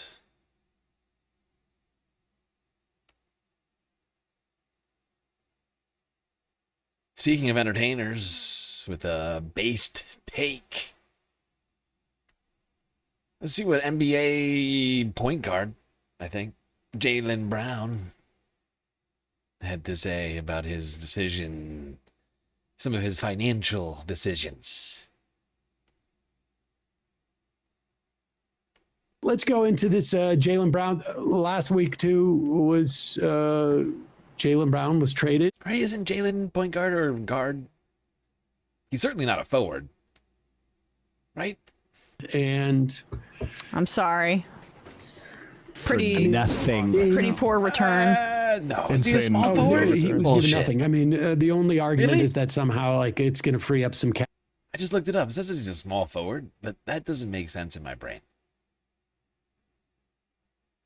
He doesn't play. I guess he doesn't really play like it. He's dribbling all the time.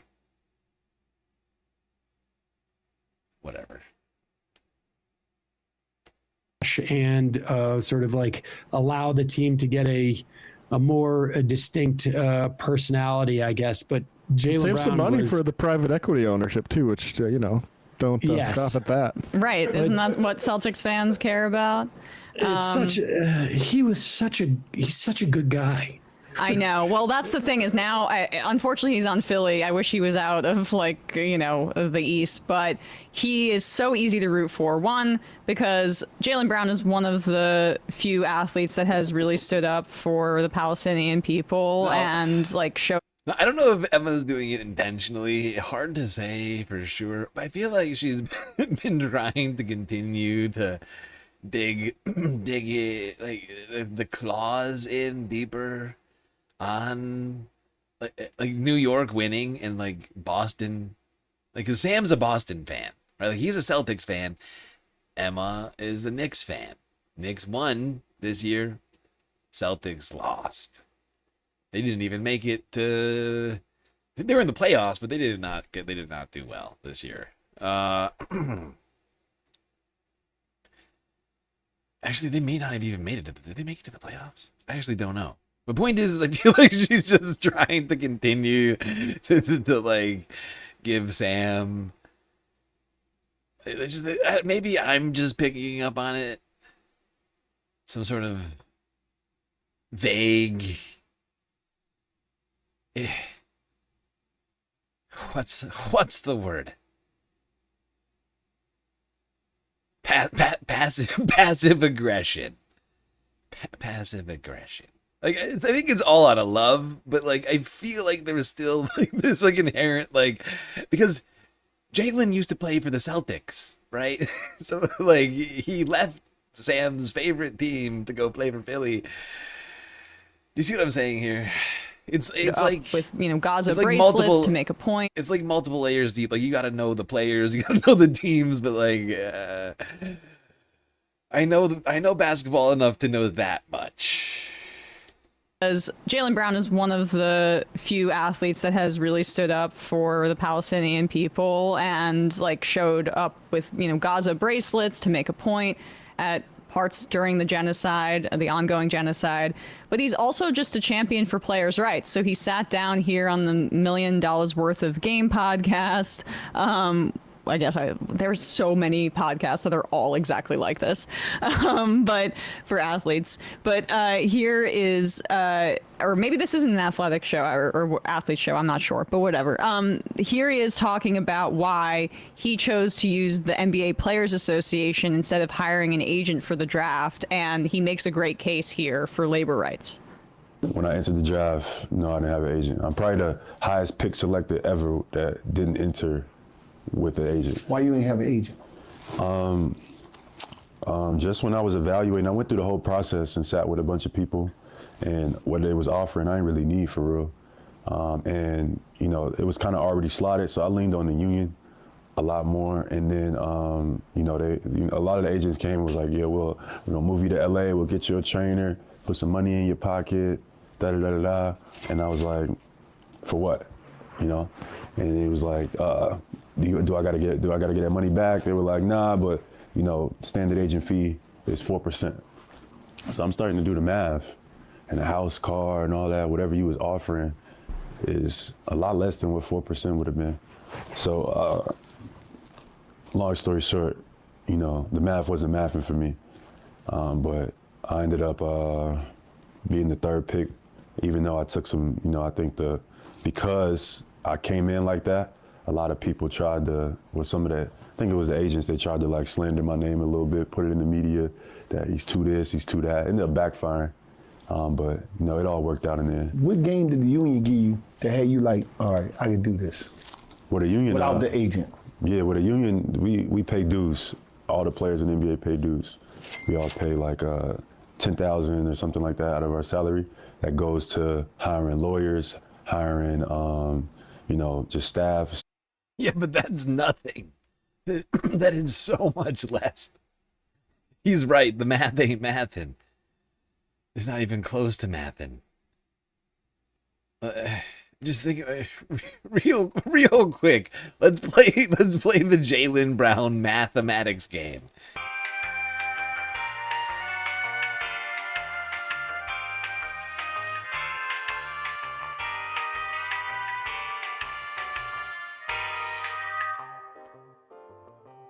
Well, there's Jaylen Brown's massive salary, $57 million.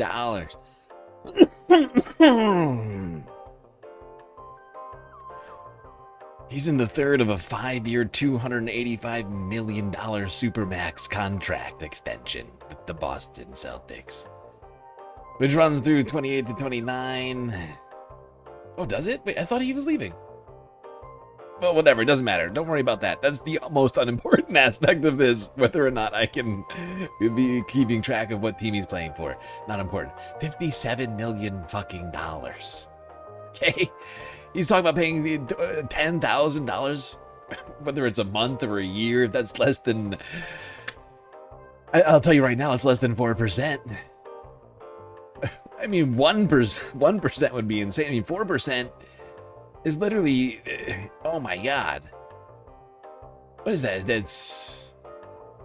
that $2 million? A year. That's $2 million a year. More than that. We're just gonna do 57 million flat. Jesus Christ. $2,280,000 a year. He would have been paying those agents. For what? Come on! Sounds like a robbery. Illegal. Violent crime. CEO, see everything that you need to lead a company, just that works for us. So all of that is our resources that we all pay for, that we agree to. So once I learned that, I just started using it. If anybody have any issues in the NBA, they can just go to the players union. They handle it. Who is that? This is Jaylen Brown. He's one of the most highest paid players in the NBA. It's not clear to me that whether or not he's still on the Celtics or if he got traded to Philadelphia. I think he did. But that contract holds when you get traded. But yeah, that's Jaylen Brown. He's by the way, I looked it up. He also has played as a guard before, which is why I thought he was a guard. I'm not crazy. But yeah, small forward, formerly for the Celtics, now the Philadelphia 76ers. He's a basketball player. For you, for sure. Security. I'm talking about you can get, private investigations done. They give referrals for financial advisors. They have a list of approved. You get a trust done, all type of stuff. Yeah, foundation-wise, health insurance, whatever you need. They have a liaison that's paid to make sure that you get it done. Yeah. So I put it on their desk like, I need you to get this done, and they do. Yeah, and another point in the interview, he talks about how players should have equity in the way that CEOs do when they're building up companies. But it's really interesting there because, like, he asked that question where he says it's slotted. Like in a lot of drafts, it's where you're selected that determines your salary, and your rookie contract is essentially because of the way that the CBA or the collective bargaining is negotiated, like those are slotted, and he'll have that contract for his rookie year, basically. So he's asking the question, why would I need an agent to take 4% of this when I could just have the union represent me here when my contract is already basically set? And then he touts unions there, and yeah, I thought, and also when he talks about how the agents were slandering his name in the draft in retaliation, that is a thing. That's a thing across sports where agents are upset when players go and don't hire them, but it's also a thing for teams. It's a dirty business where they want a player to fall to them, so they'll leak negative things about them in the press, so, harming the players and making them fall and losing. Yeah, and they tried to do that to Jaylen Brown. In my opinion, it didn't work. I mean, he went in the first round, third pick, right? Like, I mean,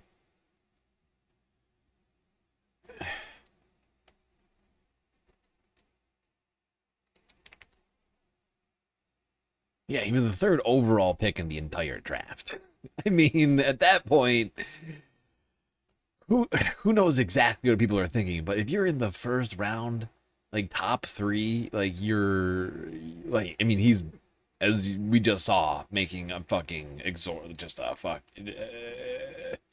stratospheric amount of money. I mean, $250 million for like 5 years or something like that. It's crazy. It is crazy. He's making $57 million a year. But he was smart. He went with the union instead of the agent. I think it's a good example of somebody who is making a ridiculous amount of money, but is still technically a worker. Right? Like follow me on this logic here. Right? And I think most people probably inherently like understand this.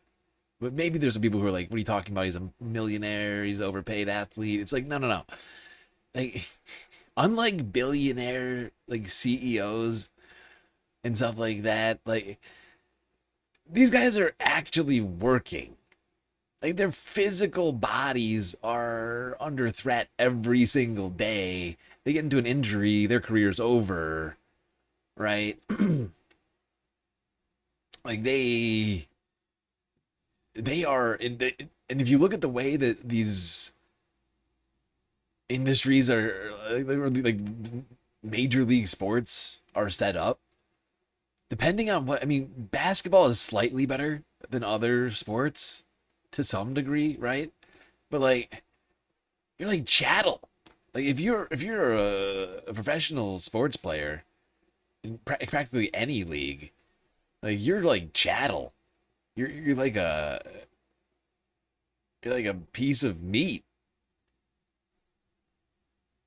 They do not, you know what I mean? Like they're paying people a shitload of money, but they see players as like human property and are like expected to do, you know, like to behave as workers, right? Essentially like the way they're treated, like, and how the power dynamics are, I still view them as being workers.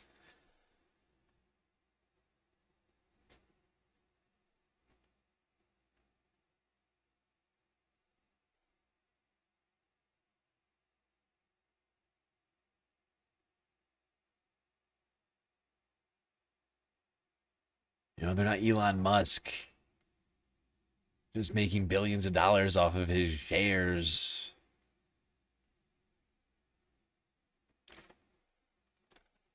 They're actually providing a service that people want.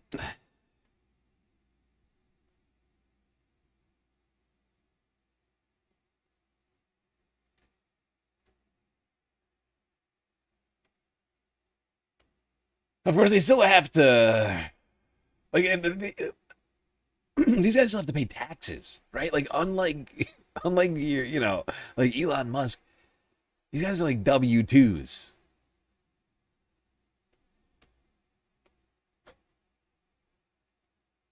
I still think we need to raise that cap so that they pay a fair share, because they're not paying. Unfortunately, there's some of the people who are workers but are paying a non-fair share of money into the system, right?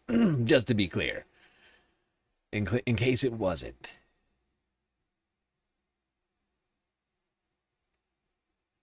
But they are earning like an actual, you know, like a.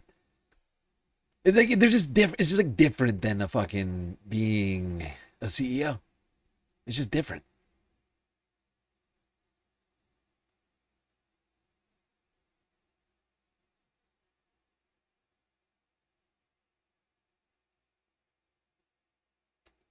And it's good to see people like Jaylen Brown speaking up about things like this, being like, you know what, the unions are a good thing.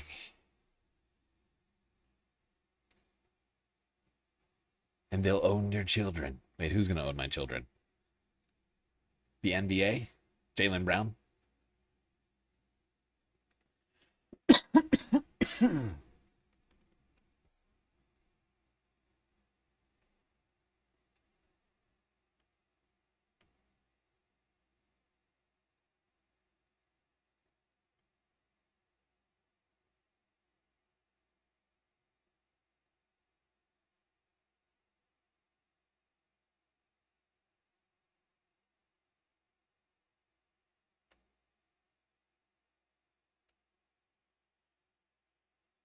Yeah.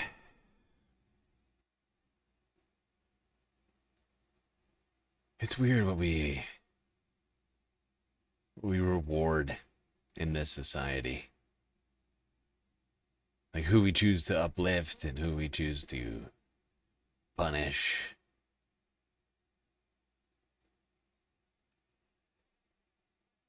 I'm sure a lot of these guys had big sports dreams perhaps at one point in their lives. But that changed at one point. They found themselves here. On Rikers Island. Doesn't mean you can't have fun. There is a match happening, and we talked about 66. You have one star only. You can see it there. On the other side, they have 3. Zohran Mamdani. Who you guys root for? I hope that this shares with. That's right, Zohran Mamdani went to Rikers Island Prison to watch the World Cup. Rather than going to the game, taking up one of the seats there, which I'm sure he could afford now. No.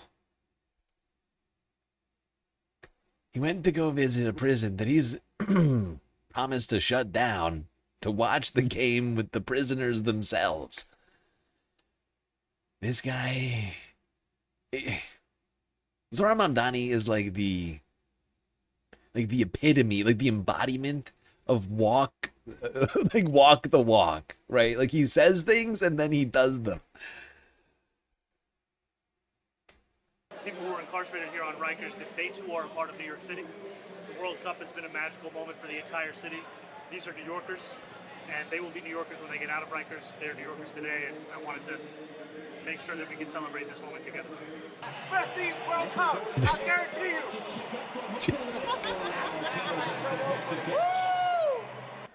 Even though it's not a sports bar, we can't get our drinks on and stuff like that. That's okay though, we got to eat on, so that was good though. You know what I'm saying? So we got the, privilege of drinking stuff, eating food that we don't really get and you know what I'm saying? Like with me, I've been locked up 21 months, so it's been a long time since I had real food like that. Well, there you go. There was another clip I was saving for Sunday Fun Day that we're doing here today. Heartwarming story. Zohran Mamdani bringing food. And his love of soccer to the inmates of Rikers Island. Apparently there's a few soccer fans there too. Watching the World Cup semi-final.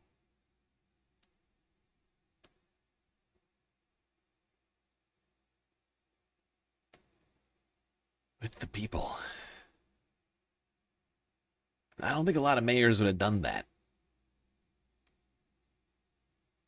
I don't think a lot of mayors have done things like that. That was just, to me, is crazy. I couldn't believe, when I was like, wait, he did what? Okay. Okay, Zohran really living what he preaches over here.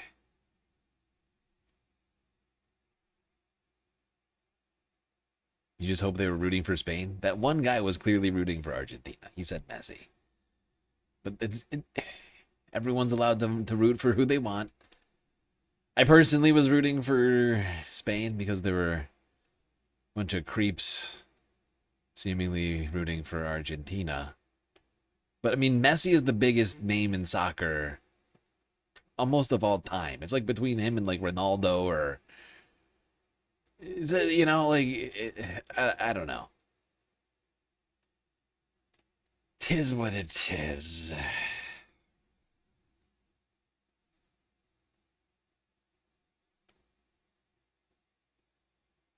But also, fuck Argentina. I blame their president for that feeling of mine, okay? Javier Milei sucks. He's a dickbag. He's bringing great shame on your country, Argentina. You should get rid of that guy. I know it's tough because he's a fascist and all, but... And who am I to say anything, considering what we've got here? This lunatic who's got to make everything about him, doing a flyover at the World Cup final in, where is this again? I forget. Hold on. I can't remember. Fuck. Is it New York? I was in New Jersey. It was in East Rutherford.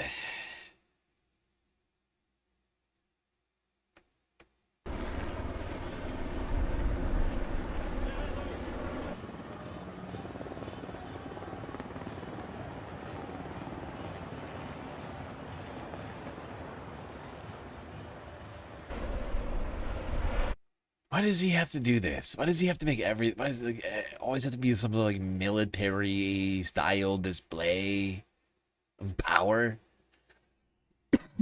He is obsessed with making shit about him. It is crazy. Like, I think we all kind of inherently knew that most of his excitement surrounding the World Cup and the Olympics falling, and America too, and the 250th birthday of America all falling during his presidency. I think we all, even before we've witnessed most of it now, like, I think we all inherently knew that it had to do with his own ego and not his love of America, which doesn't exist. But, my God, every fucking day, he just proves to me that there is no limit to self-extravagance and narcissism. Delusional megalomania knows no bounds, especially if you're the president.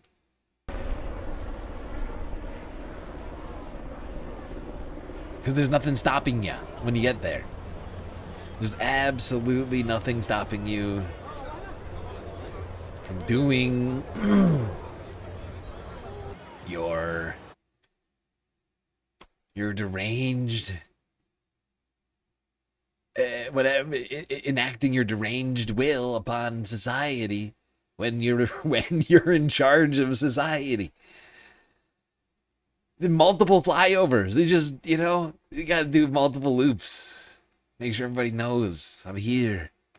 I'm here, everybody. I did everything right and they indicted me.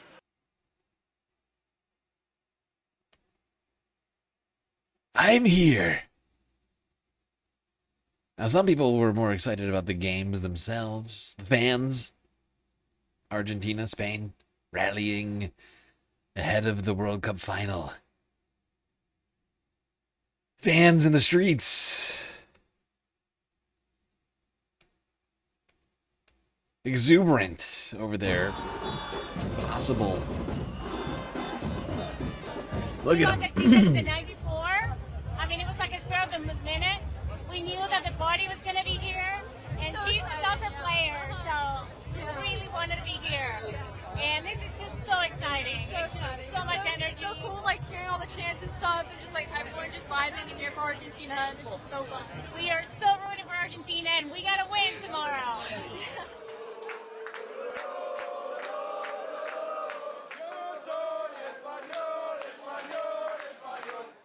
will be less people than Argentina, because Argentinians tend to move all around the world and are much more. But we will promise that we'll shout for represent the 47 million of Spanish people that are in the country. Well, there you go, Argentinian and Spanish fans. Amped up to an 11 ahead of this World Cup final game. Spain! Apparently winning, I think 2-0. I'm sorry, 1-0. After extra time. Big W for España.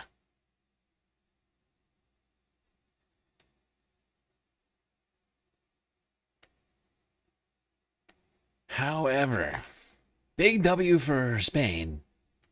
Trump thinks it's a big W for him. However,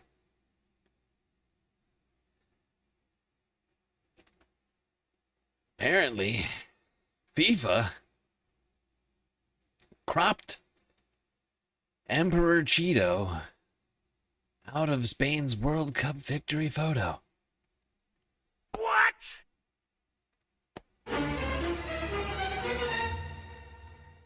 That's right.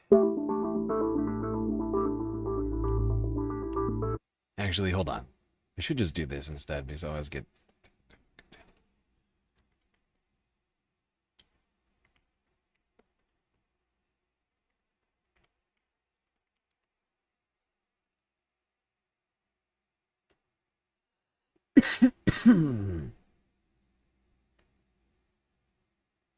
Here's Forbes breaking news from earlier Monday afternoon. FIFA crops Trump out of World Cup photo. White House adds him back in. It's just so petty. It's so petty. Oh my god. Oh my god. FIFA appeared to crop out President Trump and FIFA President Gianni Infantino from pictures shared to social media celebrating Spain's World Cup victory over Argentina. But the White House shared a series of pictures Monday afternoon that all prominently featured the president. Oh, pictures shared to FIFA's social media account follows the World Cup final, depicting the Spanish team holding the trophy on stage at MetLife Stadium, pure carefully cropped to exclude Trump.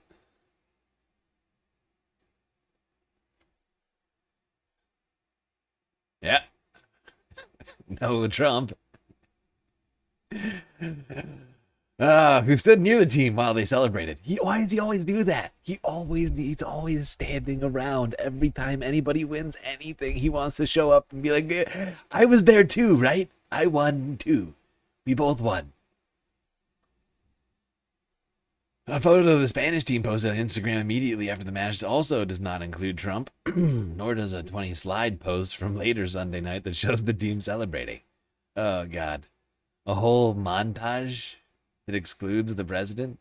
Oh, no. Ahem. I hate Instagram. Fuck you. But on Monday afternoon, the White House... By the way, I follow the White House Twitter because I have to for my job. Keep track of what these idiots are doing at any given time. Oh, I saw this slew of pictures. But on Monday afternoon, the White House shared 6 pictures from the final on social media, all of which include Trump, and 2 of which he is the only person in focus. While only 2 of the pictures include the Spanish team.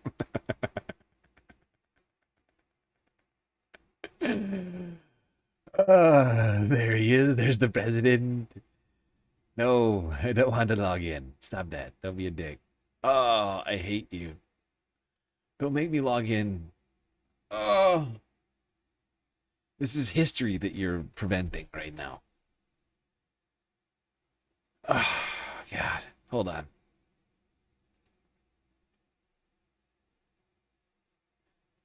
We need to look at these. Because it's real. It's extra. It's real extra stupid. It's a special kind of stupid. These guys are out of control. Hold on. I can just do this and then do this. My should already be signed in over here. Right? Right? Yes. Exactly. Here we go. Oh, look at these. Look at him. It's just him. Why is there a photo where he's the only thing that's in focus? I don't understand. No Spanish team here. No, is the Spanish press? Oh, I think that's the Spanish prime. No, is it? No, that's not him. The Spanish. I don't think the Spanish prime minister is even in this photo. There's President and Messi. There's the President and Messi. Oh, there's the Spanish team who won. And the president looking weird as shit. Like this is fucking deranged. These are the good photos. These are the ones people really want. Trump's presentation of the trophy was described by some commentators as quote-unquote awkward, as Infantino apparently attempted to guide Trump away from the team as they lifted the trophy and confetti launched from cannons. Trump and Infantino were also met with boos from the crowd when they appeared on screen and entered the field for the trophy presentation, though a Spanish player mimicked the president's Trump dance, which he often performs to the Village People's YMCA while President Trump was on stage. Oh, he is an embarrassment. He's a goddamn embarrassment in this fucking country. Look at him. That's mine. Look at him in this photo. Like, look, it's me. This is my trophy. I won it. I am the one who did it. When you really think about it, I deserve this trophy as much as you. Maybe I should keep it.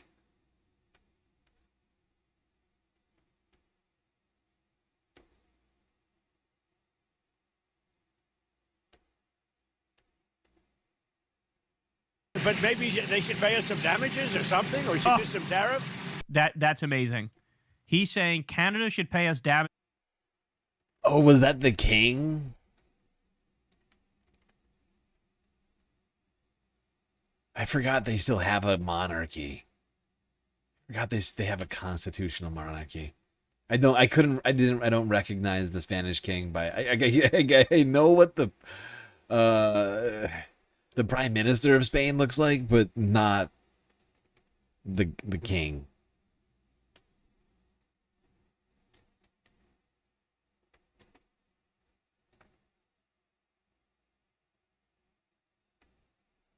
But thank you for pointing that out.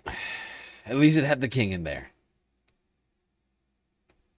So we had the World Cup final yesterday, and I ended up rooting for Spain in the final for the very simple reason that all of the modern day Hitlers were rooting for, I should say, Argentina. You had Ben Gavir posted some Go Messi shit and, was holding up an Argentina flag or something like that.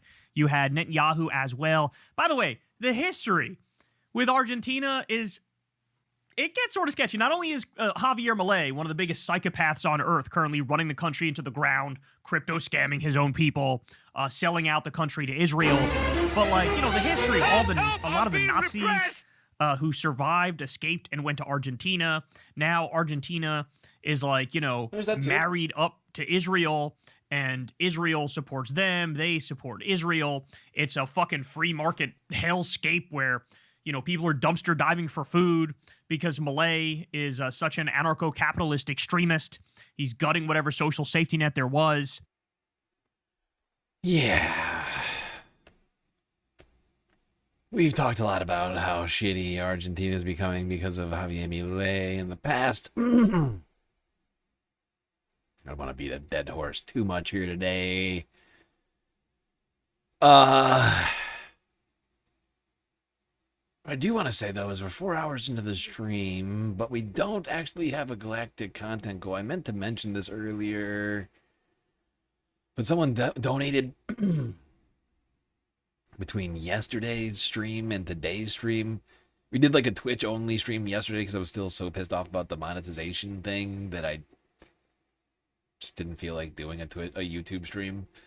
But suffice to say, we're back, and somebody donated between then and now. $50. That's enough for at least one galactic content goal. Meant to mention this earlier. It's one of the reasons why we're getting closer to completing the galactic deficit. Well, we still have a long ways to go. With only 10 days left, we gotta raise $50 a day somehow. Not per stream, but per day. Maybe I'll have to stream every day between now and then. I don't know. We'll see what happens. But just know that all of your donations do help keep the Galactic News Network alive, especially since we're still demonetized by YouTube. Still fighting to get that back, but till then, your donations more important than ever, since we no longer receive ad dollars. Super chats or super stickers or memberships. But we still got Twitch, Cash App, PayPal, Throne, and Patreon. All good ways to help with the production of the stream. Of course, the only reliable ways to contribute to the galactic deficit: Cash App, PayPal, and Patreon. And I think we might start live streaming to Patreon as well as Substack, if I can figure out a way to get us to do a quintuple stream. But that's my next plan. Since things aren't going as well as I'd like with getting since it's been such a struggle getting remonetized. After 2.5 years, I'm like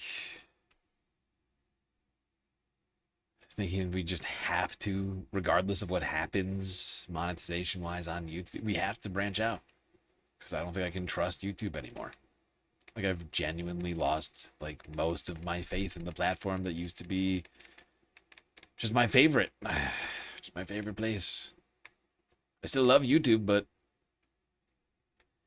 that love has been tainted by what's been done to me at this point. Because let's just recap now, at this point, what's happened. First, we had the entire channel terminated for claims of... Well, I don't even remember what the claim was then. What was the... Anybody remember what the channel got terminated for now? There's been so many things.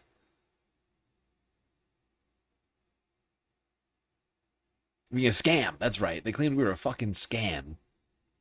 So first we're a scam. We get the channel terminated last year in September. Which still, I can't even understand how they made that determination. Then we get the channel back in December. 4 months later, we're told that I'm demonetized for being inauthentic. Being inauthentic content. Then, 2.5 months or longer into it, that designation is arbitrarily and without warning changed from inauthentic to off-putting or unsatisfying.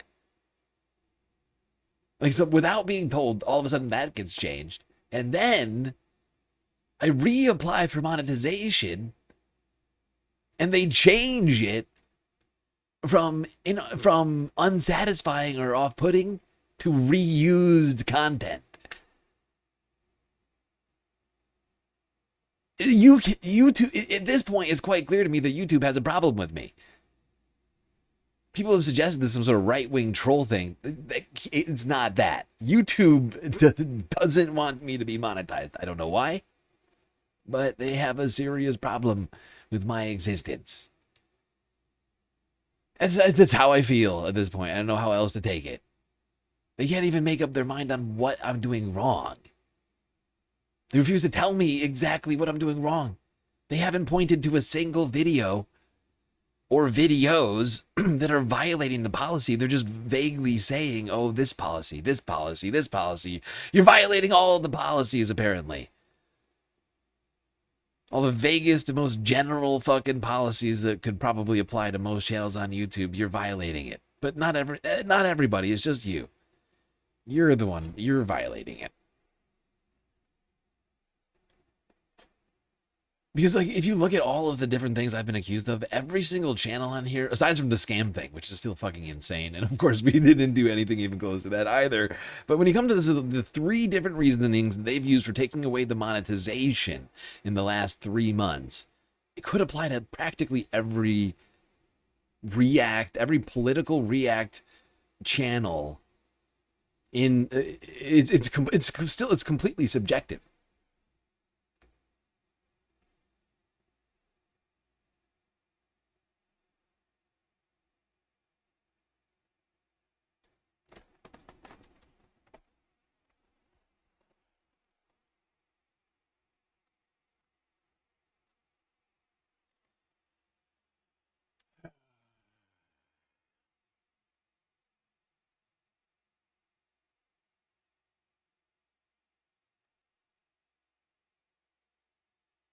This is ridiculous!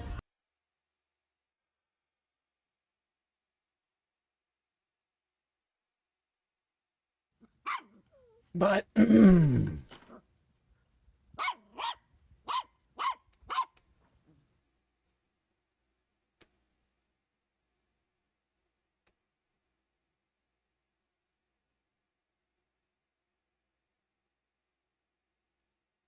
still dealing with that situation, I'm afraid. I don't know when it's going to be solved. I wish I did.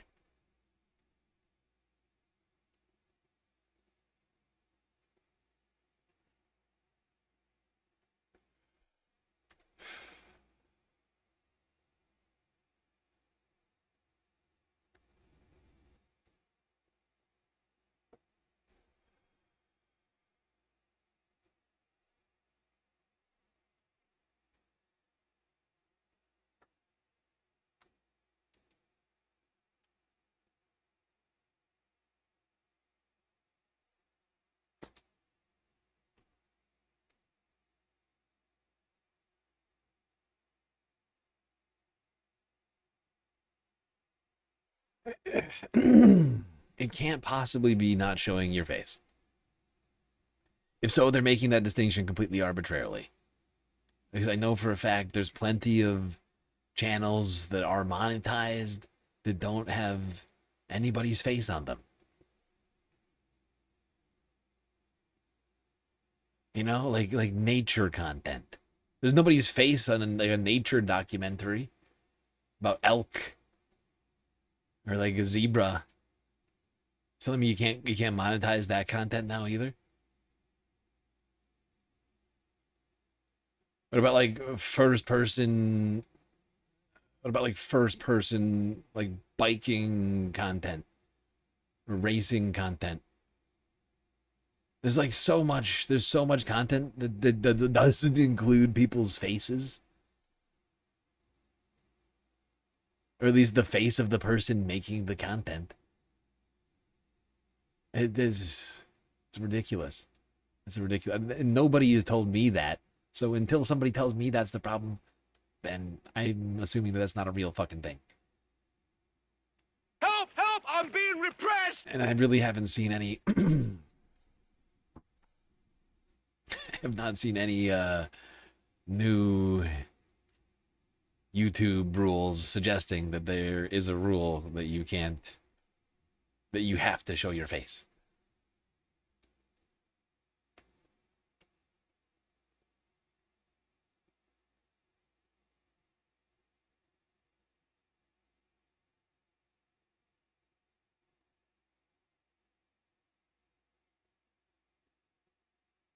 This is the very definition of totalitarianism.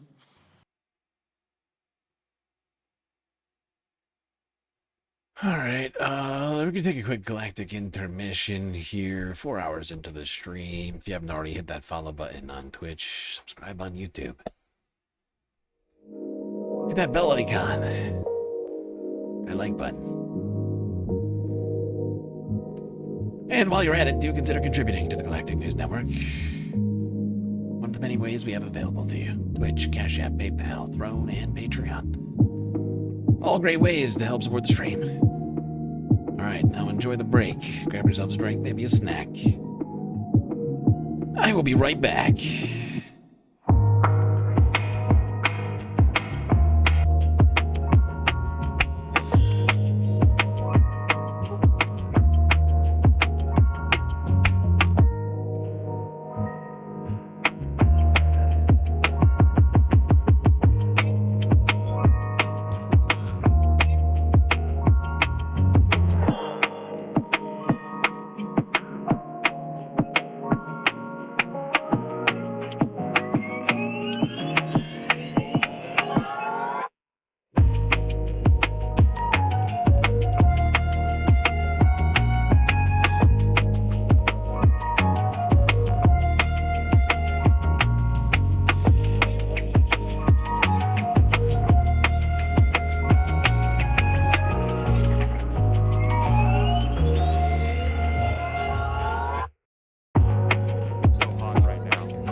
The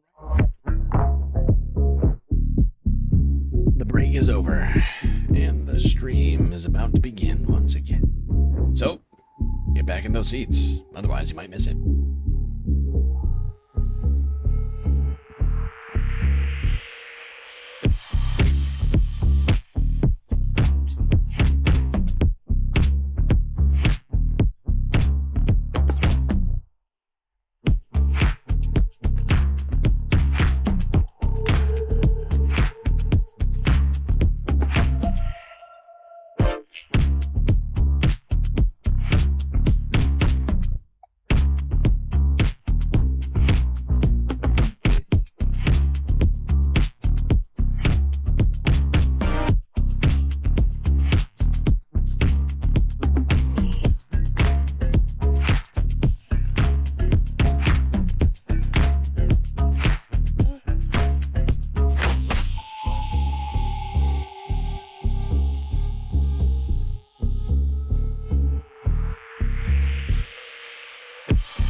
Okay, I'm back. Still a lot to talk about here tonight. Gonna start off in the second half with some environmental news. Democracy Now! On an effort to block the Trump... to block the Trump administration's move to gut the Endangered Species Act. If you recall, this is something that Trump did early. I think he started working on last year, making protected lands unprotected, deeming the development of lands as non-threatening to endangered species. Things like that. This is Democracy Now!, democracynow.org. I'm Mimi Goodman with Nermin Sheikh. We turn now to the latest effort by the Trump administration to dramatically weaken the Endangered Species Act, a bedrock of successful U.S. conservation for more than 50 years. The Interior and Commerce Departments announced a rule change last week that would reinterpret the word harm in the language of the law to no longer include destruction of habitat where endangered species live.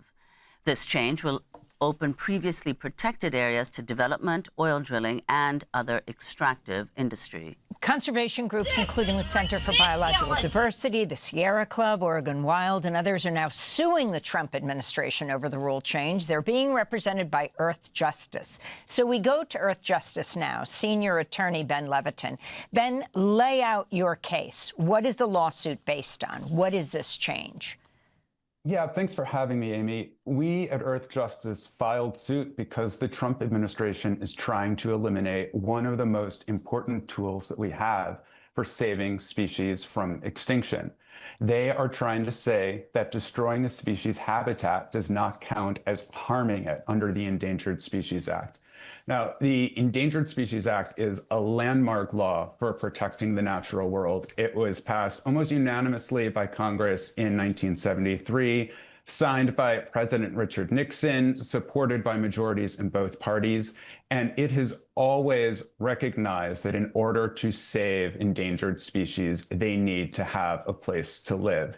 And that's such an important national commitment that we made in that statute. It's like a statement that we are not going to let the web of life unravel on our watch. And what? Yeah, I mean, this is just a deeply problematic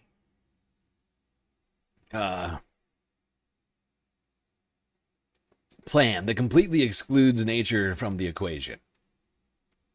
All right, and like I said, technically, I'm pretty sure Trump passed an executive order on this like last year, but is just now being enacted by the agencies themselves. And that is what this group is suing to block. Because that is, in effect, the important part. I mean, Trump can put out as many executive orders as he wants to. It's really about whether or not they're being implemented. And unfortunately, it looks like they are going ahead with this ridiculous plan.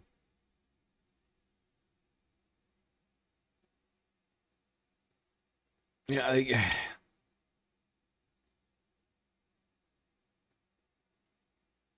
like I'm not just completely against all development, but the fact is this is a completely irresponsible way to go about development, right?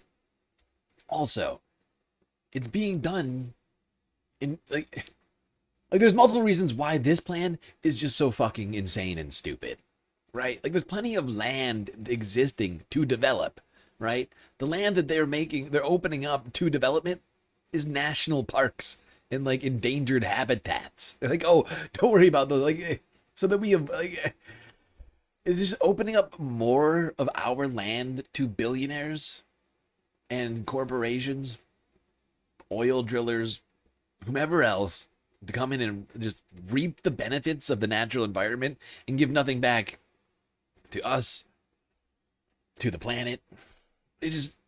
They're pirates. They're just fucking pirates that are running around stealing. And of course it's going to be bad for the environment. And the fact, like I was saying, like there's plenty of private lands that exist that we could develop on, right? Billionaires, multimillionaires that are just sitting on vast tracts of land, undeveloped, near or adjacent to large metropolitan city centers that they refuse to allow to be developed.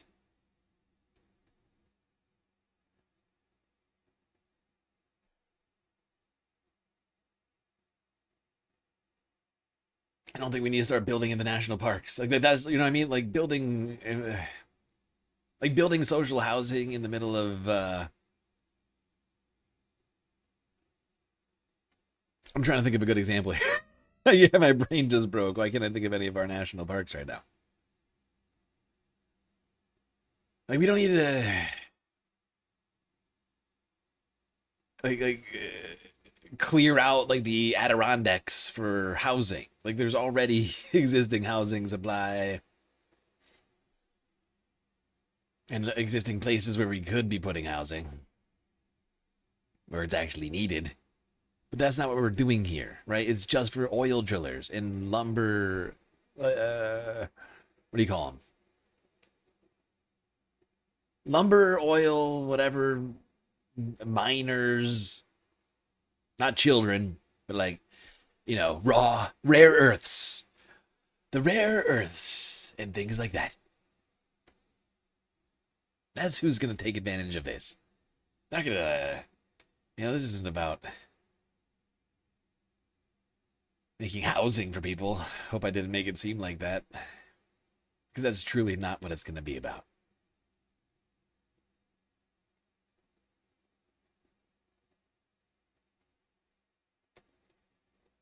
Just going to be reaping the planet, its natural resources. Probably in a very low, if not tax-free environment under the Trump administration. Selling it off big profits. None of us reaping the benefit.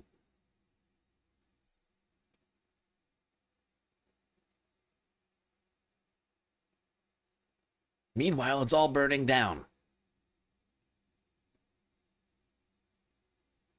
Well, there's at least in Minnesota, 15 different wildfires now burning there in the northern part of the state. Here's CBS Minnesota WCCO from 9 hours ago. Maria, you're following the latest on those wildfires burning along the North Shore. Yeah, Shayla, that's right. Right now, officials say there are 15 active wildfires burning in the Superior National Forest, covering more than 62,000 acres of land. 3 of those are inside the Boundary Waters Canoe Area Wilderness. As of late last night, firefighters say some of those fires have emerged, which is changing the number of fires burning. The BWCA remains closed to campers until at least Friday. That's as pilots and firefighters continue to flock to Ely to help contain the flames. And the current weather isn't helping much. According to the DNR, it's so dry up there that just one spark could ignite a catastrophic wildfire. Because of that, there are now burn restrictions across the state. Take a look at this map. New restrictions just kicked in. Yeah. Things are bad in Minnesota and Canada, of course, which Minnesota borders. Also bad. Fires across Ontario. Continuing. Here's CBC News on some of these Canadian wildfires. Hello, I'm Andrew Nichols. You're watching CBC News Network. We start in Ontario, where almost 200 wildfires are currently burning. Hundreds of people have been forced out of their homes so far. Premier Doug Ford says there's a major effort underway to control the fires. We have 155 fire crews and approximately 80 water bombers and helicopters remain in operation across the north, with roughly 40 additional support aircraft ready to assist. 13 communities have been evacuated or are still in the process of evacuating, with a decision still pending on one additional community. And the CBC's Mark Carcasole is here monitoring the wildfire situation. He joins me in studio. So, Mark, you're watching wildfires both in Ontario and in British Columbia. Let's start in Ontario. Yeah, well, let's start with the numbers, right? We heard from the Premier there just how many resources are being thrown at these fires, just how many people have been displaced because of them. Let's show you what they're dealing with. We'll bring up the map to show you just.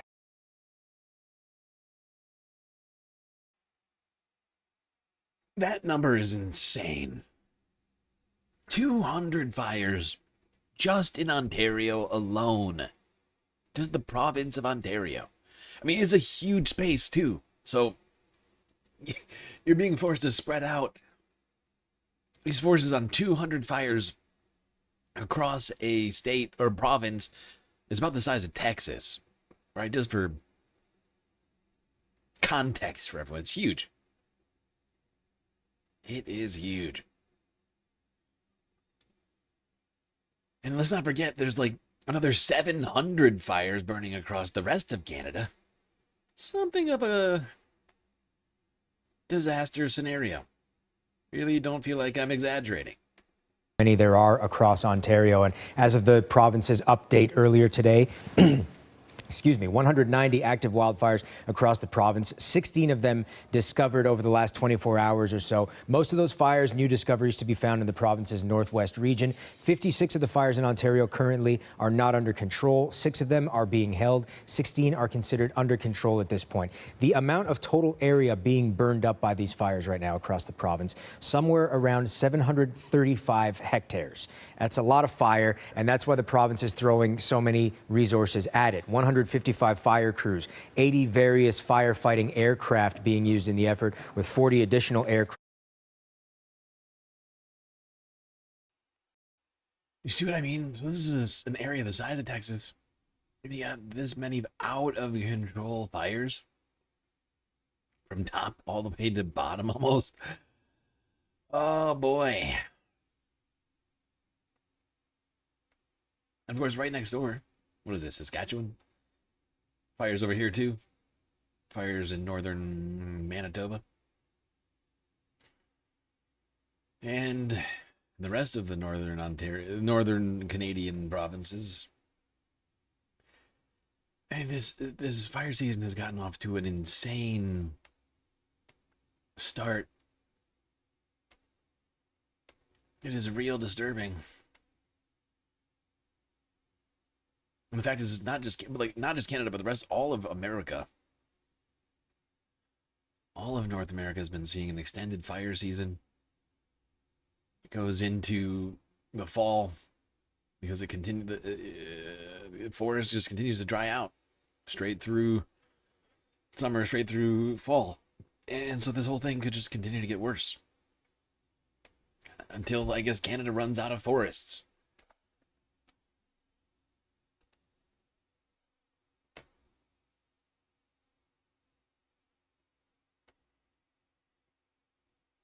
Not a good situation. All right, let's go here to Democracy Now! From earlier on Monday.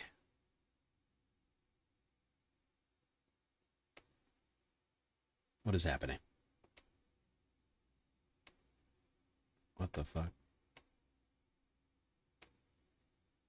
This is Democracy Now!, democracynow.org. I'm Amy Goodman. Millions across North America face another day of hazardous air pollution as nearly 1,000 active wildfires continue to rage in Canada.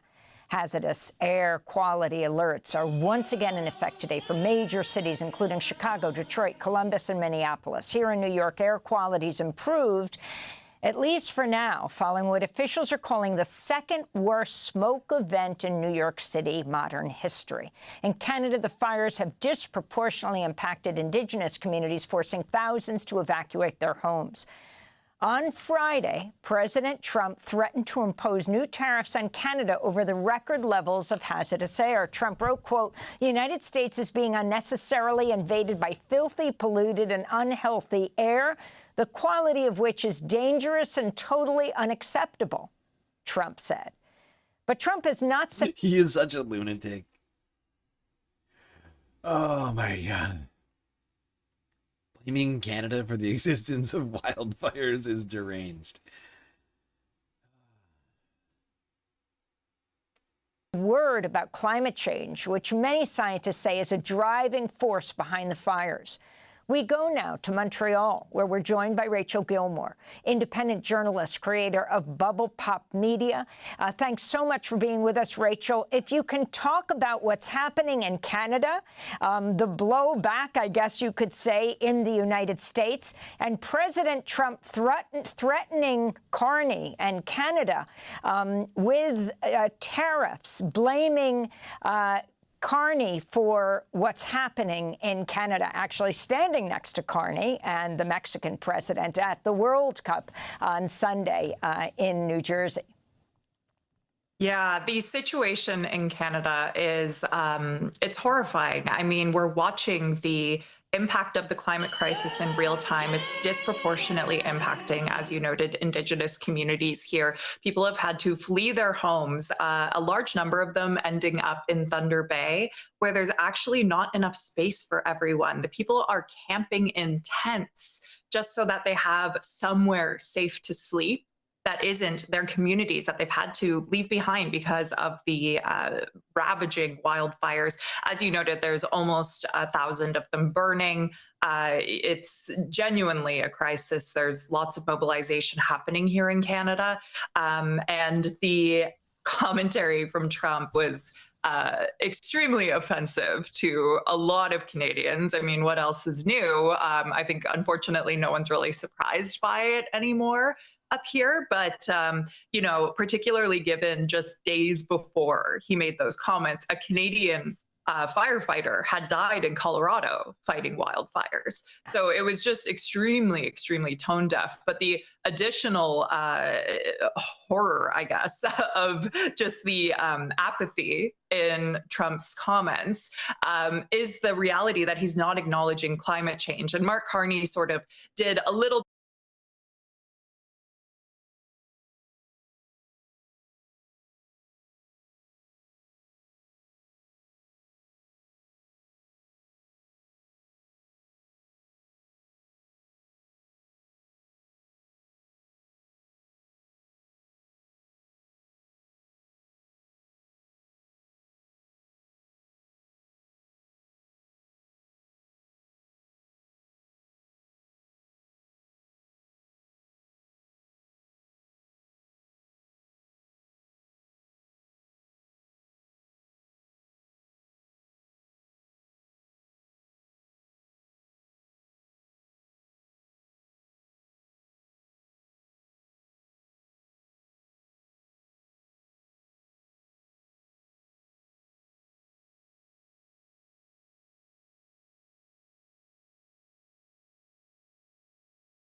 Shit. I was muted. What I was trying to say is, it's just deeply, deeply ironical, paradoxical that Donald Trump is complaining about wildfire smoke that he himself is contributing to with his own climate and energy policy. A guy who has some weird obsession with drilling for oil and strange fear of windmills. He's the guy. The guy he's looking for is him. He's the one who's making these fires more likely.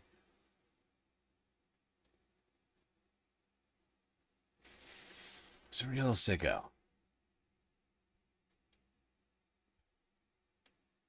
He doesn't usually respond directly to the more unhinged stuff that Trump says, but he sort of made this this comment about how it is the climate crisis that is making the dry and hot conditions for more wildfires to be sparked when there's more extreme weather, which causes more lightning strikes. But the difficulty here is that, as much as Carney's saying that in response to Trump, he's not exactly taking the climate action that we need here in Canada. In fact, quite the opposite, despite him sort of selling himself as this climate guy, leaning on his credentials from his time at the United Nations.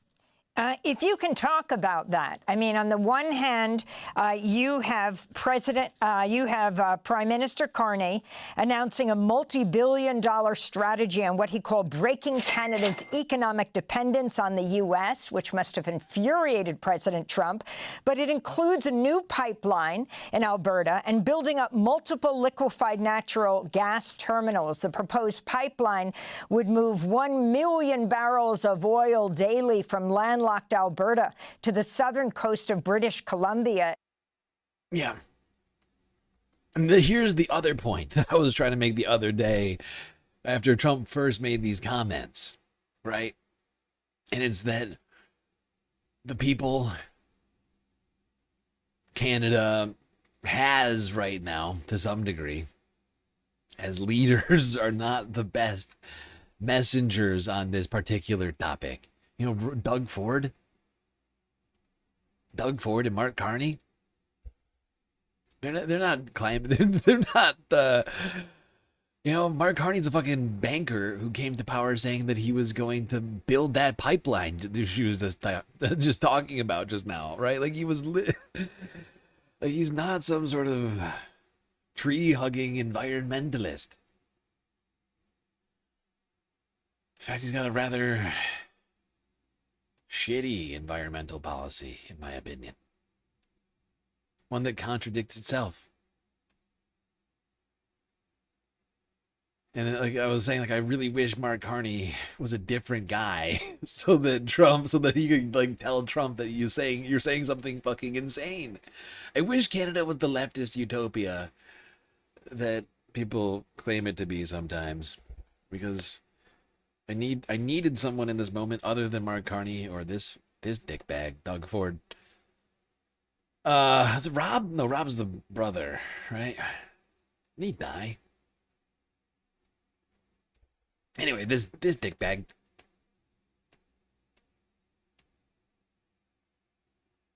You got to remind President Trump that there's 3.9 million acres burning in the United States right now. And if we had resources, we would send them down to our closest friends and allies. So, you know something, rather than criticize and threaten Canada, your closest friends, maybe one day you're going to need our help like you did last year, and we deployed the people. I get frustrated just listening to that bunch of rubbish. It's unacceptable that President Trump still... Hey, get upset listening to this kind of rubbish. Okay, Doug. Hey, thanks, buddy. Really upset, that poor Doug. He loves America. Oh, he really does love America, though. The worst possible ways. You know, I met Doug Ford one time. He brought his family down to New York. I used to work at a exclusive-ish hotel like a boutique hotel, if you will.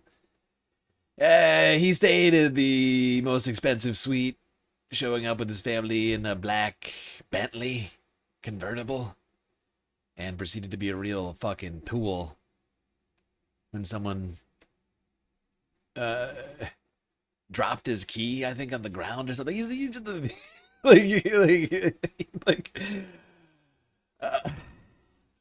but aside from my own anecdotal personal experiences with Doug Ford, he's a bad guy as a legislator. Him and his brother are a couple of corrupt idiots, run around enriching themselves and drinking too much and have this ridiculous neoliberal, neoconservative, it's like neocentrists. Like really, the Doug Ford, the progressive conservatives, that's a thing, by the way. That's the name of Doug Ford's party, the Progressive Conservatives. It is in itself an oxymoron. The name itself is a paradox. Doesn't make any sense. How can you progress and also be conservative? How can you be how can you be both? But Doug, he tries every goddamn day to his neocentrist best. Galactic Bellboy. That's right. That's right. I used to do multiple hotel jobs, including bellboy slash shuttle driver slash. I had a lot of hats. I had a lot of hats at that hotel.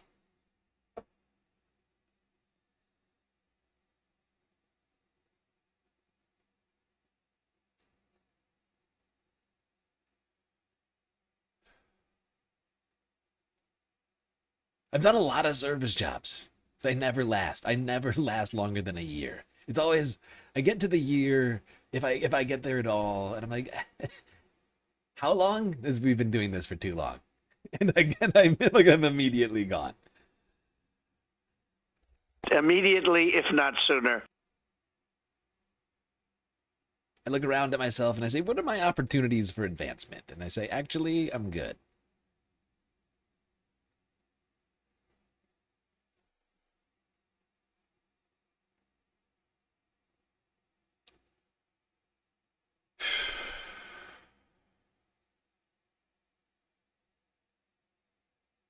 Now, one more quick clip before we get to the latest development in this story. President Trump suggesting our neighbor to the north should pay for the smoky skies across the U.S. caused by Canadian wildfires. President Trump said he spoke with the Prime Minister of Canada about it at the World Cup last night. Listen. Our air has been poisoned.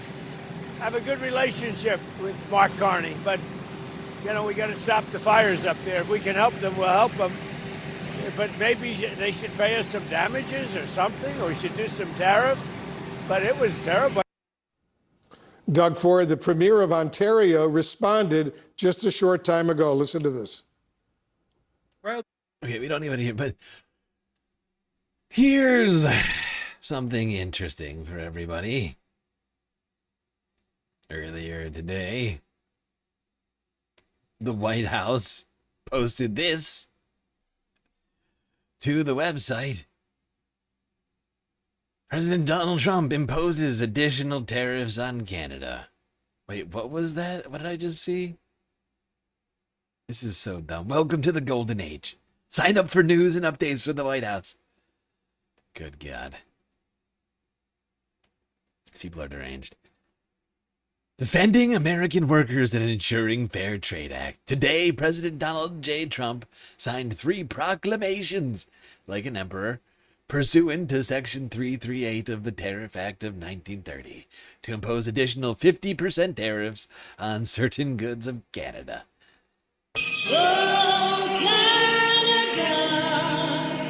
First, hockey sticks.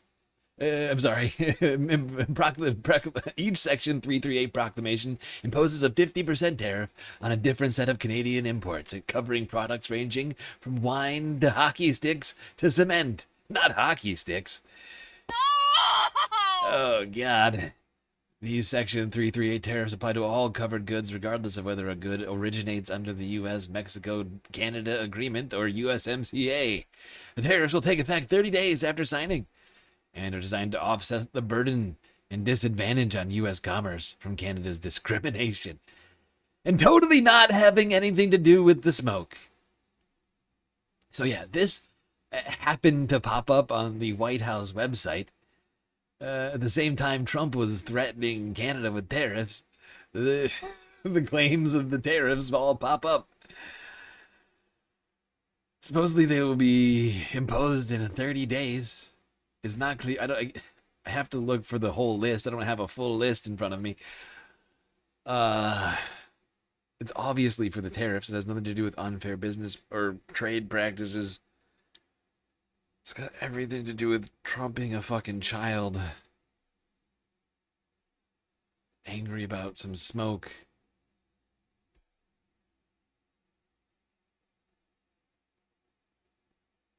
So stupid.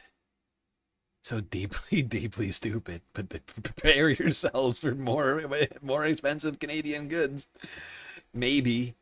Because here's the other thing I would just like to point out to everybody. Since I'm not like a trade lawyer, I can't actually say this for certain, but I could have sworn the Supreme Court ruled he can't do this anymore.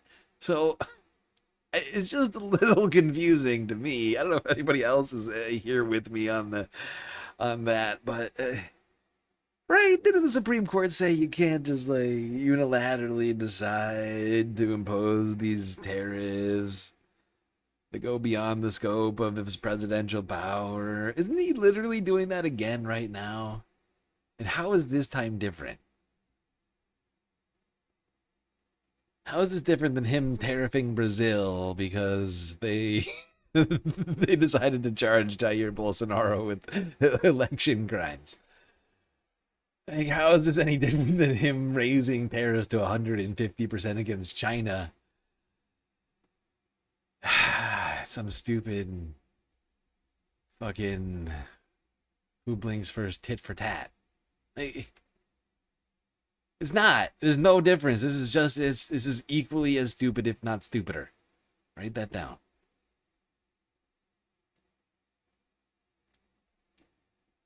Tariff the penguins some more. Yes. Good point, Omega. We could tariff the penguins too.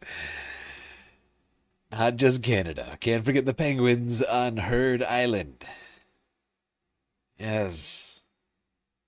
It makes me want to watch that stupid fucking AI slop content. Oh, okay. No, we're not going to do that. No, we're not going to do that. Not going to do it. Wouldn't be prudent at this juncture. What would be prudent?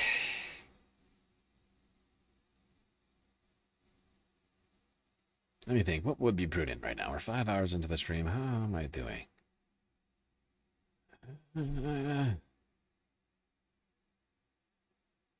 What would be prudent is to talk about other fires, actually. No. First, this.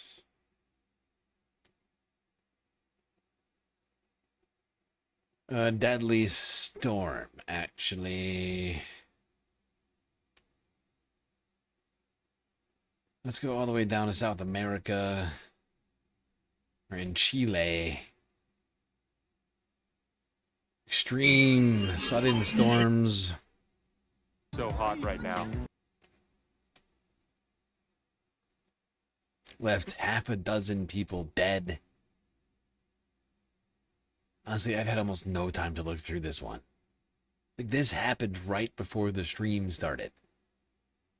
Like, I got word of this right as I was getting ready to go live. In fact, a bunch of details came to light that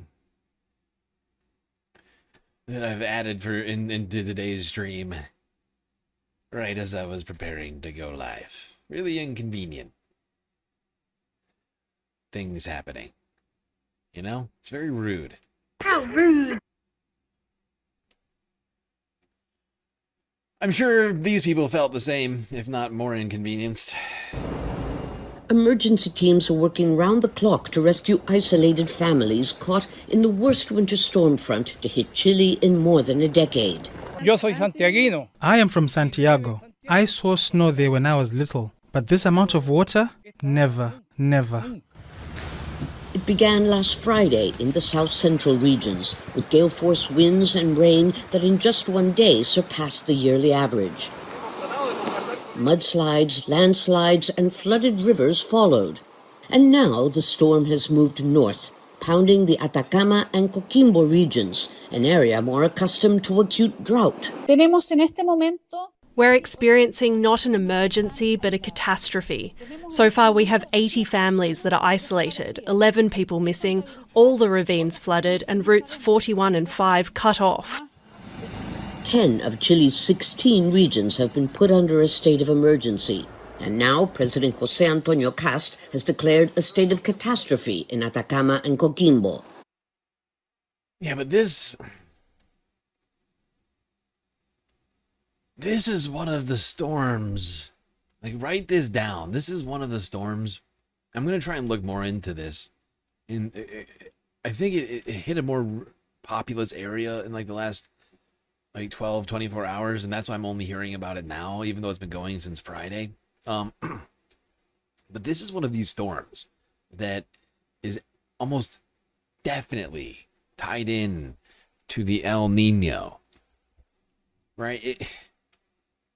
The El Nino right now is sitting right above Chile. You know, all of this warm water is congregating right near Chile. And as a result, you're going to have, we've been saying, you're going to have a bunch of unexpected storms in the Pacific, right? Like in the Eastern Pacific, you're going to see storms in places that are known for droughts, like exactly here in this region of Chile. Where instead of a drought, they had a catastrophic storm. The storm is caused by the El Niño phenomena, described by some as a Godzilla Niño because of its intensity.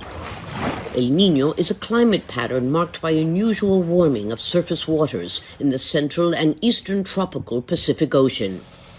In cities like Ovalle, the government is rushing to replace flooded hospital services. The Army's modular hospital is on its way to the Ovela because as a result of the rains, intense damage was caused to 5 of the 7 wards of the Ovela hospital. Okay.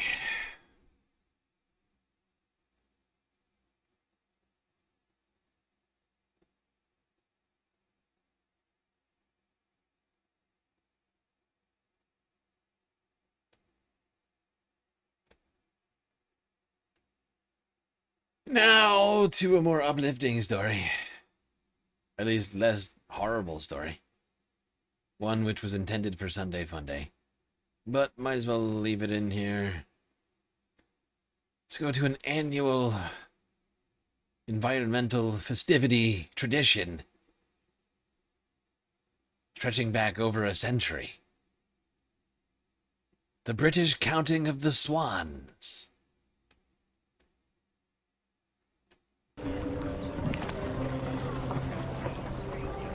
He was going that way.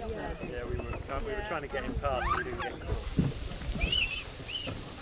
caught. We're here Swan Upping today, but Swan Upping years and years ago, right back to the 12th century, it was a very important food, served up at banquets and feasts, and you know, people used to be very, very proud of keeping swans.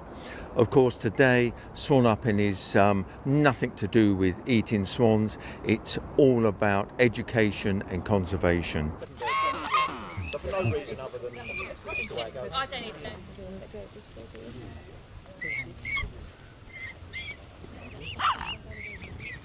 know. Last year, we had 115 young cygnets, but that was quite low compared with sort of 3 or 4 years ago when we were up to about 140, 150. But we've had the problem of bird flu in the winter months, which has taken a lot of breeding pairs have died through that. There we go, British swans struggling to survive. Numbers dwindling.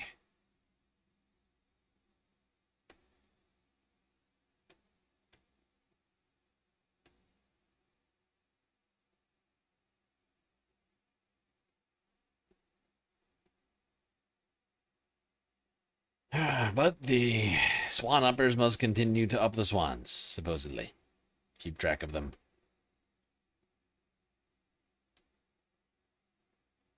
The swans don't seem all that disturbed by the swan upping, which is interesting.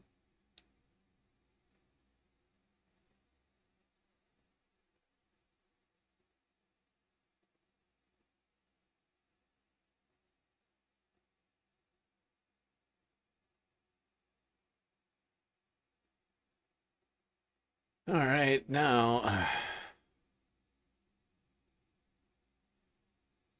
let's go to the Nordic countries. First, Norway, where they just got done having the largest fire in Norwegian history.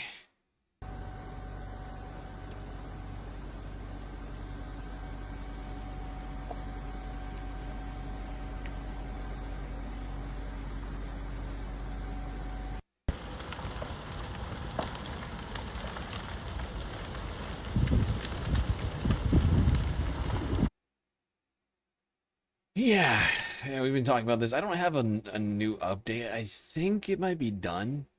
I actually don't know for sure. But since there's a lack of news stories, I get the sense that they've managed to get a handle on this fire. But suffice to say, this was a shocking event in Norway. 100 homes burnt to the ground. Biggest wildfire in history.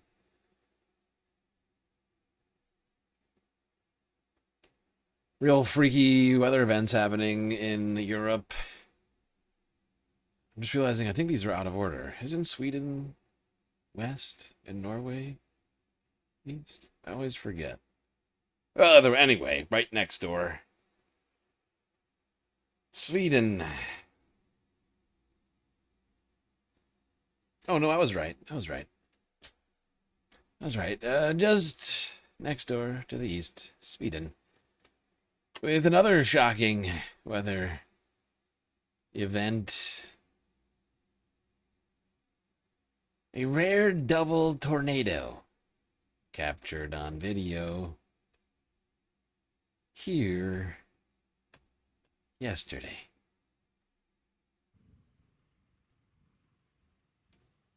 Yeah, Sweden's not the place I think of having a lot of tornadoes.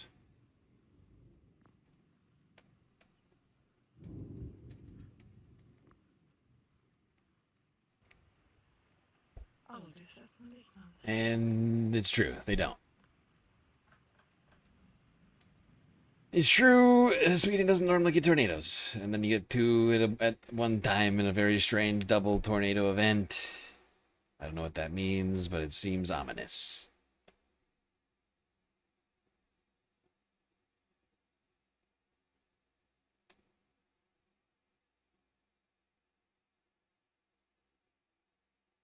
Meanwhile,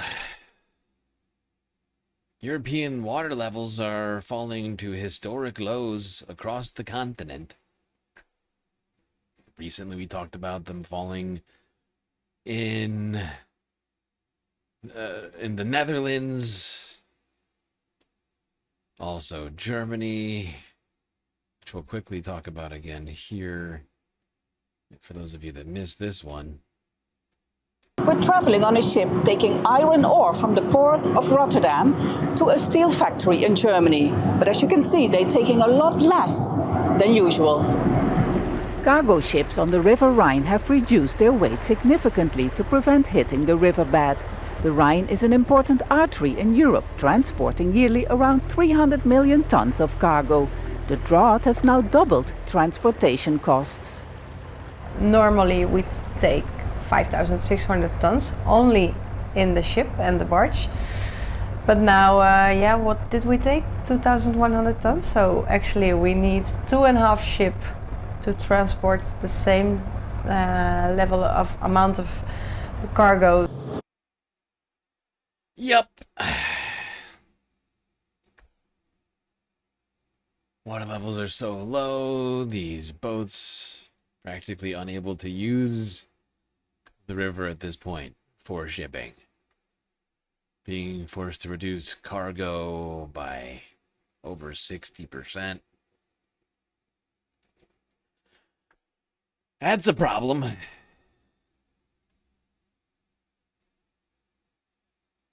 But it's not just Germany. Romania, not far away, having some problems with their most well-known river, the Danube, falling to the lowest levels in 30 years. I'm sensing a pattern. Humanity's running out of water.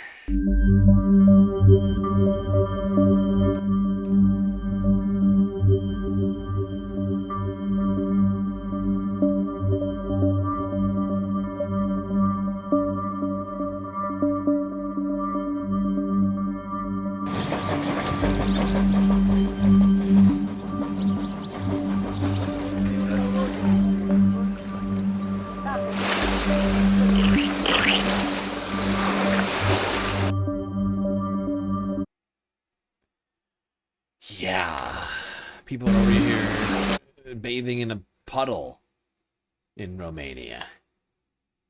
Good God.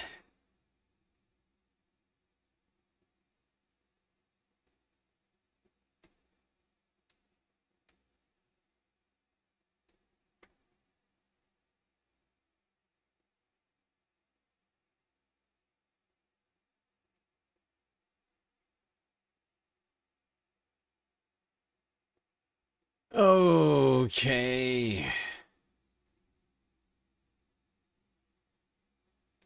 So yeah, Netherlands, Germany, Romania, all running out of water.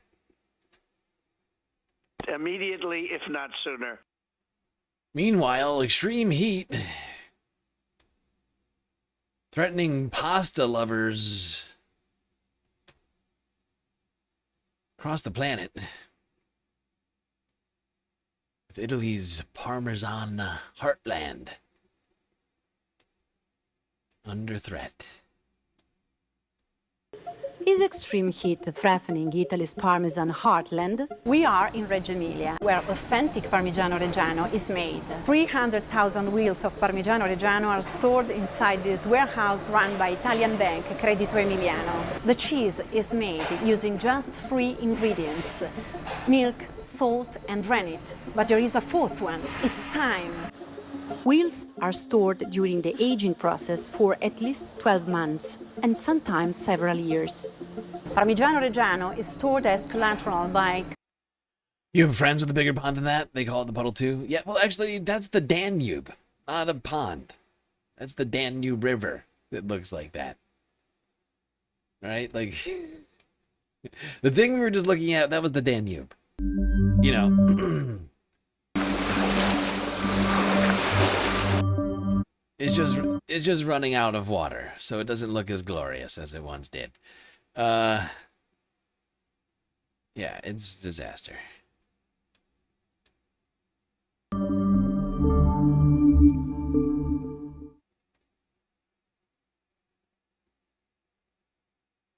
Save the cheese. Yes, save the cheese. Whoa. What's happening here?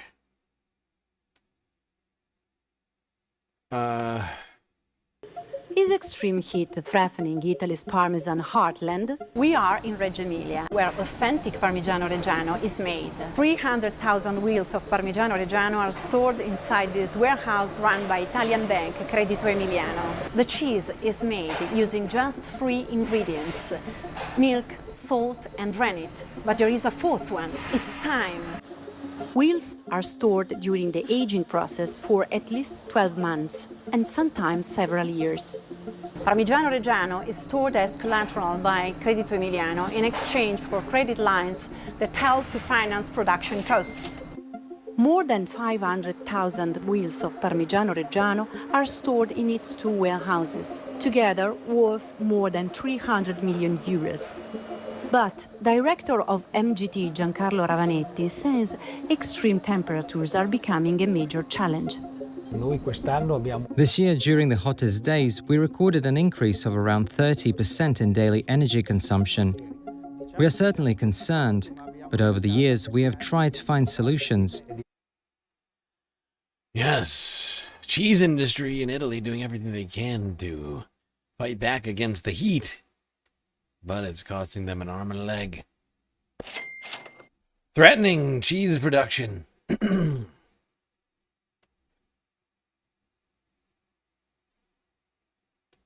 Threatening cheese production in a big, big way.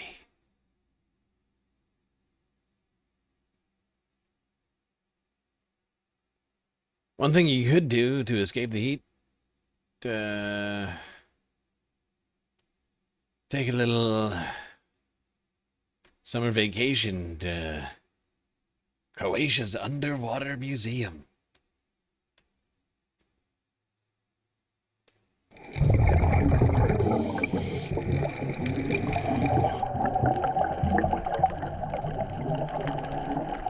Nalazi se na dubini od 3,5-4 metra. It is located at a depth of 3.5 to 4 meters. All the statues are approximately human-sized, about 2 meters high, so it is ideal for all beginners, non-swimmers. It is not at all important that people have to dive with equipment and diving tanks, but it is more based on a snorkeling tour, so it's made for all generations. Looks fun, just remember, when in Croatia, don't get a tattoo when drunk. That'll be funny at some point. Okay, let's keep going east to Iraq. They are trying their best to tackle the intense heat with an agricultural product of sorts. A green belt. They're hoping will help soak up the heat.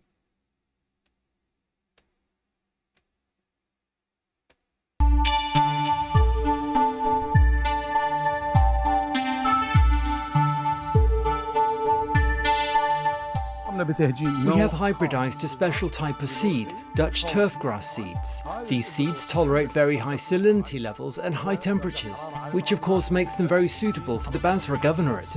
As you can see, we are in the 7th month, July, and still planting.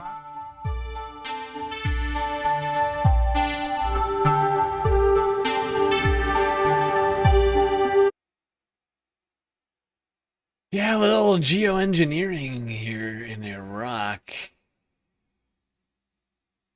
Basra. Getting a green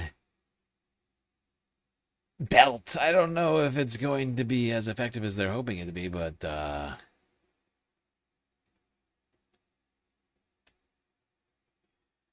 as well stay optimistic. A lot of resources being used to get it done.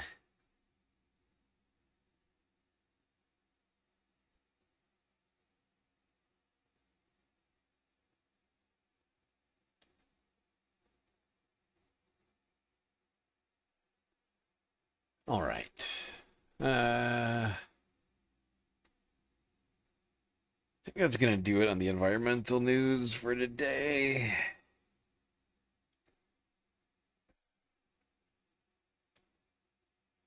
Let's do a quick space news. So the Sunday Funday variety.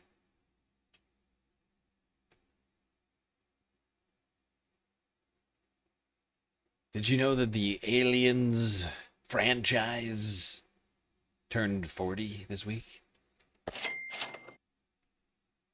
That's right.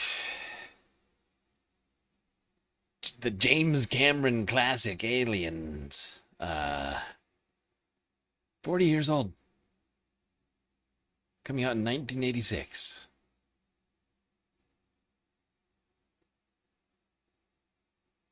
Sci-fi action classic. Cult favorite.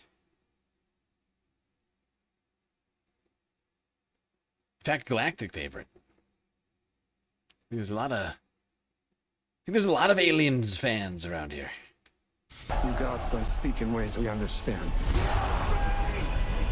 Who doesn't understand pain? Rated opening of the year. So let's talk more about this. Scott, Movie Mass is here. I think this opening, a much needed boost for Hollywood, right? Because there have been some misfires. Variety is saying, hey, we might be back to pre-pandemic. I've been saying this for a couple months now. We are so back with the movies. Because going back to... Settle down, buddy. Cost $700 a week, $50 million to make, and we're only at the halfway point. Half after I graduated high school, just 2 months after the opening of the original Top Gun. Take us back. What do you remember about seeing Aliens for the first time? Oh, you know what, John? I remember everything about it because it was just a month and a half after I graduated high school, just 2 months after the opening of the original Top Gun, and I saw Aliens at the Neshaminy Mall Premiere 2 movie theater, which is about 20 minutes north of Philadelphia, and I went with a couple of friends. You know, it was the summer between high school and college, and this movie just rocked our worlds because it was so different from the original Alien that came out in 1979. That film, directed by Ridley Scott, was more of a horror film, and you only saw the alien, there was one alien, Right. You didn't see it till the end, totally took a page from Spielberg's Jaws, you didn't see the shark until the end. In the Aliens film, it's more of an action film, it's more fun, a lot more humor, and there's a ton of aliens, we call them xenomorphs now, and then you have Sigourney Weaver, and she just changed the game. Oh, yeah. Sigourney Weaver. Morphs now, and then you have Sigourney Weaver, and she just changed the game. Yes, indeed. 40 long years since Aliens came out. I hadn't even made it to this planet at that point. But it's certainly a great movie. I've seen it a few times myself. Xenomorphs, always running around on the Galactic Space Station ever since Columbia Rican let Bob out. But they live in basic harmony.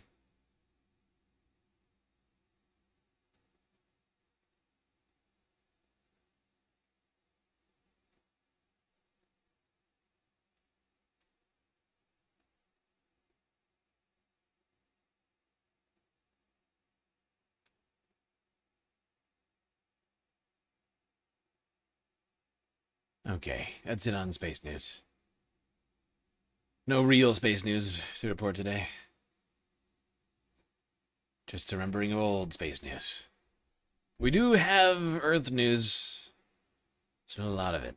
And, you know, I gotta say, got a real disturbing sort of authoritarian trend going on all over the place. The planet's in dire straits, democracy-wise.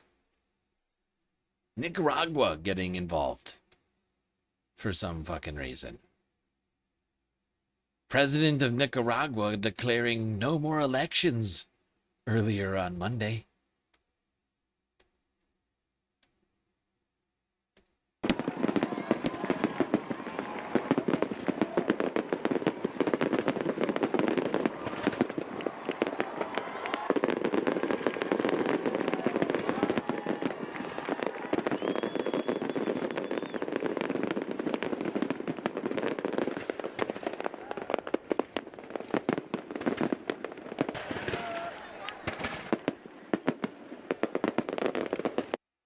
ejército de Sandino. No crean que porque no hay guerra. Don't think that because there is no war, we are at peace. No, they are conspiring, organizing, looking to organize parties, so that in an election, which they assume, then those parties win the elections. Entonces, que esos partidos ganen las elecciones. Y aquí se acabó. And the days when parties backed by Yankees and the Somocistas who return to power are over. Never again.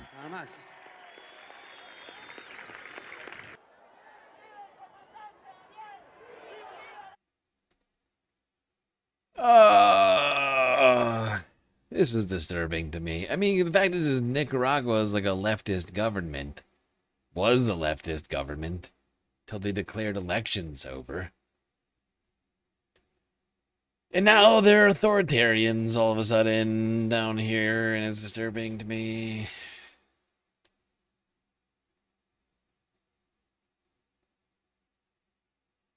Just sort of declaring elections over.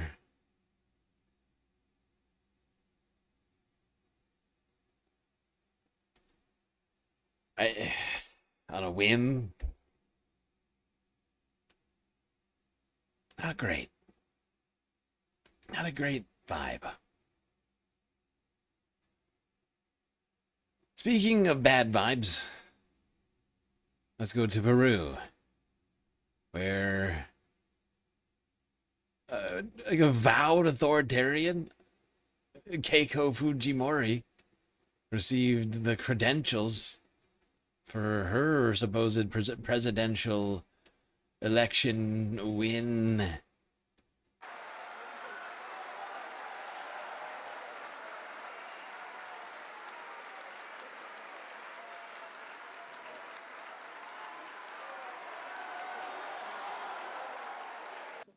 Señoras y señores, en este acontecimiento. We don't need this whole thing. We've followed the Keiko Fujimori story long enough.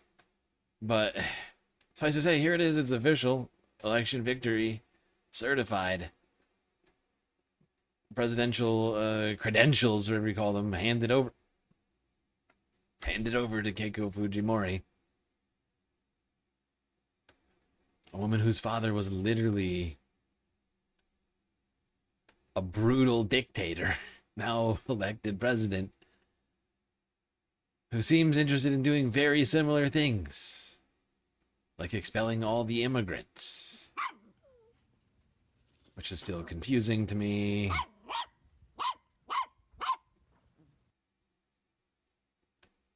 Since her father was an immigrant.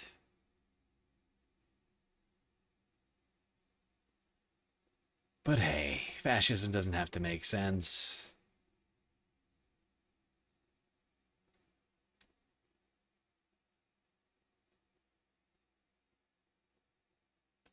Yeah, honestly, why does fascism have to make sense when you just rewrite history anyway? Speaking of rewriting history, let's talk about the rewriting of history in other South American countries, like Argentina.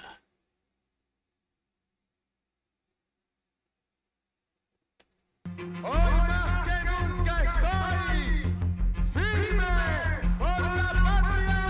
¡Viva Chile! ¡Viva Chile! ¡Y viva la libertad, carajo!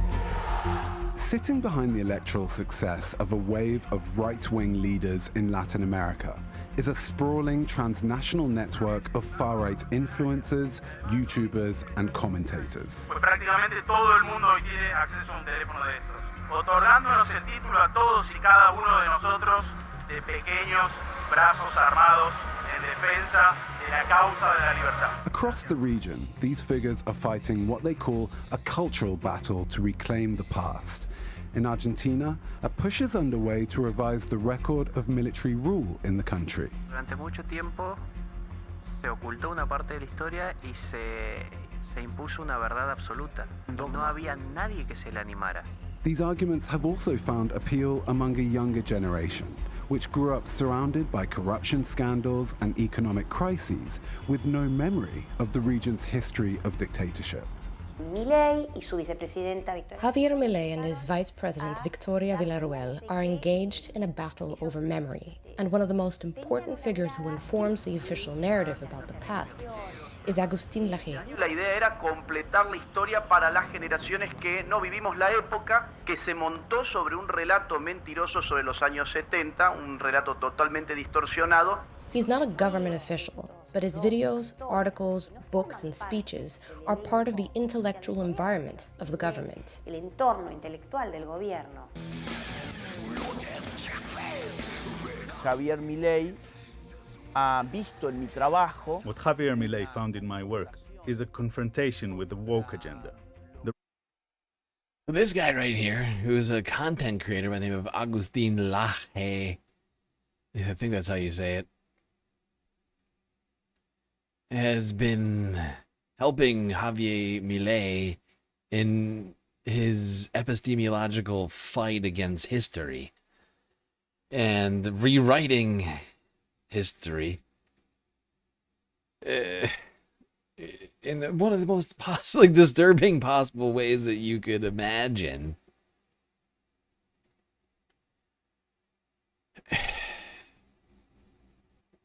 Like back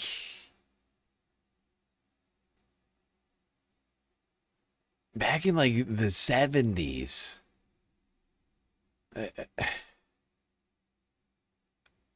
like the military dictatorship in Argentina just did like brutal fucking campaign on the civilian population.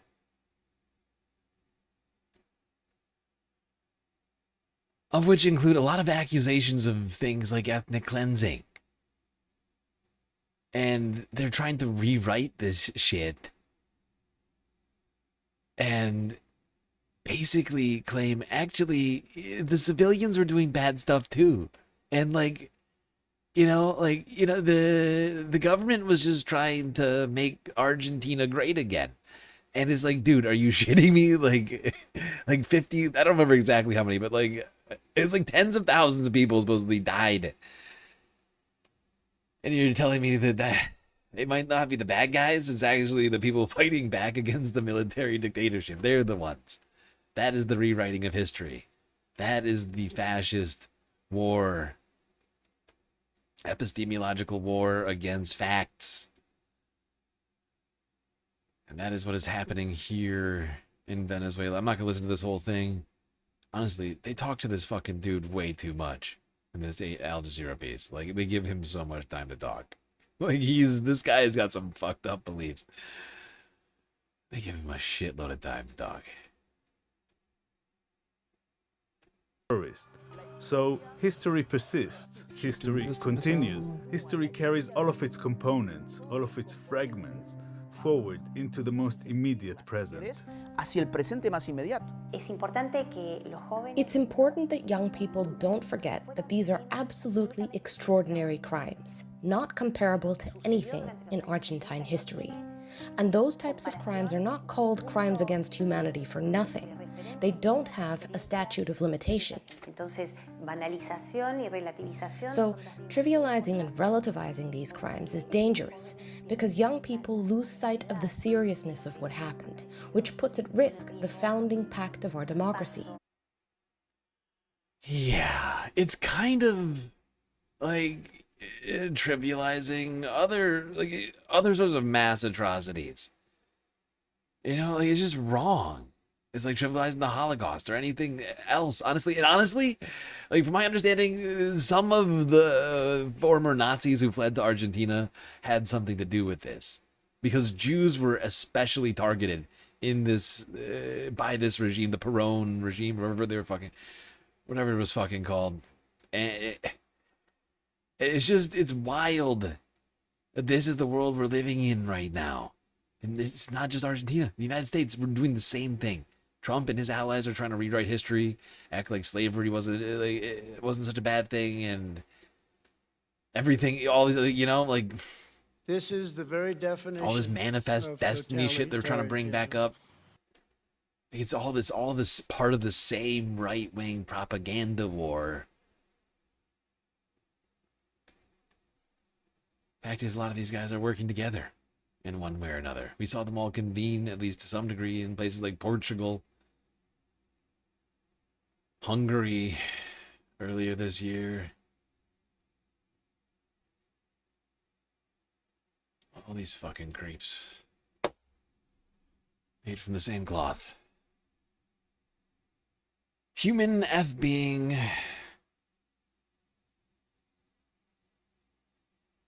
10-minute bull break. Yep, do what you gotta do. I like that name, by the way. Human F being.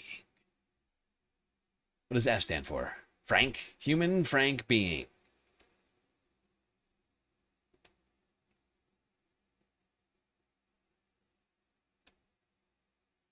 Alright, for an uplifting story. To a woman fighting for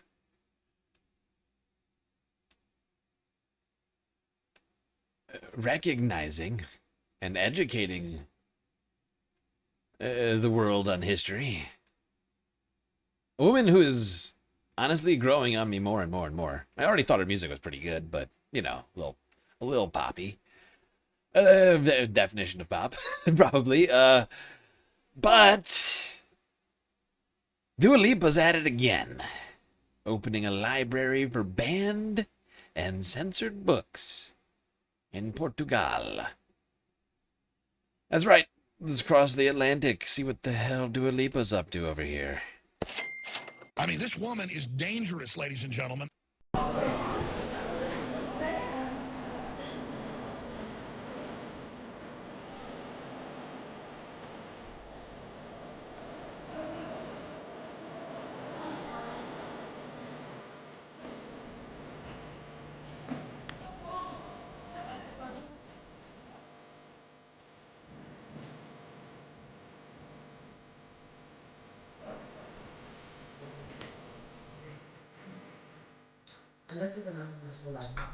Hey, it's Dua here, and welcome to the Service 95 Book Club. If you're anything like me, books aren't just something that you read and put down. They stay with you. They're passports, mirrors, escape routes, secret maps for finding yourself or getting completely lost in the best way. Wherever I go, tour buses, airports, studios, there's always a book in my bag or tucked into a jacket pocket.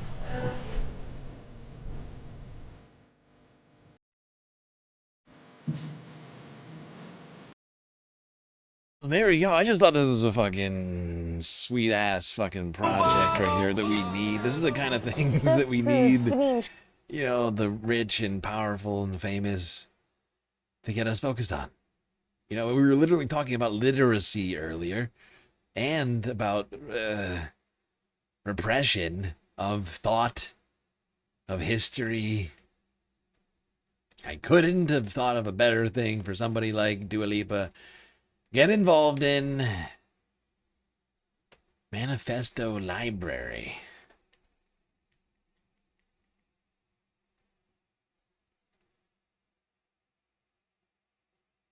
What is now a permanent collection of banned books, censored and challenged books curated by pop star Dua Lipa and her Service 95 Book Club. Looks pretty cool. Looks like a sweet place to learn.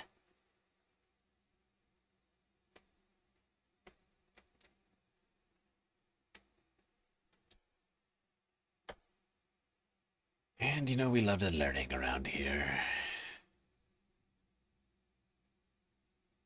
Speaking of learning, I wonder if the Labour Party will be learning any lessons from its failure first failure since taking power. Well, I won't call it the first, but first biggest landmark failure.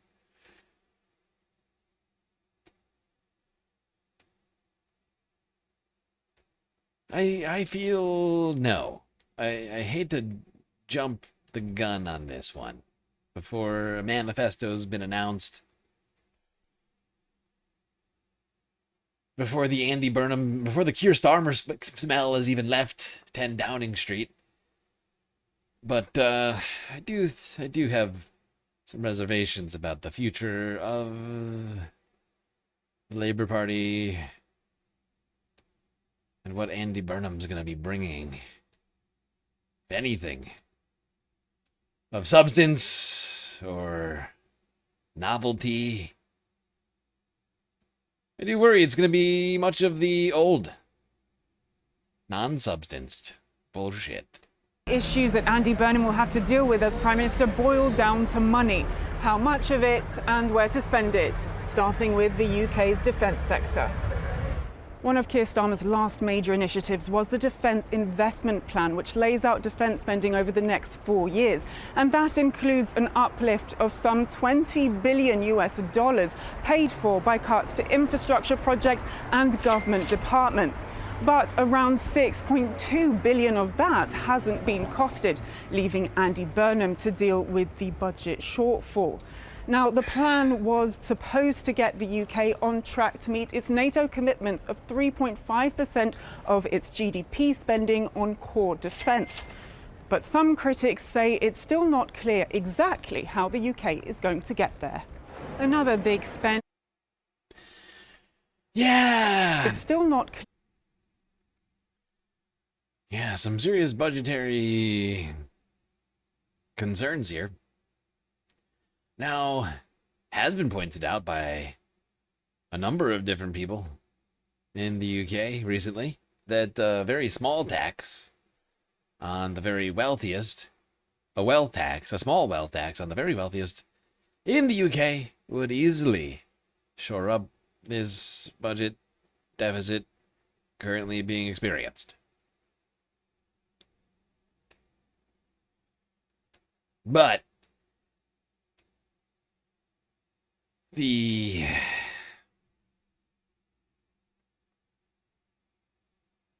initial vibes coming out of the Burnham camp don't seem to be rushing to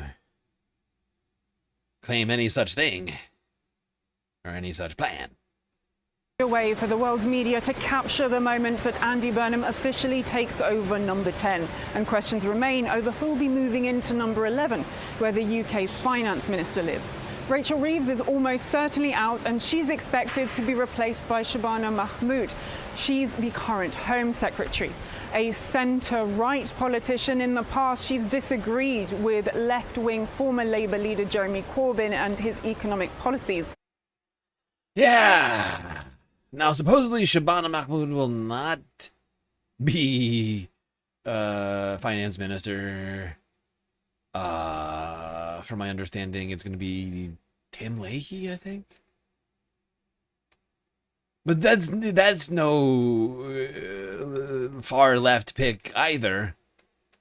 A communist. No, I said not one. It's the opposite of that. And so it leaves us in this near same predicament of what sort of changes will Andy Burnham be bringing? But before we get to any of that, let's go here to the final farewell of Keir Starmer.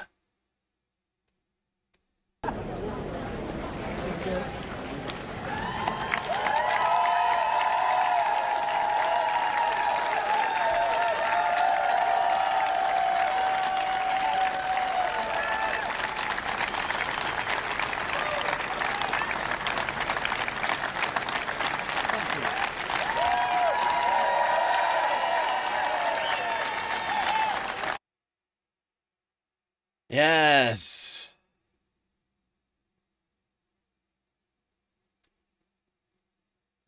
Country and our party belong to everyone who has fought for them. I thank them again today, and I thank the British people for the opportunity to serve. I go with good grace, I go with a smile, and I go proud of everything that we have achieved. Thank you very much.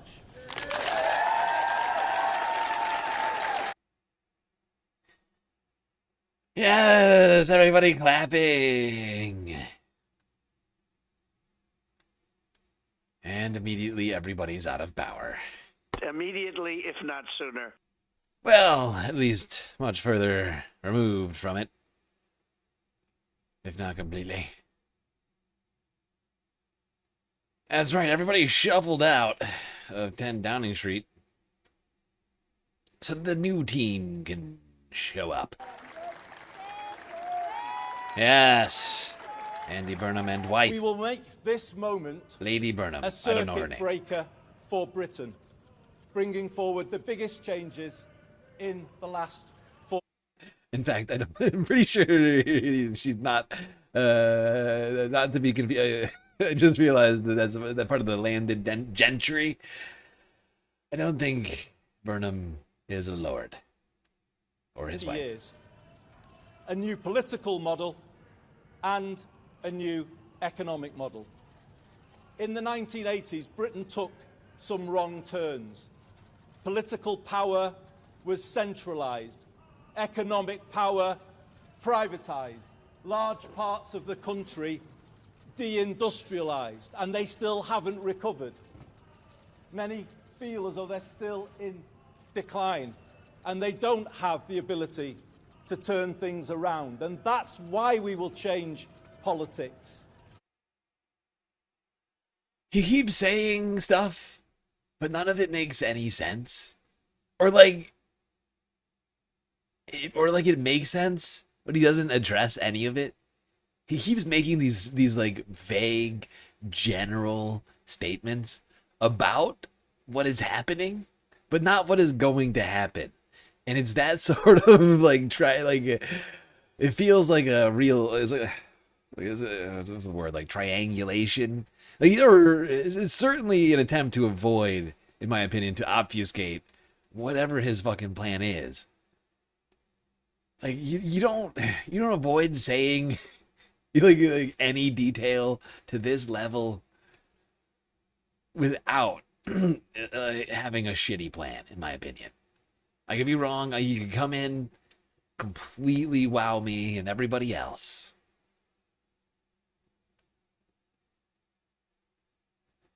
Burnham says he's mandating an end to rough sleeping. I heard about that. That sounds great. That sounds great. I can't wait to see how that comes to fruition. Because I also heard that. I heard about that earlier too. That sounds fucking great. Are the beds going to materialize? The homes, how? I mean, just like with Donald Trump, I mean, you can mandate till the cows come home, but you have to have a plan to actually execute. And he's not taxing the rich. Exactly. This is exactly what I've been saying, Mitty. This is exactly what I've been saying this whole time, is that people have been saying, hey, you could easily solve this with a quick wealth tax. Real low number wealth tax. But he's not even coming close to saying that's the plan. Just some sort of bold, vague new vision.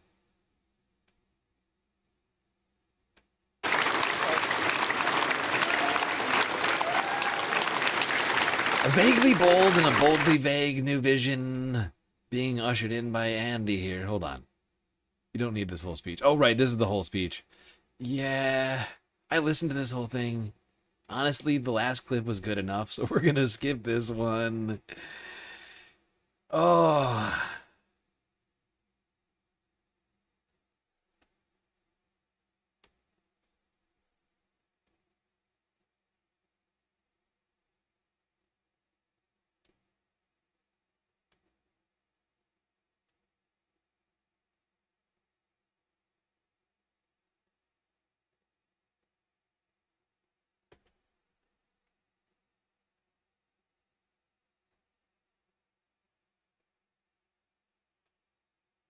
Okay.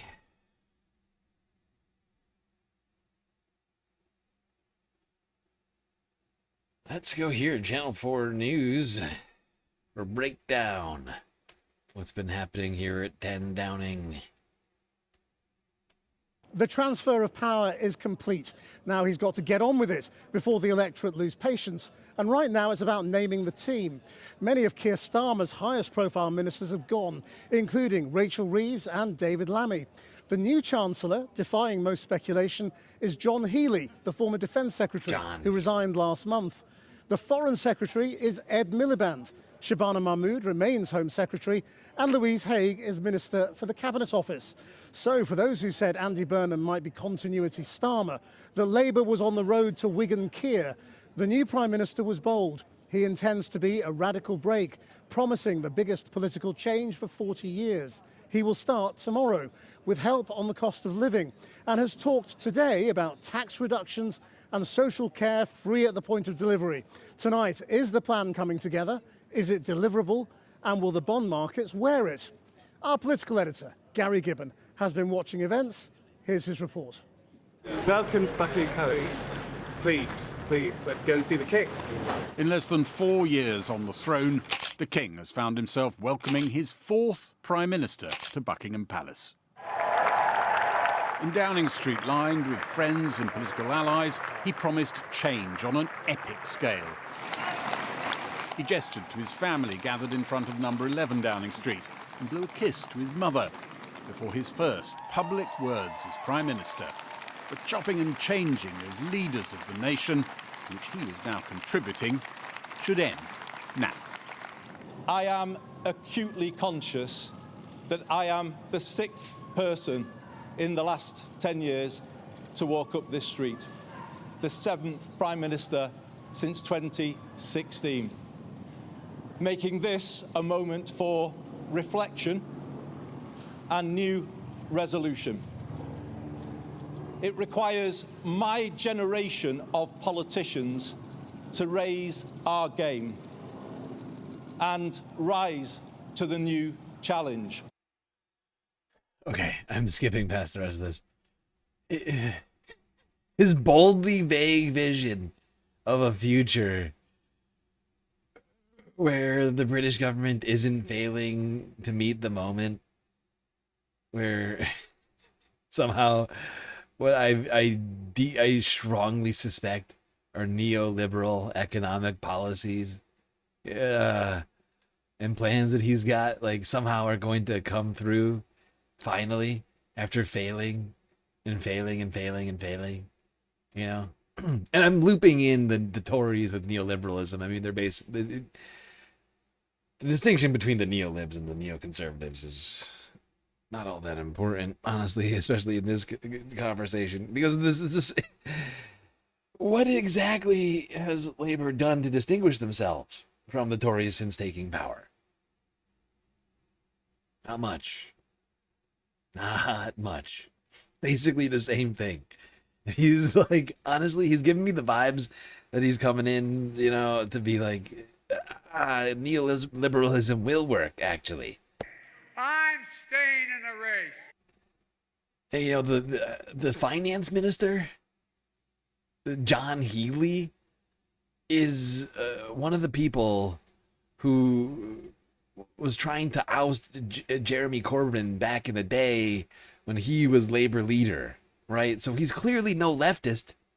Andrew's clearly not rushing to the left for ideas over here. There were people he could have perhaps turned to, but chose not to. And it looks like he's going to try and get the W for neoliberalism now for the 7th time. They really refuse to embrace anything else.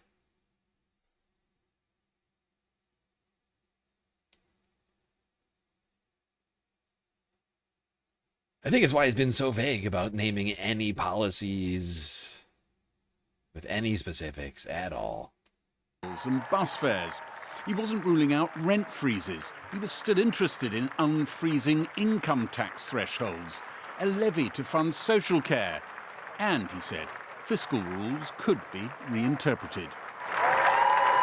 Inside number 10, the cabinet secretary and team waited for the moment Andy Burnham was ready to enter his new domain. Teams have already been working on how his aspirations might be realised. Measuring up to this opening rhetoric will be a colossal challenge. Good morning. Andy Burnham began his day meeting rough sleepers in Westminster and visiting a homeless shelter to promote his new pledge. He was asked if, despite his pleas, infighting in the party had already broken out.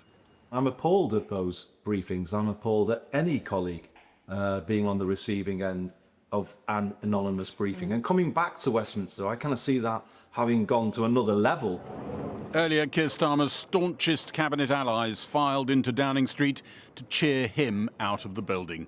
Okay, no, we already got it. I'm going to skip past this part because we already did this part of it. The Keir Starmer goodbyes.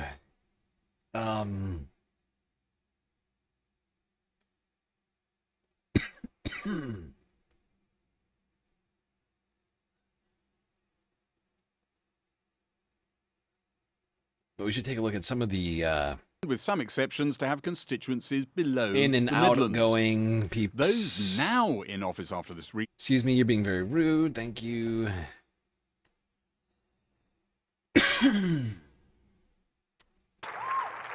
You find those now out of office tend, with some exceptions, to have constituencies below the Midlands. Those now in office after... Damn, that's moving so fast. All right, Lammy gone. Reeves gone. Thomas Simons gone. Steve Reed gone. Peter Kyle gone. To have constituencies below the Midlands. Those now in office after this reshuffle, or widely expected to be promoted, tend to represent the North, and the North West in particular. Edmund about... Yeah. It's a shift in power from the South to the North. In theory, it could be good, I suppose. Potentially.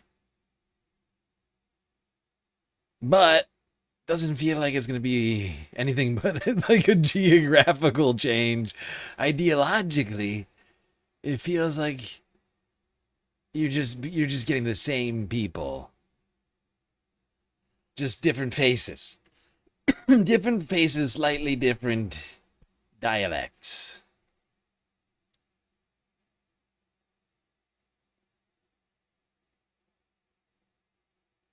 Things will sound a bit more northern. But aside from that, I'm not so, I'm sorry, UK. I wish I was more optimistic for the outlook. Now, so, John Healey as Chancellor, what does that tell us? He's only reasonably recently out of a giant row with the Treasury, the department is now in charge of. This is his resignation letter from last month. How the world moves fast, saying how the Treasury was unwilling to put enough money into defence equipment to make the country safe. But it also gives you a bit of a clue, this resignation letter, about why he might be going back in there. Andy Burnham is very keen to try and find ways of staying within the fiscal rules and yet somehow magically getting a bit more money, borrowing a bit more money. And it's quite clear from this letter that that was something John Healey was pursuing, and I wouldn't be at all surprised. It's like Kamala replacing Biden. Yeah, it's got those vibes big time. I'm staying in the race. Which, I mean, to some degree, I guess is to be expected. But you would think that Labour, considering everything they're supposed to stand for, it would at some point get the fucking picture. Would have thought they would have gotten the picture much sooner, in my opinion, honestly. I mean, they were already super unpopular, but managed to eke out a landslide victory against the Conservatives because of how sick people were of the policies of the Conservatives. The 15 plus years of austerity, people got sick of that. And what did Labour to come do? They came in and did more austerity. They were like, actually, old people, you're gonna have to buy another blanket. Actually, let's get Palantir in here. They'll solve the NHS. A what now? Like, they just came up with the worst, the most like conservative Tory type ideas to solve problems that I could have come up with. I don't think I could have even come up with worse ideas. They did it though. They did it. Now some people think that the new cabinet picks signal great merit and capability. Oh, so much experience in this team.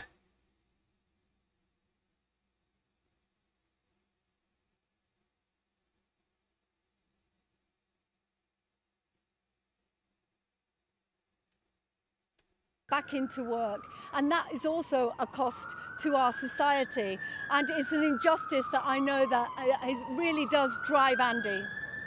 In addition, Krishnan, I think Lord Kinnock, finally, I mean... Yeah. Go on. I was just going to ask you, I mean, Andy Burnham has also hinted that, you know, this is Labour's last chance. Is Labour drinking in the last chance saloon with this Prime Minister? No, I think it's absolutely essential that Andy, from the first day, indeed last Friday, before the first day that he was Prime Minister, very emphatically sets down the reality that Labour is fighting for its life. It's got to win a battle to restore credibility and trust and do it across the country. And there's no better way of advising any kind of organized force, political or otherwise, of the responsibility they have than to say, you fail in this, you're finished. And I think that that is a direct and completely honest instruction. Oh, it's completely honest. Oh, so much honesty coming out of the Burnham camp. According to the Westminster talking heads. Oh, how great.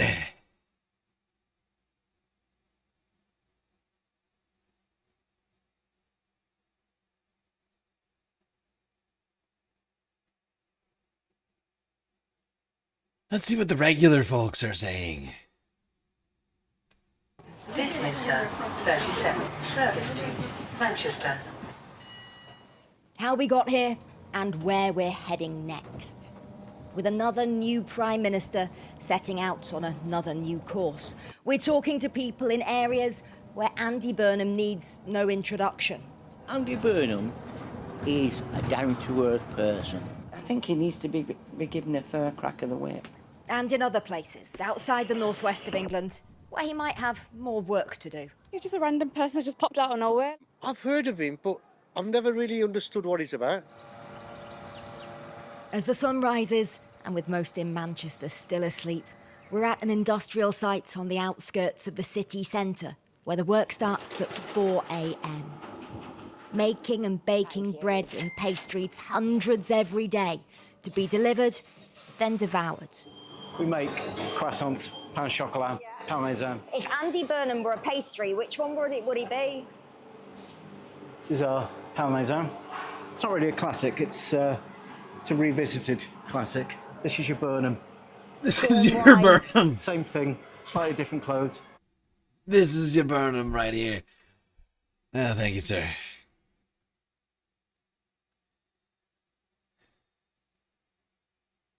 I hate to point this out, but resemblance to a, well, never mind.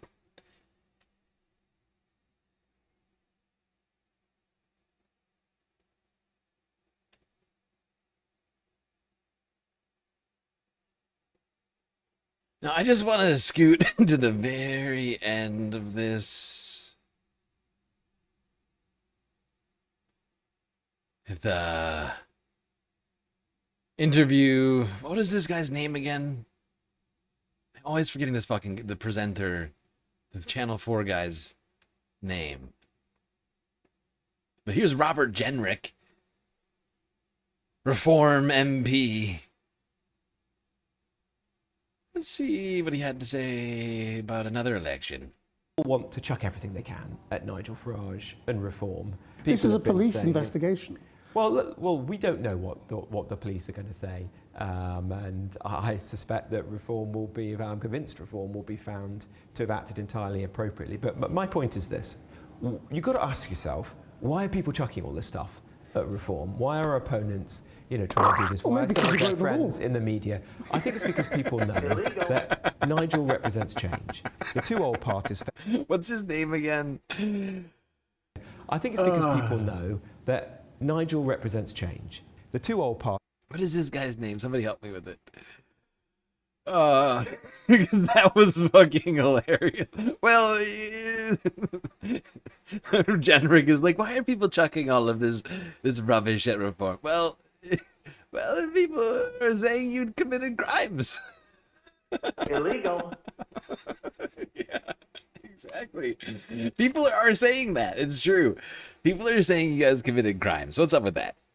Media. I think it's because people know that Nigel represents change. The two old parties failed the country. People can see the state of the country at the moment, and Andy Burnham doesn't offer anything. If Nigel Farage loses to the bin, do you want to lead reform? Well, one of the things that is good about being in reform is the question of who leads this party is entirely settled. Nigel is the leader. Because Nigel owns it. Nigel is the leader. Nigel created this party. He is this party's greatest asset, and long may that continue. See, reform is running scared from the bin. They can't even say his name. They can't even say the Count's name. Oh, well, even if he does lose, look at them. They're already coping. They're pre-coping. Even if he does lose, that's weak sauce language right there. That is the talk of a man who's already lost to a bin.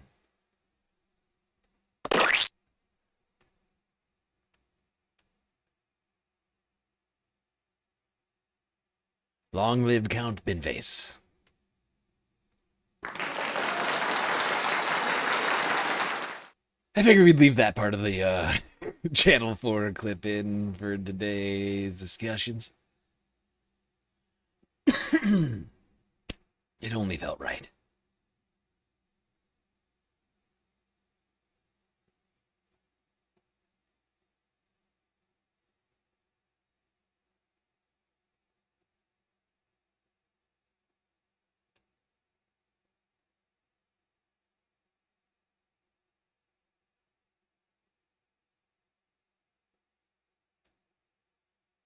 Speaking of Binface, what's this fucking guy's name again? Why am I forgetting British people's names? I know this fucking guy.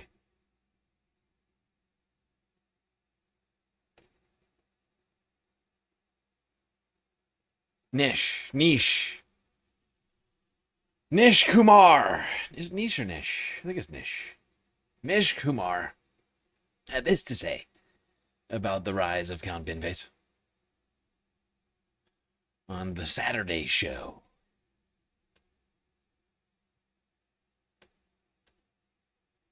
Although I always think it's funny with Count Binface that even our joke candidates, particularly in England, and I imagine this is of some entertainment to the Scottish audience, in England, even joke candidates have to be members of the landed gentry. Even our joke candidates have to come from a lineage. Binface is actually pronounced Binface, and it's going to be. I was going to ask Nish, is that to do with lineage? Is that what you call it? Yeah, it's the lineage. It's the lineage. Very good. It's the lineage of Count Binface. Now let's not forget that Count Binface's royal status is only of a galactic nature, and he renounced any Earth title. So, don't worry. Not a real part of the landed gentry, although I guess technically the realest part, because he did literally landed on Earth, but then renounced his title. You know what I mean? Like, yeah.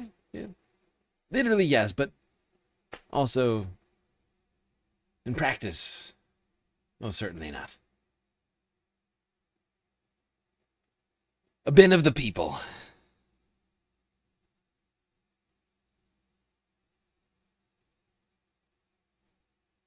You don't think Farage will lose? But wouldn't it be amazing if he did? And what if all of the... What if all...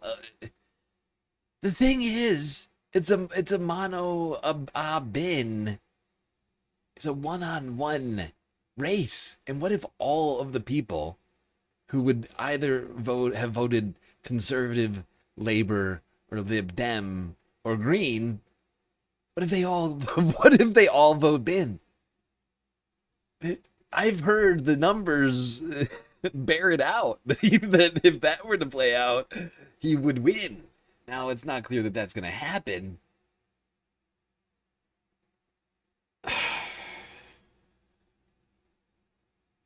It's not clear it's not going to happen. I'm not ready to rule it out. All right, back to Burnham. It's Monday morning and it's a big day in Westminster. We're about to change Prime Minister. Sir Keir Starmer's leaving and Andy Burnham's taking over. And we're going to take you behind the scenes. It's a bit busier than normal. The world's media are here for the handover. As you can see, there's a big queue just to get into Downing Street. Yes! Oh, God, the fanfare. The pageantry. The suspense. It's palpable. All right, let's go to a more sensible place. I've had enough BBC. I'm sorry. That's too much. That's too much BBC for me. Let's go here. To a journalistic outlet with a brand new British, what do you call it? Wing? Office? Zateo. Mehdi Hassan and Shahab Khan discussing this new prime minister.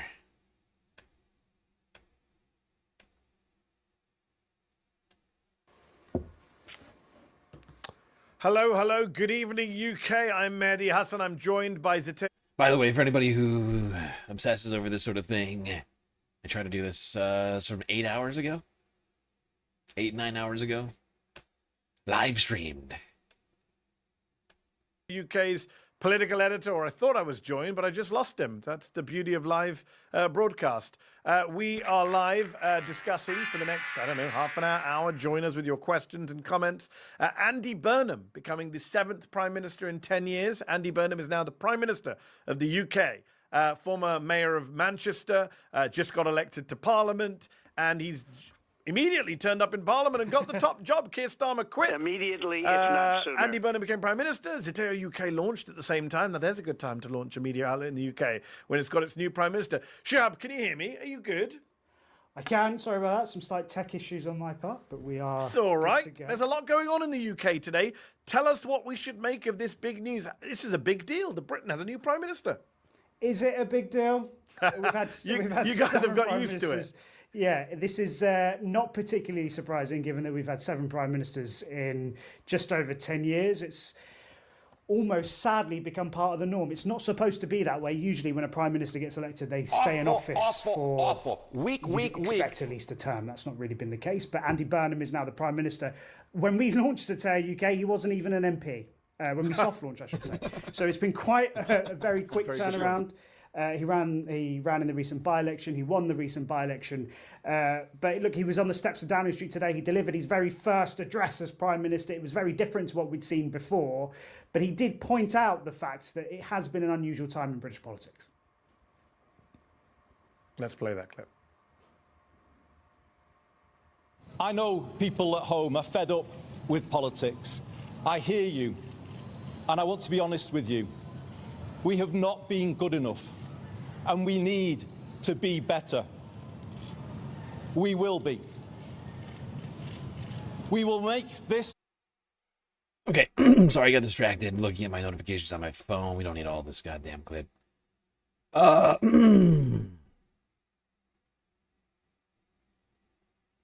sorry. I thought they were going to play the whole thing. Never mind. This moment, a circuit breaker for Britain. So, a circuit breaker for Britain, he says. It's big talk from Andy Burnham so far. He's really hit the rhetoric in terms of we're going to be different, we're going to change, we're going to take on neoliberalism. Meanwhile, the appointment so far, which we're going to come to, the big cabinet appointments, not sure they represent the same amount of change. He himself acknowledged that Britain has been a place where there's been a lot of political change, as you pointed out. I think we've got that clip where he acknowledges that he's the 7th Prime Minister. Let's play that. I am acutely conscious that I am the 6th person in the last 10 years to walk up this street, the 7th Prime Minister since 2016, making this a moment for reflection and new resolution. Big question then. Are we going to get an 8th Prime Minister anytime soon? We shouldn't. Given the amount of support that Andy Burnham has at the moment, you would expect that he is able to cling on for at least a little while. We're not due an election for a while. He's got at least 2 or 3 years in him. He's said he's not going to call a snap election, so he should be in place for a little while. The question is now going to be how much time he is actually given. I think, weirdly, he doesn't actually have very... He gives Big Beto O'Rourke, Rogana, Gavin Newsom energy. Big time. Huge Gavin vibes. Although somehow less likable than all 3 of those guys.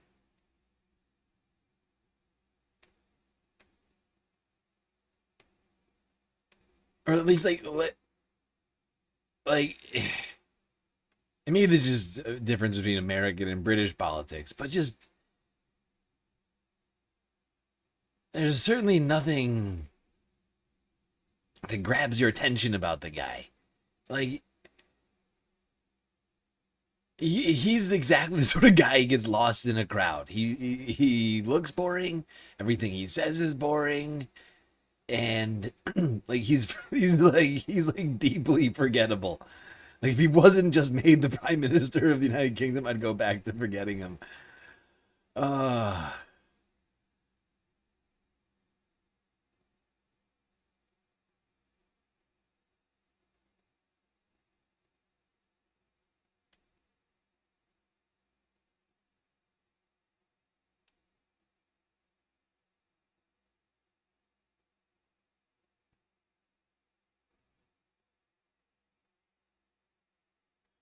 But suffice to say, Zateo didn't seem either wowed or convinced by much that old Andy has presented up to now, although it hasn't been much, because once again, they still haven't released a manifesto or a plan, not even a concept of a plan for this new prime ministership. Whoopsies, I just did that? Really? I hate myself. Why did I do that just now? Oh. Quo, and when you go against the status quo, there is significant pushback. If he tries not to do that, he will be accused of not delivering on his promises. He's going to find himself in a very tricky position. There's been one major pledge that we've heard today. On the steps of Downing Street, he said he's going to eradicate homelessness in the United Kingdom. We are the 5th richest country in the world. We should not have homelessness in the United Kingdom. Let's play that clip. I think we've got that clip. Let's play it. I will soon go through that door behind me and issue my first instruction to end rough sleeping in our country. It's a big pledge. I would point out a couple of things. One is, you said he's a serial winner. In recent years, he's been a serial winner. But of course, in 2015, he lost to Jeremy Corbyn. That was a shock. He was leading. He was the favourite. That was supposed to be his moment. And Corbyn, of course, as we know, upturned everything. Jeremy Corbyn's pledge, correct me if I'm wrong, Shiab, was to end rough sleeping. That was one of his big pledges if he became Prime Minister. This left-wing Labour leader who's no longer allowed to be in the Labour Party. Interesting, well, number one, that Andy Burnham made that pledge. Number two, I think we can pull up a graph from the Manchester Mill paper. As Mayor of Manchester, he also pledged to end homelessness in Manchester. He started off very well, if you look at that graph, 2017 to 2021, every year he brought it down. But in the last 4 years, it's gone up again. It's still lower than what he inherited, but it's nowhere near ended. Yeah, this is the sort of follow-through to expect on these pledges from Andy. Not great. Not great. It had glimpses of greatness, then immediately mired in failure. Oh, that's not great.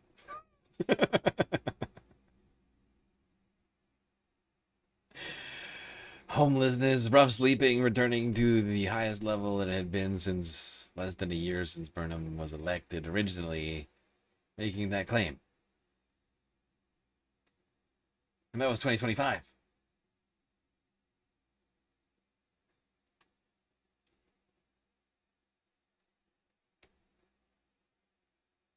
Anyway, let's go here now to Owen Jones. See what he's got to say.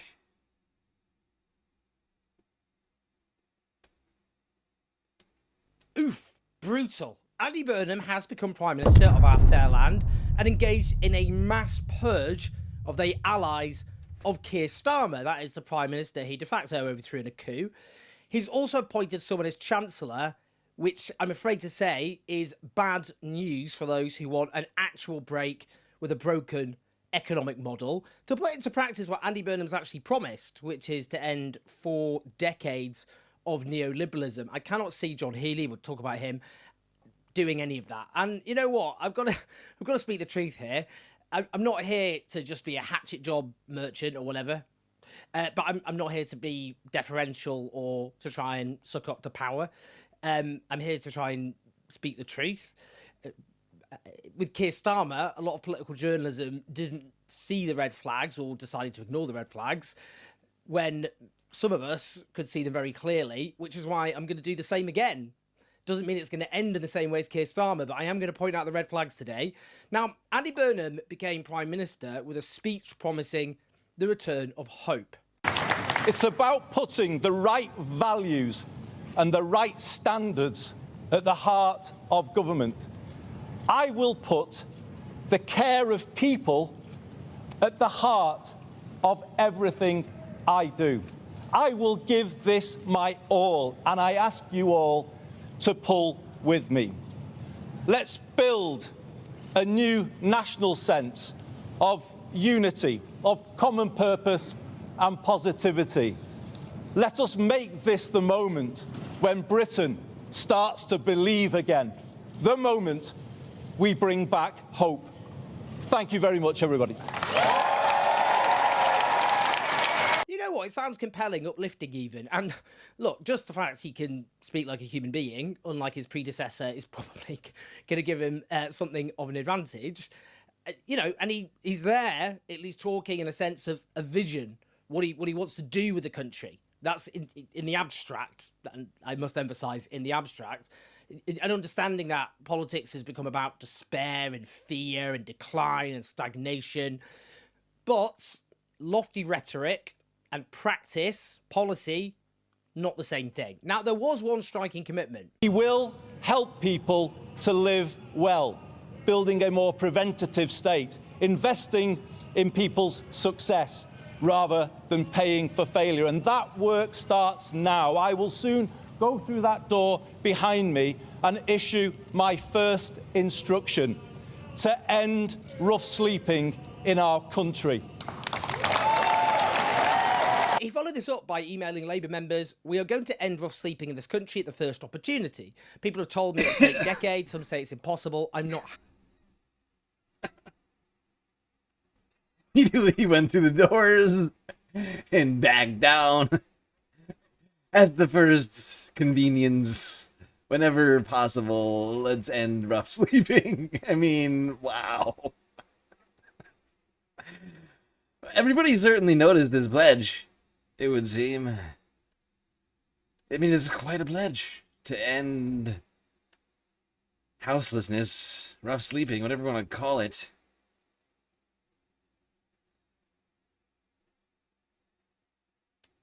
I think even he knows there's going to be some struggles going forward on completing that.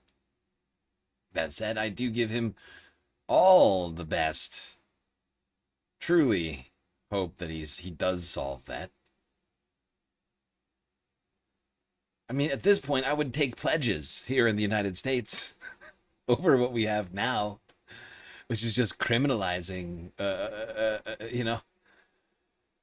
criminalizing rough sleeping. Parliament. So, we'll see. Will that mean there'll be some leeway to have some more investment? Alas, he has said he's not looking at raising the top rate of income tax. He said, I think it would just be premature to say that. Labour very unwisely ruled out such an increase on those who are well-to-do, income tax at the top. Again, we need to tackle inequality, but we also need to tackle the fact that the wealthy are booming whilst others are struggling. Now, he went on a big sacking spree. David Lammy, Deputy Prime Minister and former Foreign Secretary, he's out on him. Yeah, good riddance, Lammy.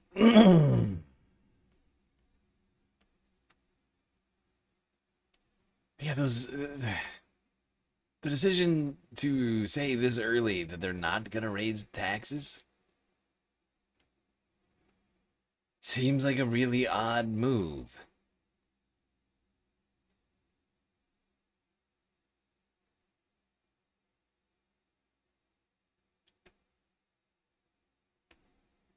Of the economic situation Britain faced in terms of its debt, leading to the notorious International Monetary Fund bailout, which was not actually necessary and involved imposing swinging spending cuts, which were not.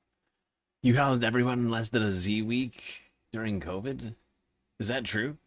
Did the United Kingdom solve homelessness during COVID? I'm actually unfamiliar with that. Did that happen? What happened after the COVID? They just kicked everybody out? What the fuck? It sounds like America. Fuck yeah! He ended child poverty overnight and then said, actually, we need a little child poverty. A what now? Necessary. That was because of Treasury groupthink. They were there pushing forward in terms of austerity. They're constantly pushing against policies which would deal with the decline and stagnation of this country. Now, Ed Miliband would have been able to face those down. Well, look, neither of them have become Chancellor, and instead it's gone to John Healey. He's the former Defence Secretary who resigned over defence spending. What does that mean? Well, look, I said it'd be fair and reasonable. I mean, as Defence Secretary, he renationalised the housing of the armed forces. That was a good thing. That could bode well for building council housing. I'll come on to that. He was also the Shadow Housing Secretary of Jeremy Corbyn when he, at the time, pushed the policy, which obviously Jeremy Corbyn was pushing overall as leader, to have a mass council house building programme, which is what Andy Burnham has been talking about. But if you want to dismantle 40 years of neoliberalism as this new leader, new Prime Minister Andy Burnham is committed to, is this the guy to do it? Absolutely not. There's no evidence at all that he has a compelling, radical, transformative economic vision. There's no evidence at all of kind of any real kind of interesting economic thinking from John Healey. Yeah, and this is what I was saying. I listened to all of these clips, which is why it took me so long today, because I was really trying to unpack what's going on here. Because I've been personally struggling to nail down what Andy Burnham's about. Because I hear these speeches from Andy, then I hear other people talk about him. I look at what's the substance of it, and and what's being claimed. It's just like things aren't like quite lining up on it. And it's clear that I'm not the only one having the same problem. Seems like everybody's looking at it and saying, well, he's making a lot of bold claims, which is good. But if you wanted to get those claims done, you'd put it the exact opposite of the people in charge that Andy is currently putting there.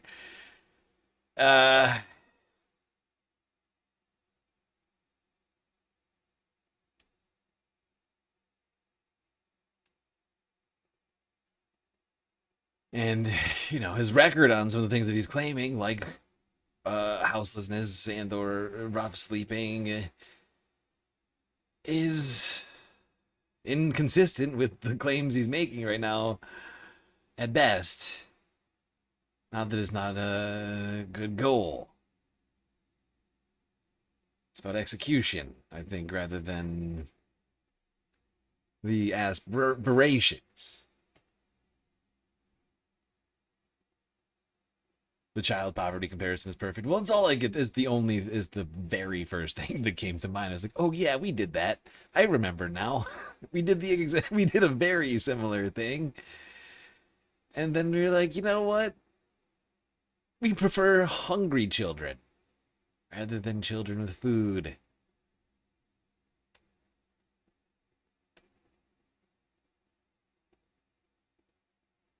be fair, that's a bit more related to defence, which Yvette Cooper is now taking over, having been shifted over from foreign, which Ed Miliband's taken over.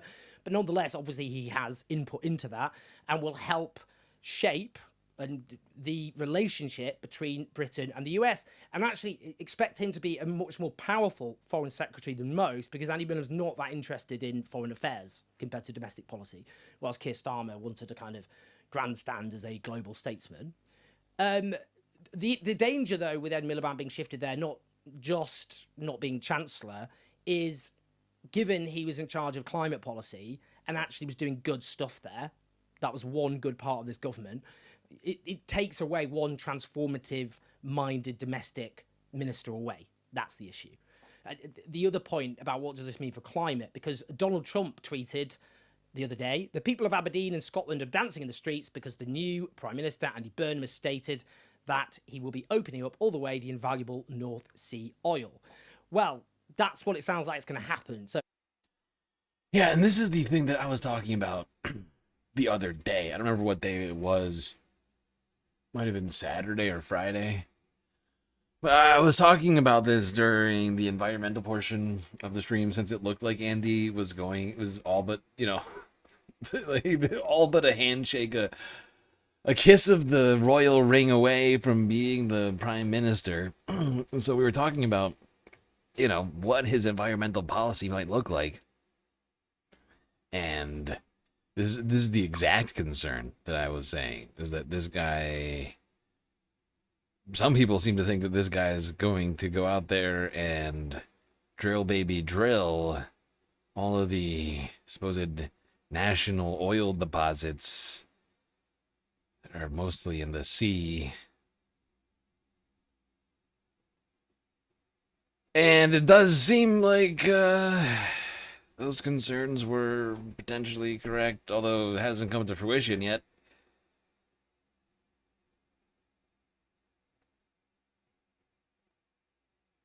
It's all this technology people have been working on. Instead, they're just going to embrace oil, which is honestly, is not just the United Kingdom who's doing this sort of thing right now in the wake of the oil crisis. It's just disappointing. That's all. All the way the invaluable North Sea oil. Well, that's what it sounds like it's going to happen. So a retreat on questions of climate. I mean, we've just gone through rolling heat waves in this country. I mean, we are in so much trouble.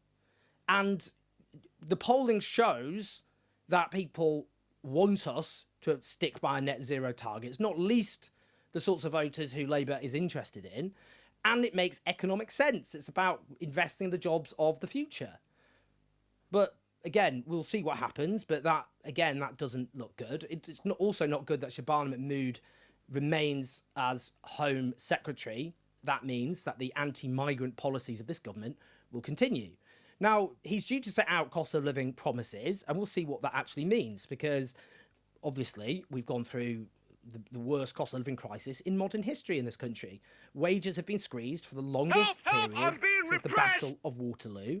Millions of people are no better off than they were about 2 decades ago in this country.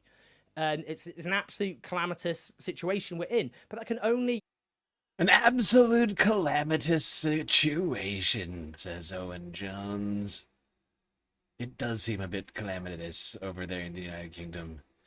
It doesn't feel like Andy is coming with a big, bold change. If anything, it seems like a big, bold same. but I can't wait to be proven wrong. Really looking forward to that. End of neoliberalism in the United Kingdom.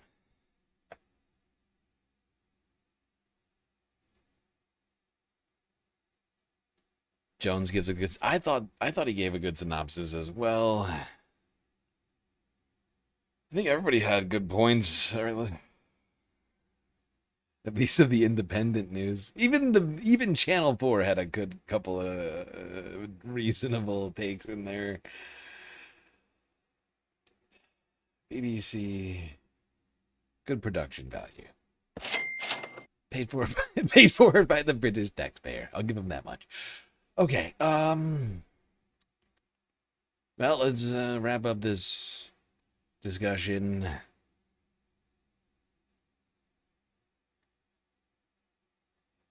With a somewhat pessimistic tone. Global news 12 hours ago. Quote unquote, a lost cause. Some UK residents skeptical of new PM Andy Burnham. Aww. I have just come from Buckingham Palace, where I have accepted His Majesty the King's invitation to form a government. Andy Burnham becomes Britain's 7th Prime Minister in the decade following Brexit, promising to rewire the nation to focus more clearly on issues people care about, such as a cost of living crisis and poorly performing services. Once Burnham has unveiled his cabinet, which is already the subject of much debate in the ruling Labour Party, he will have a long list of problems, ranging from underperforming utility firms to struggling economic growth. Britain needs to show the world that we can regain our stability once again. And that is our challenge, to make politics work. It's about putting the right values and the right. I ask you all to pull with me. The weirdest thing about him is that nobody really knows who he is. It's change. We're going to have to see how it goes. I don't really know him very well, so I'll be interested to learn more about his policies and what he's got planned. I think there's quite a bit of still uncertainty. You know, we don't know what he's bringing on board. Personally, I'm just surprised with how many prime ministers we've had in the past couple of years, so I'm just hoping that he will just take up the mantle and do what's best for the people. I think it's a lost cause. I think we've all seen over the last couple of years of what the Labour government's done. I think it's just the same thing. If not, I think it could be worse and stuff. Oh, there you go. A ringing lack of endorsement from those Brits. Now, one Brit has been watching over all of this for over a decade. One prime minister after the next sitting aloft his little throne.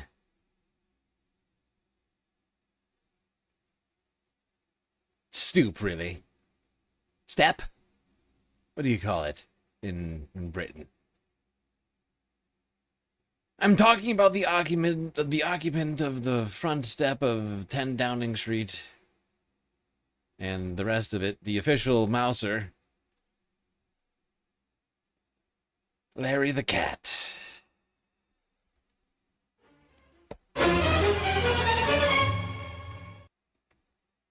Where is he?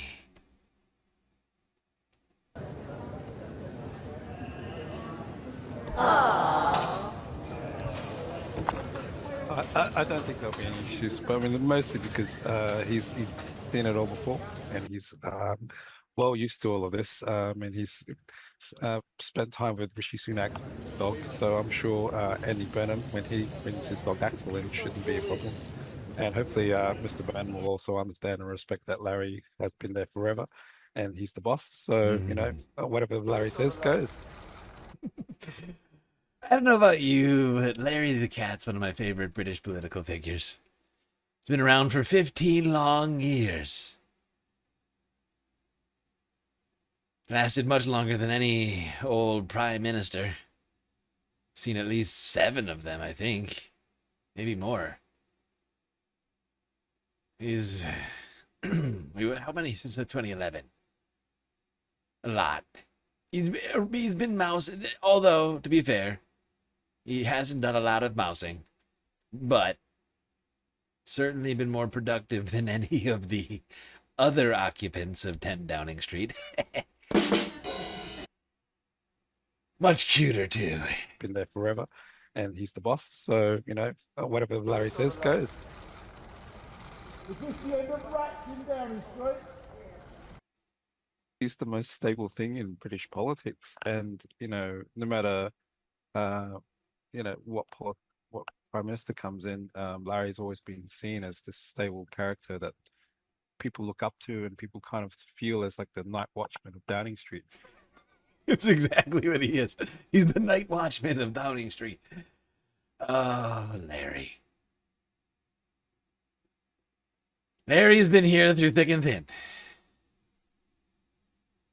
Through the best of times and the worst of times.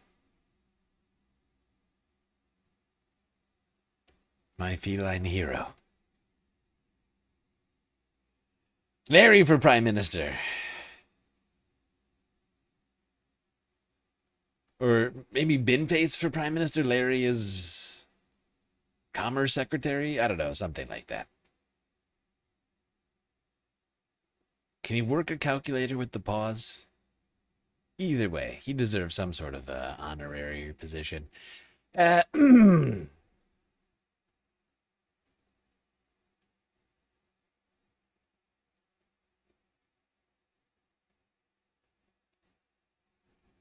Larry is the only stability we have in politics. That's not true. I'm here. I haven't given up. Never forget. Never give up. Never surrender. Oh, shut up.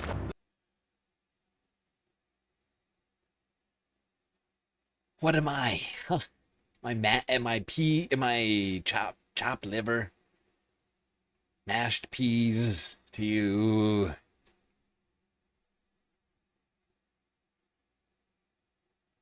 He's about his career. The cat? Or Burnham? I assume Burnham.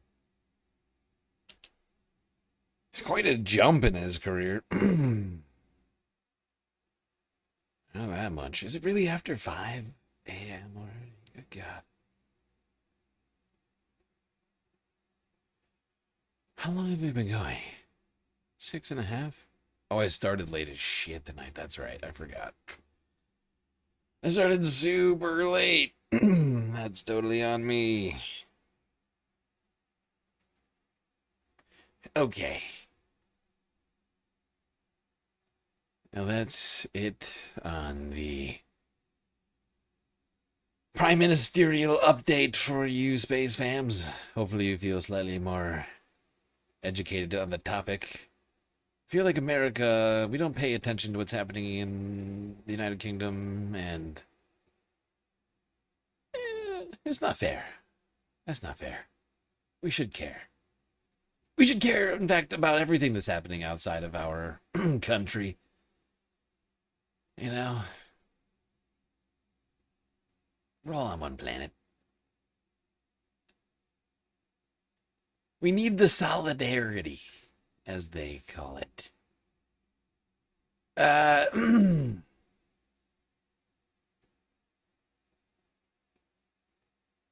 Now, with mid-July comes a strange holiday.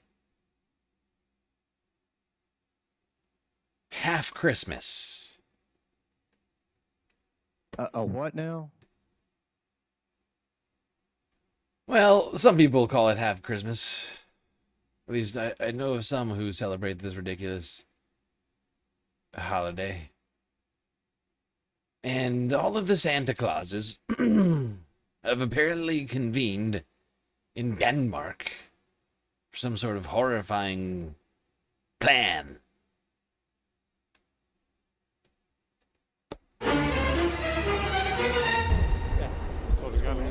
Er færdig binden jo ikke. Okay,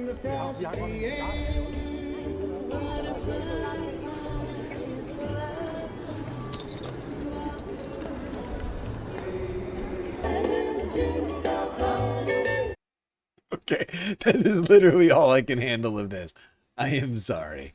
But this is the 2026 Santa Congress. I'm sorry, the World Santa Claus Congress is the official title. A Merry July from Denmark. This is somehow worse than SantaCon. But this was one of the clips I was going to play for Sunday Fun Day. I take that back. I love SantaCon. There's nothing wrong with it. And it's totally normal. Run around. Drunk. In a Santa costume.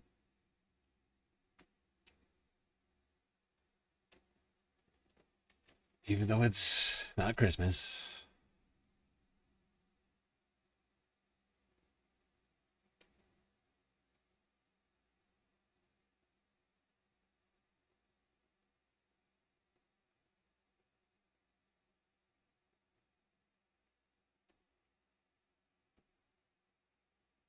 You only celebrate half holidays? Wow.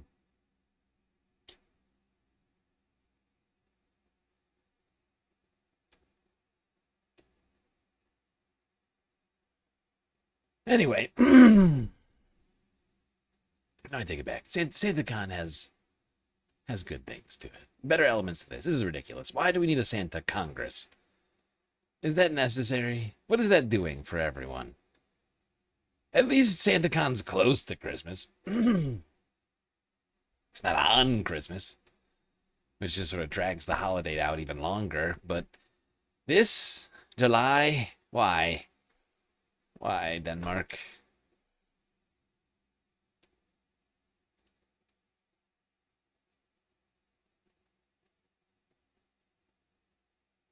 But to each their own. Not going to question it. I'm going to let Denmark do their thing. We've been threatening Greenland a lot. So they deserve have a little fun. Yeah. We're going to go to the Middle East in a second.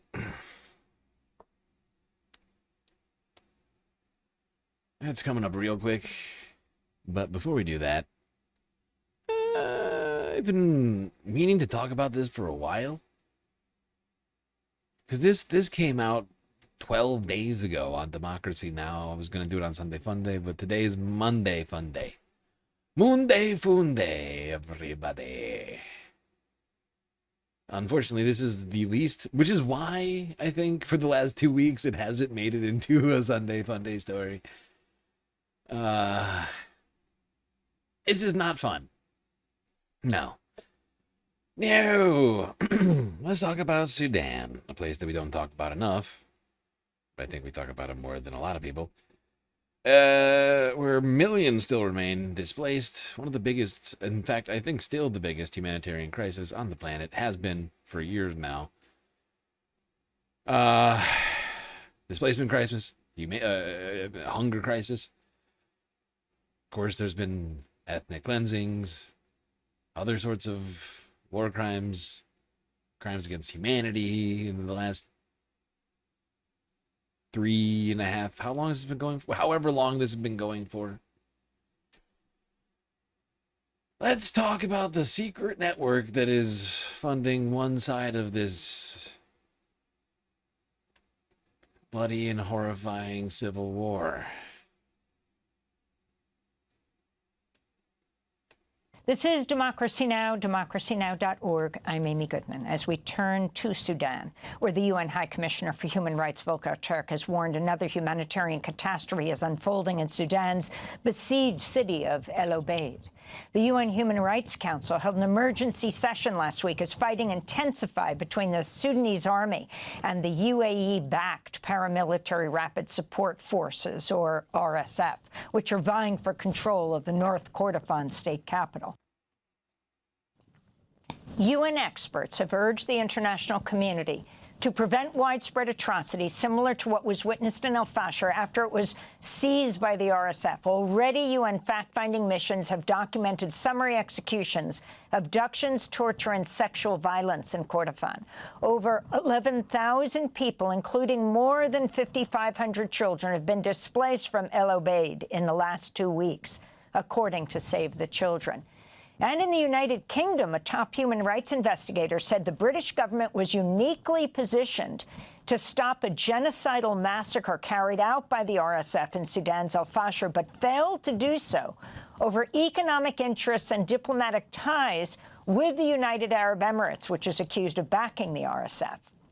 Nathaniel Raymond of the Humanitarian Research Lab at the Yale School of Public Health submitted testimony to the UK, Parliament detailing his team's efforts to warn of the threats. This is a portion of his comments. I will speak personally and I will speak bluntly. My outrage at institutional failure in the face of preventable genocidal killing, I see as a duty to stay angry, as the obituary and the memorial for these people. They deserve someone to be angry for them. We turn now to a new investigation from Lighthouse Reports, Evident, Sudan War Monitor, and Der Spiegel that has uncovered how the United Arab Emirates supports a secret network of military training camps for the RSF that enables them to continue their deadly war in Sudan. This is a clip from the documentary called Inside the Secret Network Fueling Sudan's War. In this clip, journalist Julia Steers of Lighthouse Reports is at the border of Libya and Sudan reporting on the UAE-backed RSF training camps supported also by the Libyan National Army, or LNA, a militia in eastern Libya. Analysts say that weapons smuggling at this border has surged by up to 3 times pre-war levels. And it's not just a trafficking route. We're on patrol about 50 miles south of Kufra, and they want us to go back to the checkpoint, but we know that there's an RSF camp about 30 miles in that direction. And even though they say there's nothing going on out here, we actually saw on satellite images as recently as a couple days ago that there is activity over at the camp. Equipment and troops from this training camp have been linked to critical RSF battles.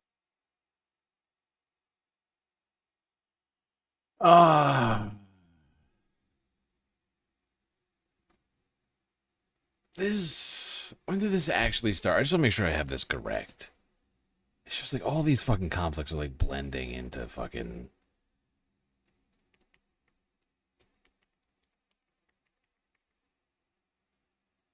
...2023. Yeah, so it's been more than 3 years. It's insane.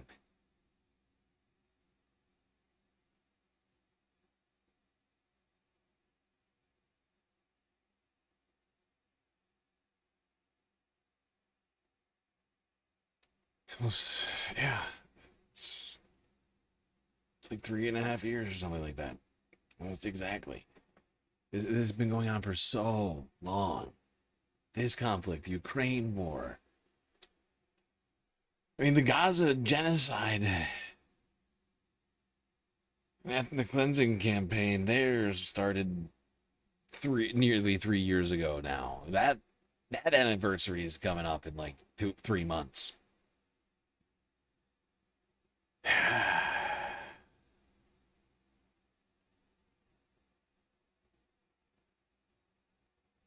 It's just disturbing how many multiple years long, bloody, horrifying conflicts. And let's not forget Myanmar, which we do all the time.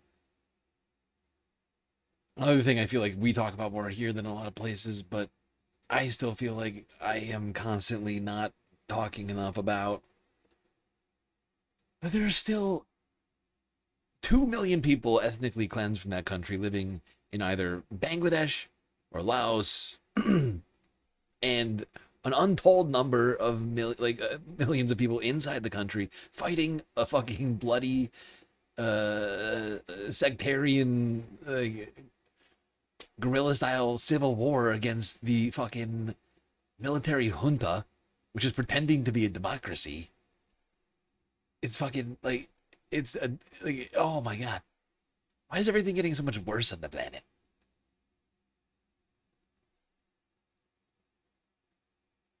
Oh. But I'll bet if you asked any normal person who doesn't watch the Galactic News Network regularly, I bet they would struggle to name half of those conflicts that I just named. And they've been going on for years. Like, especially, like, Gaza, Ukraine, people are more tuned into those two.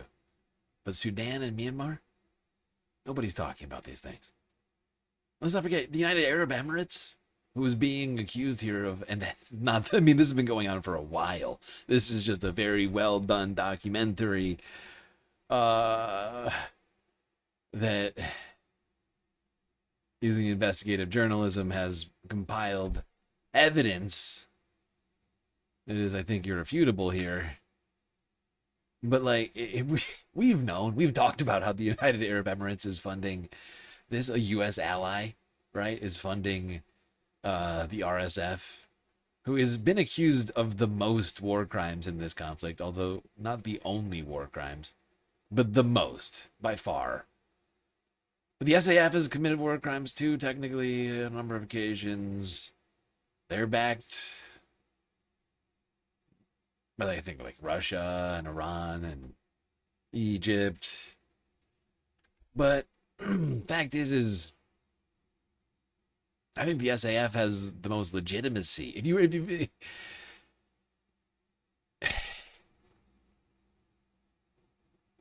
they're the ones who have essentially kept the banner of the former government, while the RSF has created its own, right? And in my opinion, that's, like, granted, there's been, like, the whole thing stems from military infighting.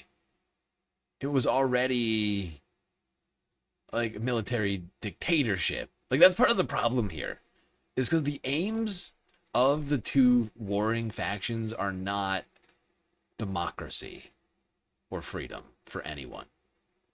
In my opinion, that's part of the huge problem here. It's like both sides want military power. And like, everyone else is being forgotten.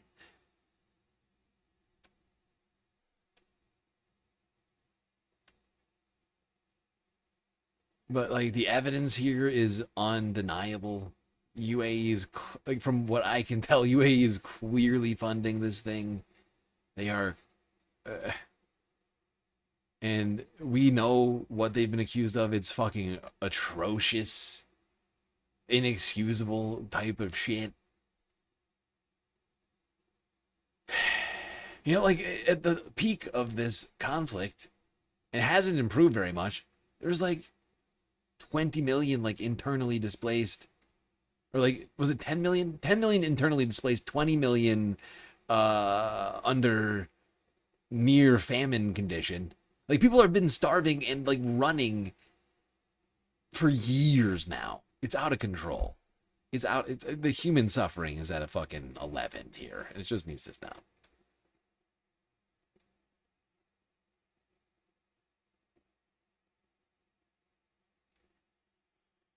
Right. But they're happening in brown people's countries. Yes, good point, Mitty. These conflicts, Myanmar, Sudan, they're brown countries. Not like Israel and Ukraine.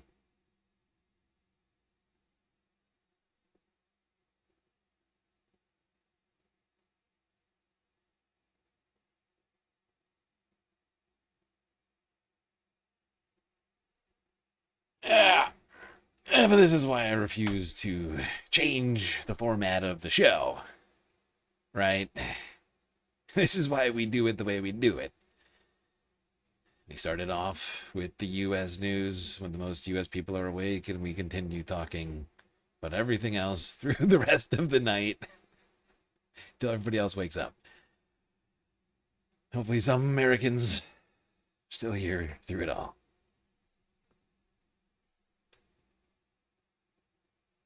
Because I think, to me, that's been one of the big issues that I've been most worried about. It's just, like, how tuned out America is to this kind of stuff that's happening.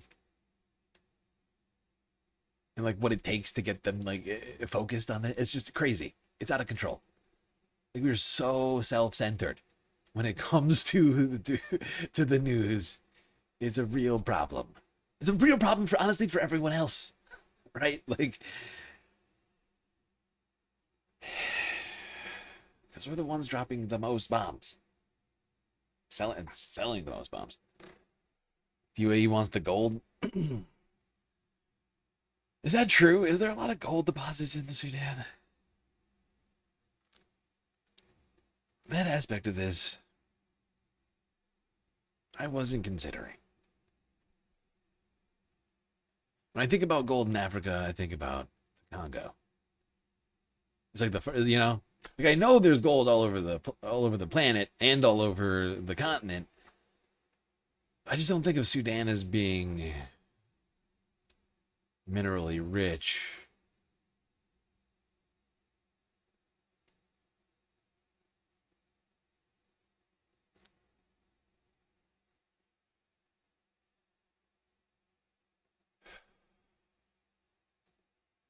I guess it's hard to notice through all the conflicts.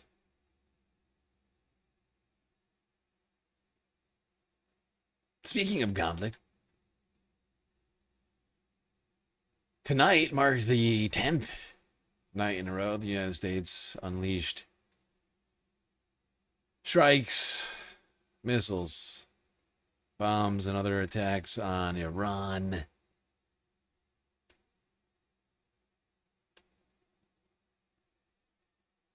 Like I said, like 10 nights ago, this thing's over.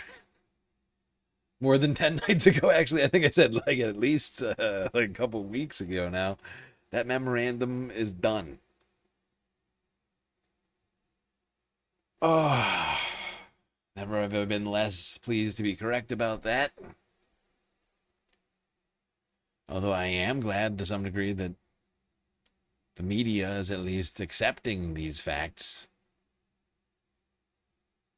Because for a while there, if you recall, literally everybody was just continuing to try and pretend like the memorandum of understanding still applied to reality. Not that long, like a week ago. There's like, can the memorandum hold? It's like, what are you talking about? We're in the, what? Have you seen the other news? I know you're doing this news story right now, but have you looked at the other stories at all?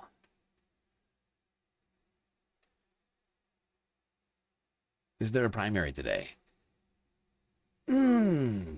Chewy, good point. I might not sleep today, this morning, like I was planning. God damn it, what do I do?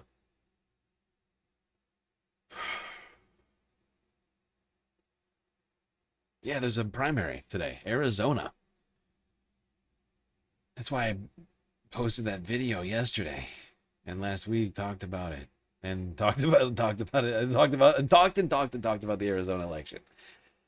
This is the one and only July election. God damn it, I hope today goes well. Knock on space wood. Oh, everybody.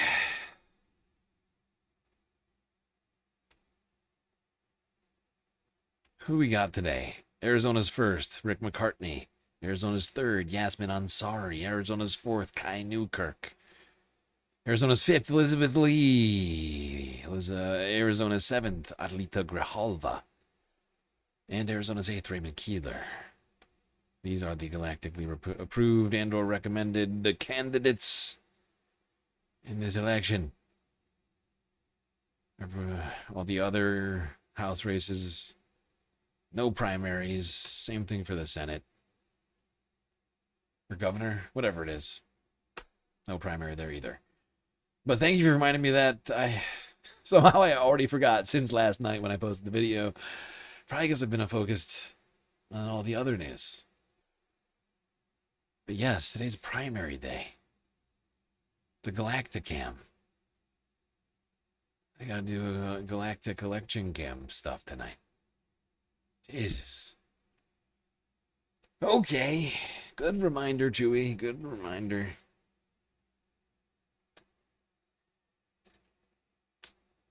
Oh, God. you cover the radioactive contamination? No. Send me a link in the Discord. I didn't.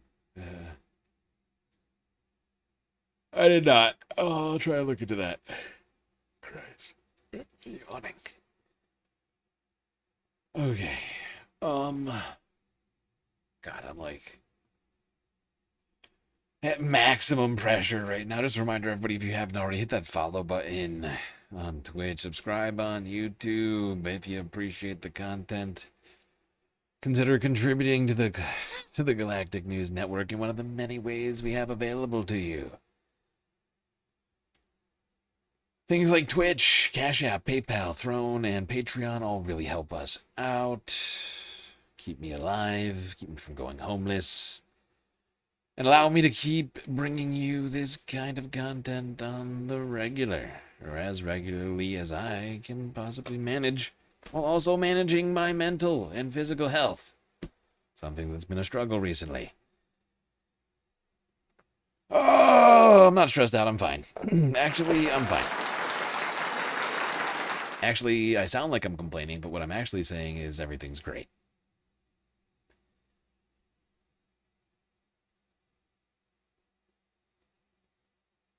All right, let's talk about the last couple of days in the Middle East, because it's been... Help! I'm being repressed! Well, suffice to say, it's been rather eventful. And in the worst possible ways. Things like reports of the United States hiding troop deaths. One that happened on Monday, which we found about through Kyle Kalinske the other day. Then reports of 2 more U.S. service members supposedly killed over the weekend. And when I said Monday, I meant last Monday. A whole week ago. Like 8 days ago from now. Like it was...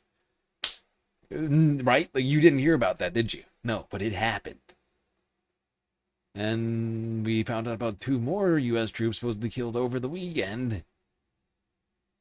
Or at the end of the week, sorry, like I think Friday it had to have been, based upon the way the DOD deals with these things. 2 U.S. service members supposedly killed in Jordan and 1 missing after an Iranian attack in this country we've been talking about, because, of course, I've been saying Iran is going to focus on Jordan, take out the radar infrastructure there, which was the last line of defense at this point for Israel. In terms of early detection, without that, they'd be sitting duck, as the Iron Dome has completely failed in preventing Iranian attacks.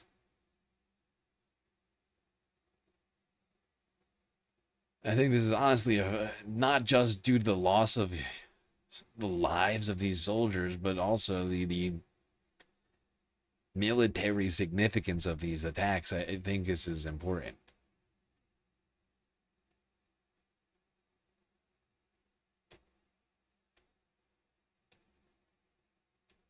And we're just going to bring you some breaking news now. A statement from CENTCOM about the recently fallen and also missing U.S. service members. Well, the statement reads the following. On July the 17th, 2 U.S. service members in Jordan were killed in action as U.S. Central Command and partner forces defended against Iranian ballistic missile and drone attacks. Additionally, 1 service member is currently missing in action. 4 American service members were medically evacuated to Jordan hospitals, and they have since been discharged. Other personnel who were evaluated for minor injuries have returned to duty, and out of respect for the families, CENTCOM will withhold additional information, including the identities of these fallen warriors, until... This was the first inkling that we got of this. Al Jazeera posting first for anybody else. Yeah, and CENTCOM confirming these strikes.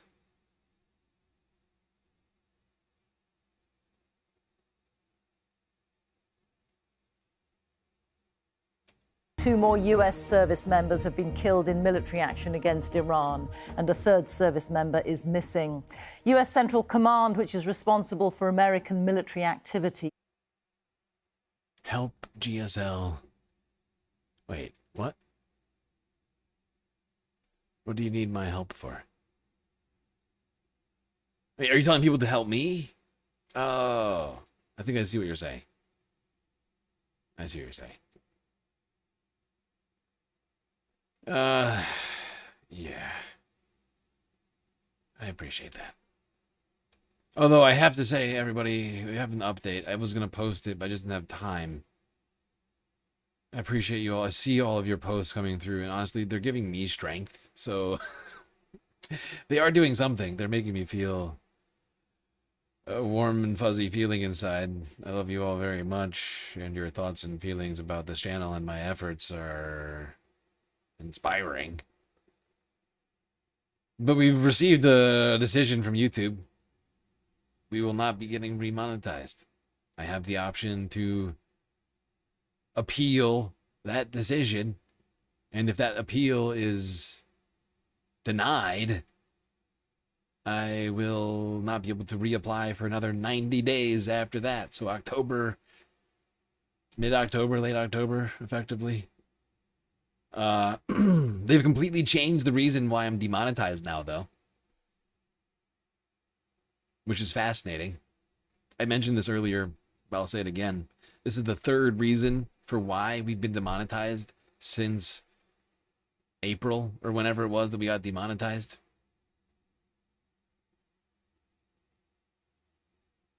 First, it was inauthentic, low effort, then unsatisfying and or off-putting. And now they're just saying it's reused content with little to no educational value added. Little to no commentary or educational value added. As if. I'm pretty sure most people wish I would stop talking sometimes. I'm pretty sure most people are like, God damn it, StreamLord, would you shut the fuck up? Okay, you keep talking, you keep saying words. I'd also like to hear from the supposed experts for a second. Well, this is the fine dance that I must dance. But they're suggesting that I'm somehow, like, you know, just like slop tube regurgitating content. Like, it's bullshit. It's fucking it's fucking bullshit.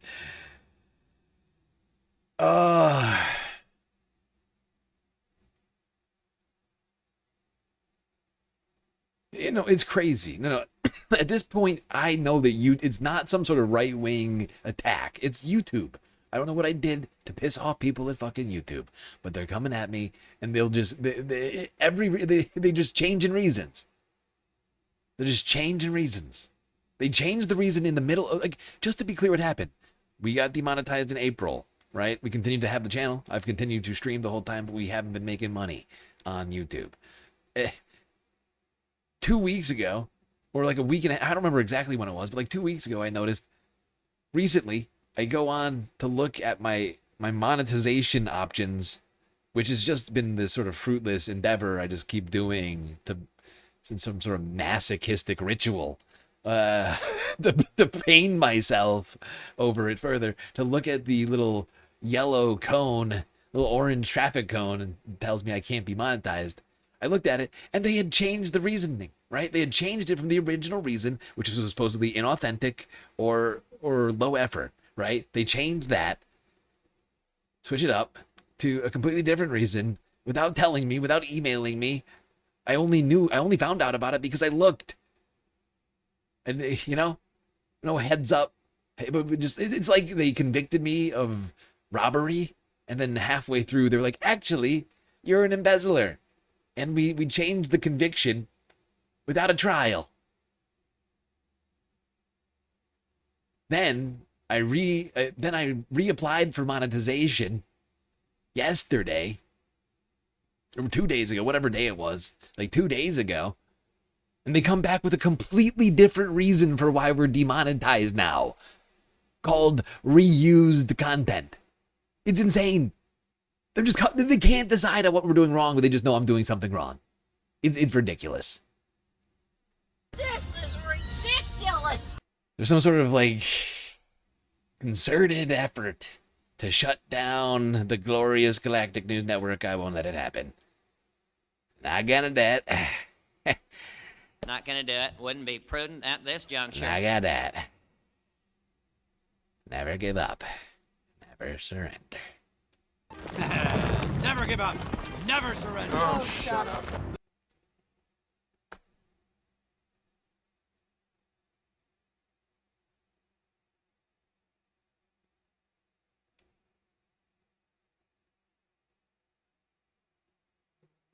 All right. Let's go here next to Al Jazeera from yesterday.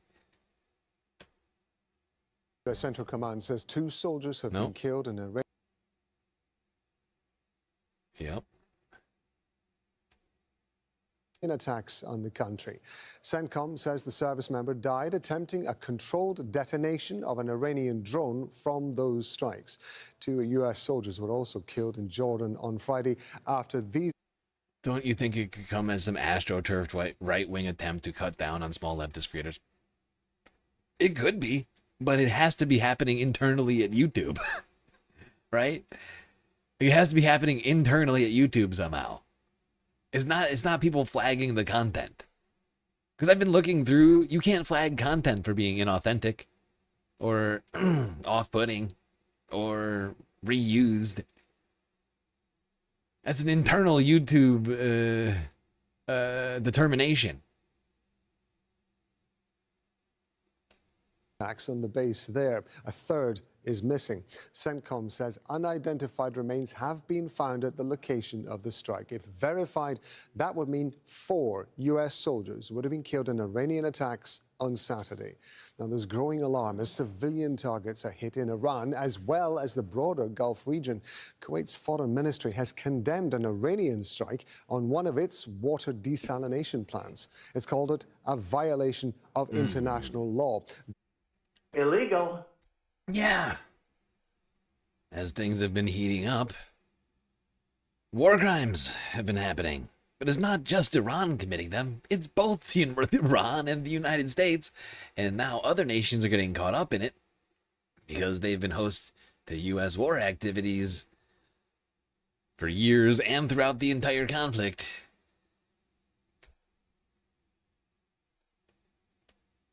And, you know, over a week ago, I think, right? When was it? Somebody tell me. When was it? Hold on. Now I have to look at my own channel. So sometimes it comes down to this when I want to be like, make sure. Like the best way for me to know is to just look at the channel. Over a week ago, 8 days ago, the United States struck a water facility in Iran. And then, of course, you know, a few days ago was Bridge and Power Plant Day. Although we didn't do the power plants yet. But we struck like, 3 different, or like multiple, I don't remember exactly the number, but like multiple bridges.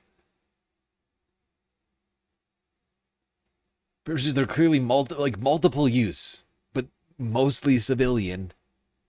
That people like CNN tried to justify for us. And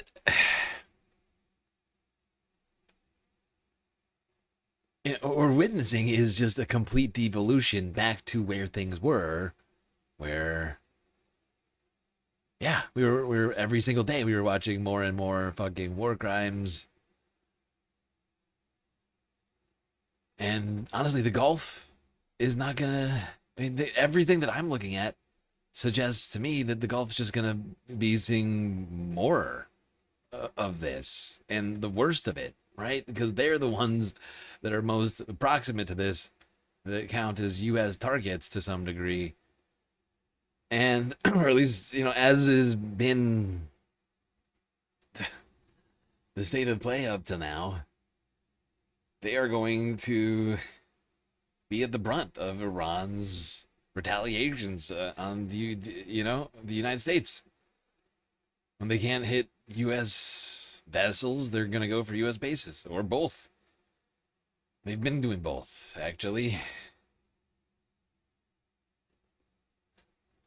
But they've been threatening of worse than this. We heard the IRGC and the Supreme Leader, even some of the elected parliamentarians, the more diplomatic types in Iranian government calling for severe retaliation, vocalized in different ways.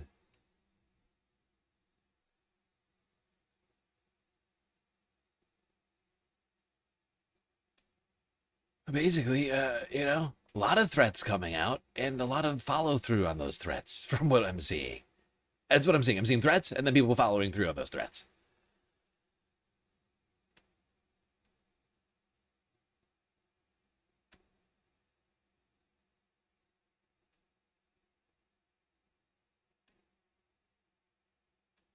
Now, a video of the supposed strike that hit the American base in Jordan, killing 2 troops, circulating the interwebs yesterday.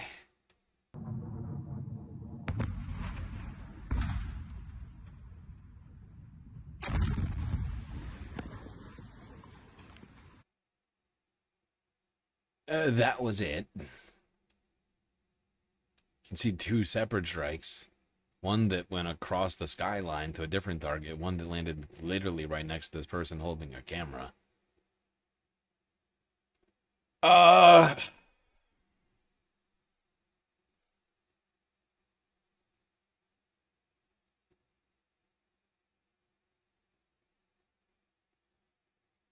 And that would have been from about 4 or 5 days ago. Now, new strikes in Jordan, seen here in this clip from the AP from 13 hours ago, causing air raid sirens to go off in Amman.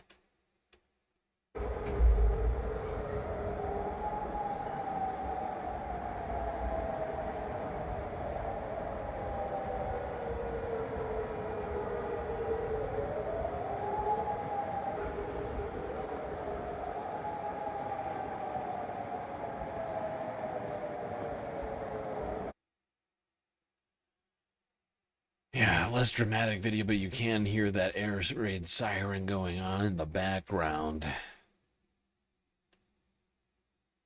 And this, the sound of air raid sirens, once again, another sign, in my opinion, of our return to where things were at the beginning of all this. The only thing that has not come to fruition yet, which I've been saying now for days, maybe more than a week, because I think that's around the time that Israel said it. But the only thing that hasn't happened is Israel's return to this conflict between them and Iran. Now, of course, they're still technically fighting a war with an Iranian proxy, which we've been reminded of their proxiness like 2,000 times over the last 3 years, but has been now deemed not proxy enough for it to be part of this other conflict that's going on right next door. The Lebanon thing has been going on for as long as the rest of, the broader Middle East conflict that we've been watching for the last fucking 3 years. We've been told that they're intrinsically interlinked with Iran, and then all this comes about, and all of a sudden they're not, and those are two different conflicts. Okay, if you say so, it doesn't make any sense, but okay.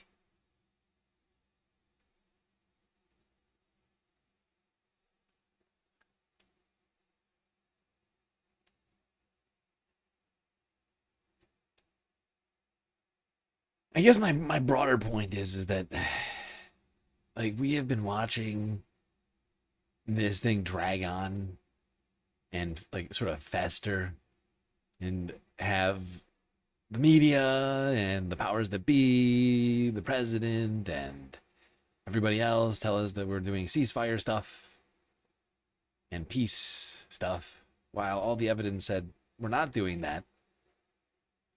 Now we're back to doing all of that stuff. And we've all been participating in these non-peace related activities this whole time, especially Israel. But really, not just them.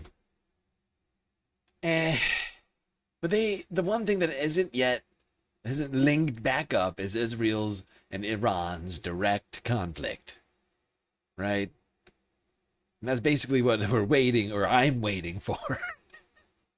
To be like, okay, we're literally there now. Not just in spirit, but now we're actually back there.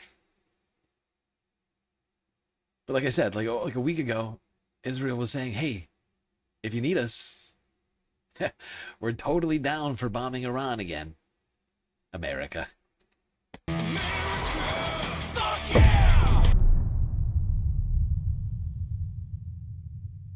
Okay.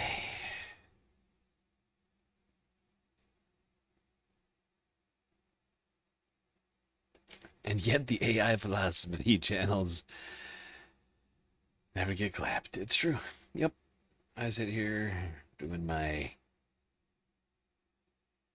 show. It's fine. I see the irony. Not lost on me. All right. Let's go here. CNN, 20 hours ago. Iran war. Trump responds as a third U.S. troop killed. This is ridiculous. This is number 17.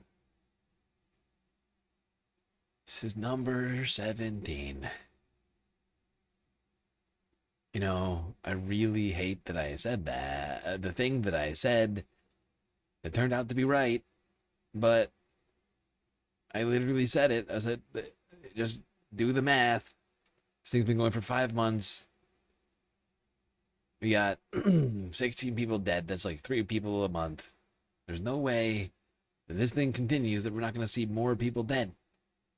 Especially with the kinds of promises Iran's making over there. And here we go, immediately, if not sooner. Like 48 hours since I said that. Another U.S. soldier dead. In no way does this bring me any satisfaction to be right. Would have rather have Trump surrender and be wrong. New details about the U.S. troops killed in the fighting there. At least 17 Americans have died since the war started. This weekend, CENTCOM says one service member was killed in northern Iraq while trying to detonate a downed Iranian attack drone, and remains have been recovered in Jordan amid the search for a service member still missing after an Iranian attack that left 2 others dead. And just moments ago, the Pentagon identified those 2 soldiers who were killed in Jordan. First Lieutenant Tyler James Feehan, a 25-year-old from Hawaii, and Private Isabel Gonzalez, a 19-year-old from Texas. President Trump spoke about the losses. Well, we feel very badly, but you know, those great people, those great patriots are out there fighting that Iran cannot have a nuclear weapon. Iran has been very, very badly damaged. They've lost. This guy is a sick, sick man. Did anybody pick up on what he's basically doing there? He's basically, in the wake of these deaths of these 2 U.S. soldiers, who he is the commander-in-chief of, he said, look, listen, they're dead, but they were fighting to prevent nukes in Iran. So when you think about it, they're probably really happy. They're probably very happy to be dead because Iran doesn't have a nuclear weapon. Actually, when you think about it, this is probably what they wanted. To die, stopping Iran from having a nuke. everything almost militarily. He's a sick man. Let's get to Kevin He's a sick Litvak man. live at the White House. Militarily, when you think about it, they're probably thrilled to be dead because we're doing a great job. He's a sick, disgusting human being. Why he says the words he says, ever, I don't know. I don't ever fucking know. How you can say that with a straight face, beyond me. Cyclone Cheeto. Old Emperor Cheeto just saying it's the sickest possible things. When you think about it militarily, the deaths of these two soldiers, kind of a win-win. Latest reaction from there. Good morning, Kevin. Yeah, this has been one of the deadliest stretch of days since this war began almost 4 months ago, really ratcheting up the cost for Americans, but also deepening the quandary for President Trump. And the death toll does appear likely to rise. CENTCOM saying that it's still working to identify remains that were found at the site of that attack on Jordan. They say that 2 service members had been killed when they came under attack from Iranian missiles and drones. Well, there you have it. 1 service member dead in Iraq, 2 dead in Jordan, 1 still missing in action. But that may be the person, the unidentified remains that they have found. Senseless loss of life in the pursuit of more senseless loss of life.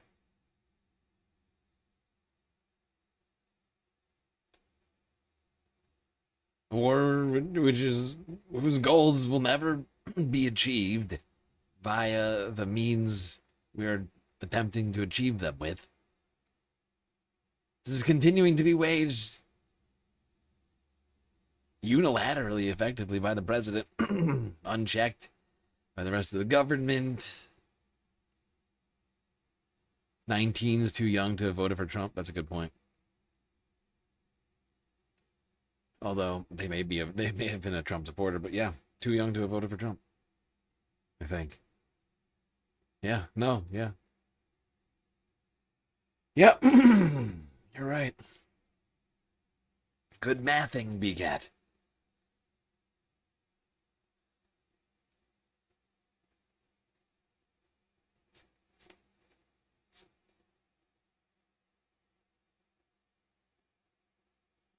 Real sick, sad world that we got. Needs a lot of fixing. Needs a lot of fixing, Space Fams. Are you that, Space Fams? Are you that human to save humanity? Because it feels like it needs some saving.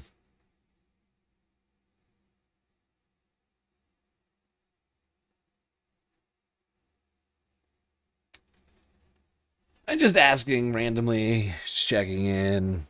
I feel like oftentimes we don't take the moment to just ask ourselves questions like this.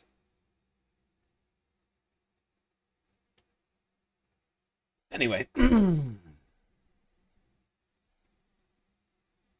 Let's go here to Forbes breaking news. According to them, Pentagon has been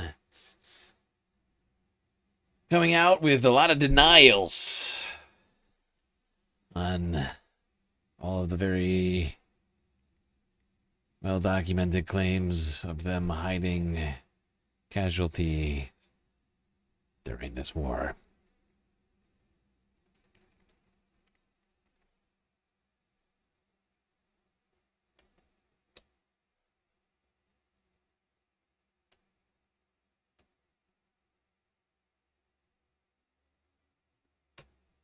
Actually, I'm just going to read this freaking Forbes breaking news, the Forbes article this is based on anyway. It's the same freaking thing. It's just easier.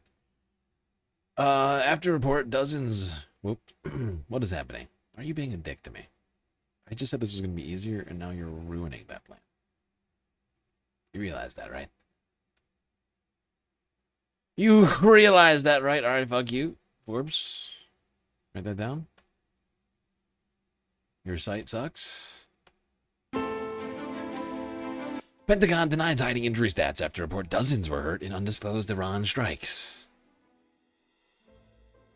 The Pentagon denied on Monday that it has failed to disclose complete statistics on the number of U.S. service members injured in the Iran war after the New York Times reported earlier in the day that dozens of U.S. service members were hurt in 3 undisclosed Iranian strikes last week, citing unnamed U.S. officials. Department of Defense spokesperson Sean Parnell said the Pentagon, quote-unquote, rejects these baseless and malicious accusations of hiding injury numbers, quote-unquote, with a screenshot of the Times' report, accusing the paper of attempting to, quote, further distress the American people. Wait, hold on. Wait. Quote, further distress the American people in the wake of the 3 service members killed in action.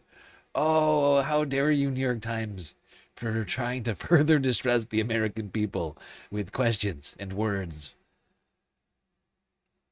After this disturbing report.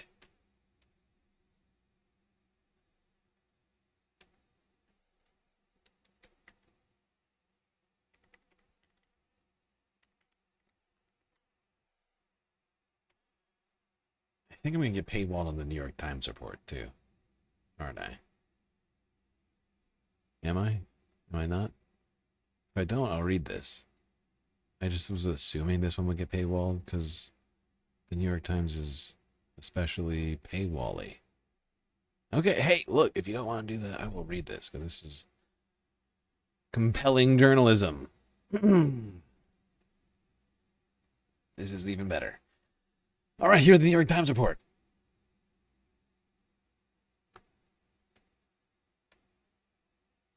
Pentagon withheld dozens of U.S. military injuries in...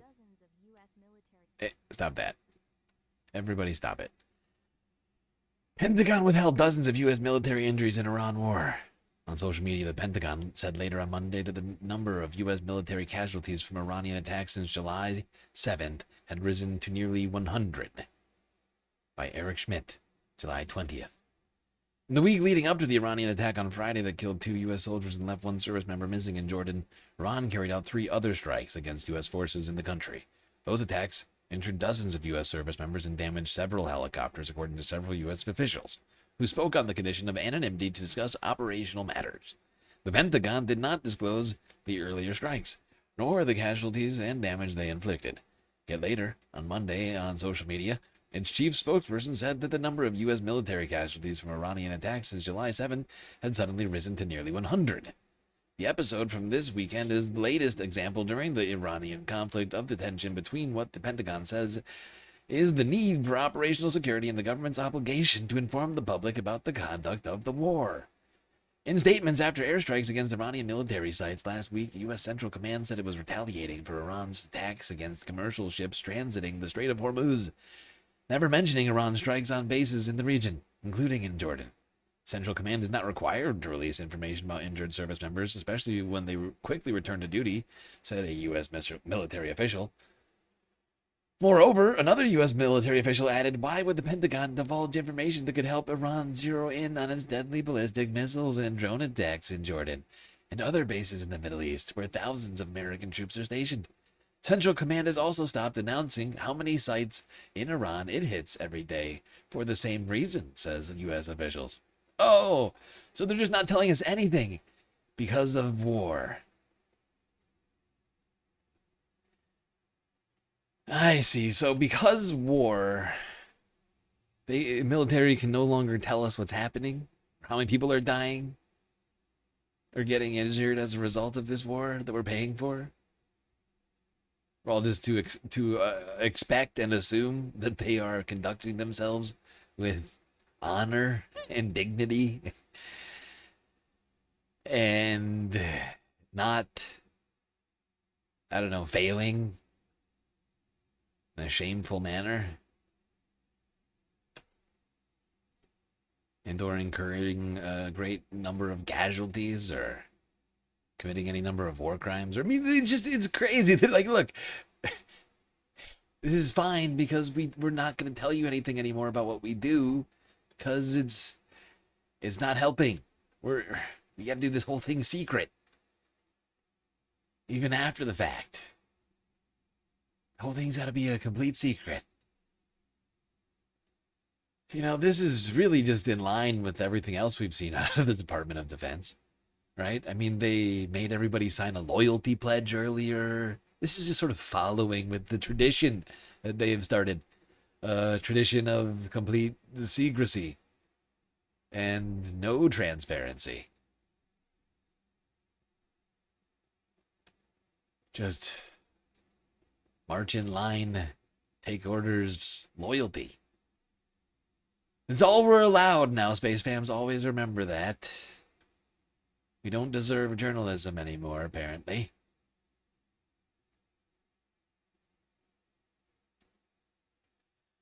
We don't deserve we don't deserve to know what our government's doing with our tax dollars, okay? They're too busy using them.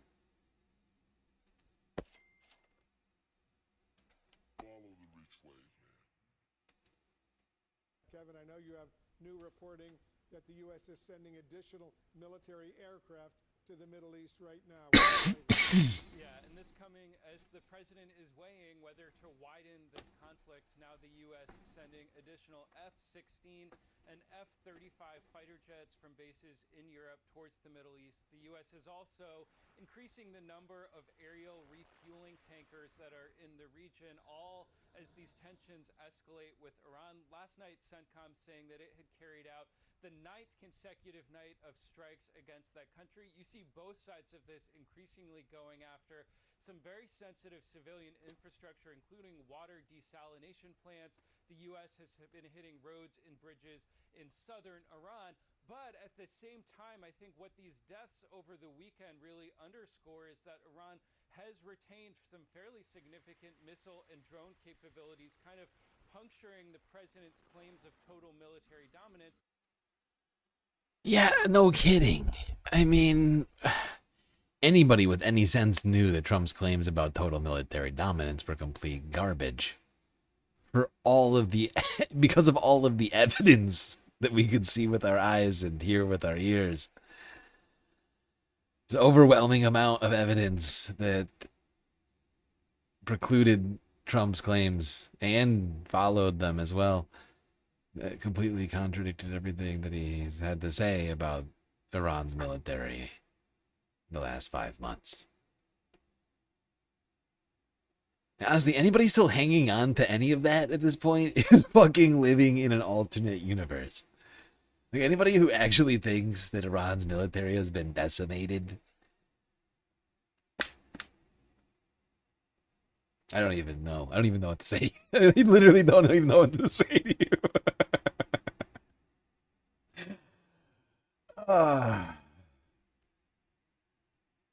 Anyways, if you didn't catch that, the United States is sending more F-16 and F-35s. Just a reminder. F-16 costs $80 million a piece to build. F-35s cost $100 million a piece to produce. So billions of dollars you would expect in planes heading out to Operation Epstein Fury. Now, Donald Trump had some pretty disturbing threats earlier on Monday for Iran. Here's BBC News. Like 12 hours ago.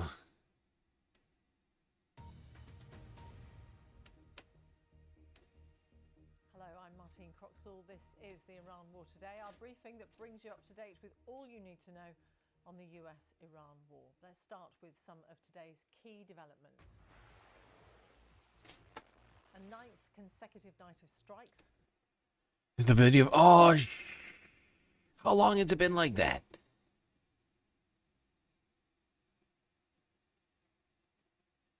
I think I know. I think I know how long. I'm sorry. How are you the first person to mention this? Anyway, thank you, Paul, for the, volume up. Redo. I made a huge, tiny mistake.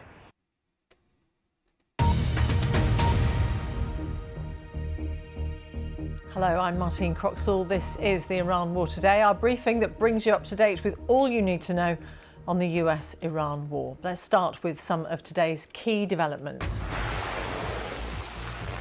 A ninth consecutive night of strikes.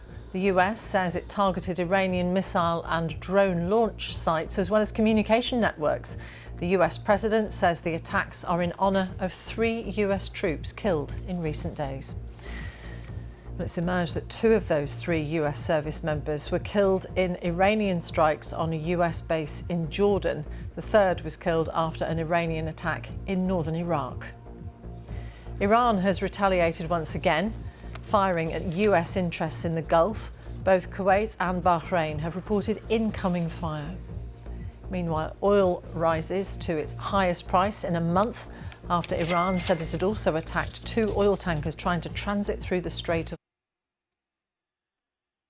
Okay. Let's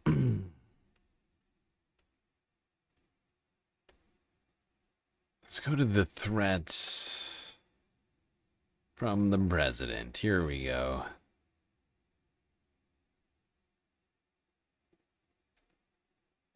Cyclone Cheeto.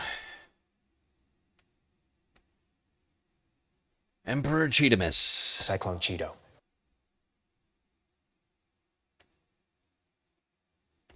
Strikes were in their honour, and that ongoing attacks were aimed at further degrading Iran's missile and drone capabilities. Well, we feel very badly, but you know, those great people, those great patriots were out there fighting that Iran cannot have a nuclear weapon. Iran has been very, very badly damaged. They've lost everything almost militarily. Almost all gone. They've got very little left. They've got some missiles. They've got some drones. They've got some manufacturing ability, not much.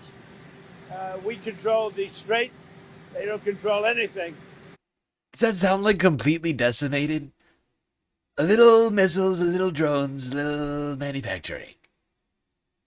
It only sounds a little decimated. In fact, I don't think you can be a little decimated. So not at all decimated. It's either decimated or not decimated. Definitely not decimated, it sounds like. They've got some missiles. They've got some drones. They've got some manufacturing ability, not much. We control the strait. They don't control anything. So we'll see what happens. But we hit them very hard again tonight.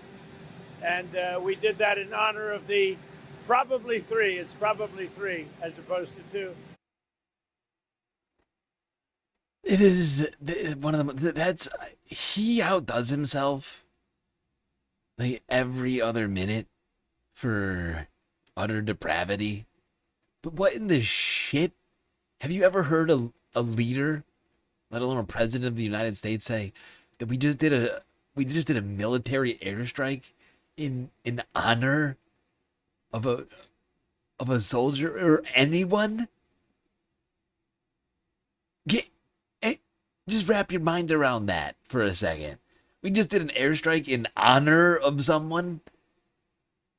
Not for a military objective, but for honor? What in the shit are we doing? Please somebody explain to me what we're doing. We're doing strikes in honor now? In the honor of things? What the fuck does that mean? Somebody make it make sense to my brain. Oh, it hurts. Oh, this one hurt my brain when I heard this one. I just was beside myself. I'm still, as you can tell, beside myself. I'm struggling to first A, interpret what the fuck that means, and B, why? Why would we be doing such a thing? You must see my quandary. It makes no sense. It makes no sense. None of it. We're doing honor strikes now? What?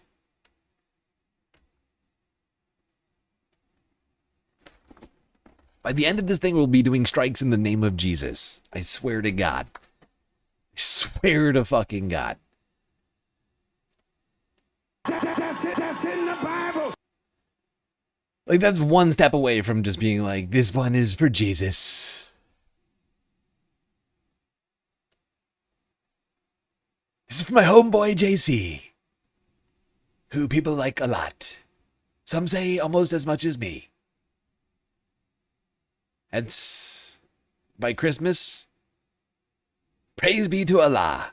I'm literally, I'm hoping that doesn't actually happen, but you can't tell me that that's not far off from where we're at right now. Honor strikes. The most farcical possible thing I've heard all day. Honor strikes. Get the fuck out of here. What a farce. What a fucking farce. This whole goddamn thing is a goddamn clown show. I am sick of it, Space Fams. I am very sick of it. Okay. Alright. I'm fine. I'm fine. Everything's fine. I don't even know what I'm complaining about. By the way, Red Seas is blockaded. I don't know if you heard. Last 24 hours. Houthis have officially blockaded that puppy.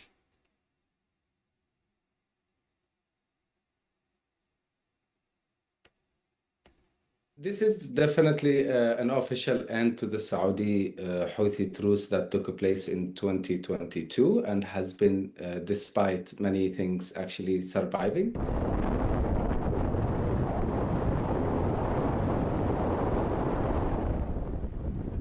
First, what this will happen is the Houthis will try to go after Saudi shipments, specifically in the Red Sea, but I wouldn't be surprised if further. But the easiest way for them is the Red Sea and around the Gulf of Aden. And I think the attempt of them just announcing it on Saudi Arabia is an attempt to neutralize the US and other Western powers. But I think that's a lot of wishful thinking, because if you're attacking Saudi shipments, you're basically attacking a pretty much good number of the world interests, from the US to China to UK to Europe. This is for the Saudis. They have to a certain point been able to survive the Hormuz crisis because Yeah, exactly. As we talked about before, Saudis have been able to avoid at least some of the effects of the blockading of the Strait of Hormuz, where they were both taking in a great deal of goods, but also sending out oil by circumventing it via the Strait, what's it called? Not Gibraltar. The one in the Red Sea. I can't remember the name of that strait. I'm sure we'll be talking about that again. That soon enough will be... What is it called again?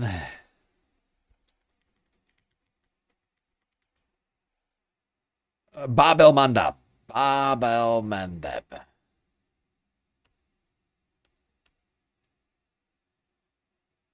Bab el-Mandab. But no, they officially closed it, announcing it. Little red beret cap Houthi guy. Saudi Foreign Ministries condemned a naval blockade imposed on the kingdom by Yemen's Ansarullah Houthis. The Saudi-led coalition says it'll respond to Houthi threats with, quote, force while protecting commercial shipping in Bab el-Mandab Strait. The Iran-backed group announced the blockade, saying it was in response to the recent attack on Sana'a airport. في الخروج المليوني العظيم في جمعة التحذير والنفير. The Yemeni Armed Forces announces a ban on maritime navigation for the Saudi enemy. According to the rules of a blockade, the siege will be implemented as soon as we have issued this statement. Immediately, if not sooner. Oh, there you go. I think you get the vibes. Straight. Bab el-Mandab. Red Sea. There's not only super important for Saudi Arabia, also for the rest of the Mediterranean too. There's going to be a problem. This greatly complicates the shipping situation here in the Middle East, in a way that is certain to be calamitous to the global economy.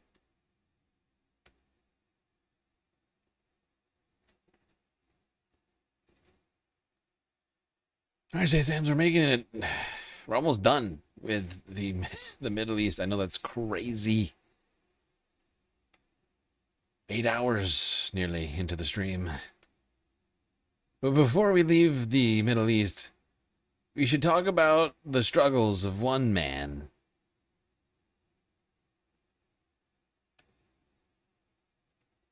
One man who went on vacation. This is a human man. A vacation in a deeply unfair place. Place where influencers go.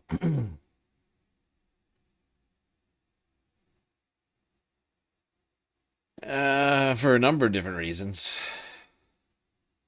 But Clavicular had a weird time in Israel. Let's talk about it.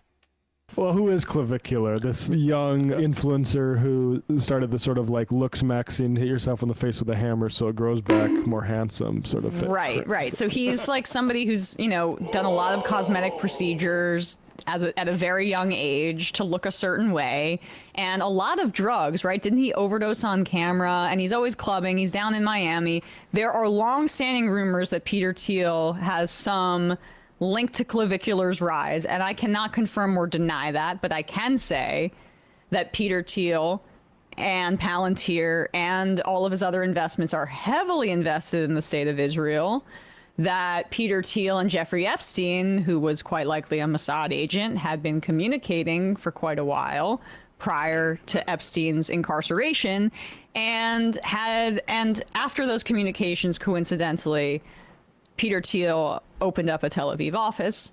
So, but there are other billionaires that could be financing Clavicular here. Who really knows?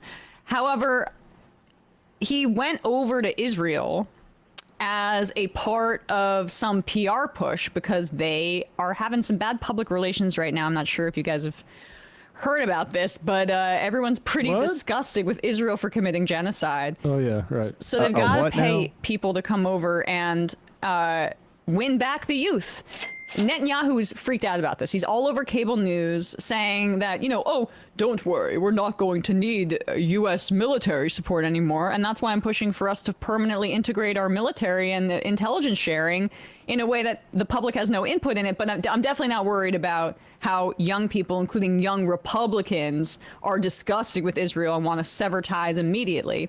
So they are trying to do public relations to bring in younger influencers to make them be pro-Israel.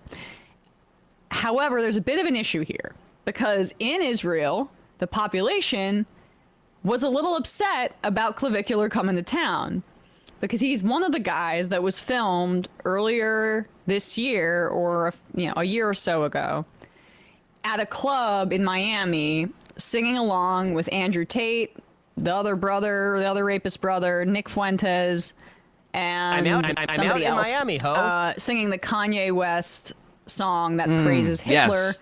And there was a Nazi salute that was, Yes, I think most of us remember that, although some may have missed it. It's a worst of viral moments.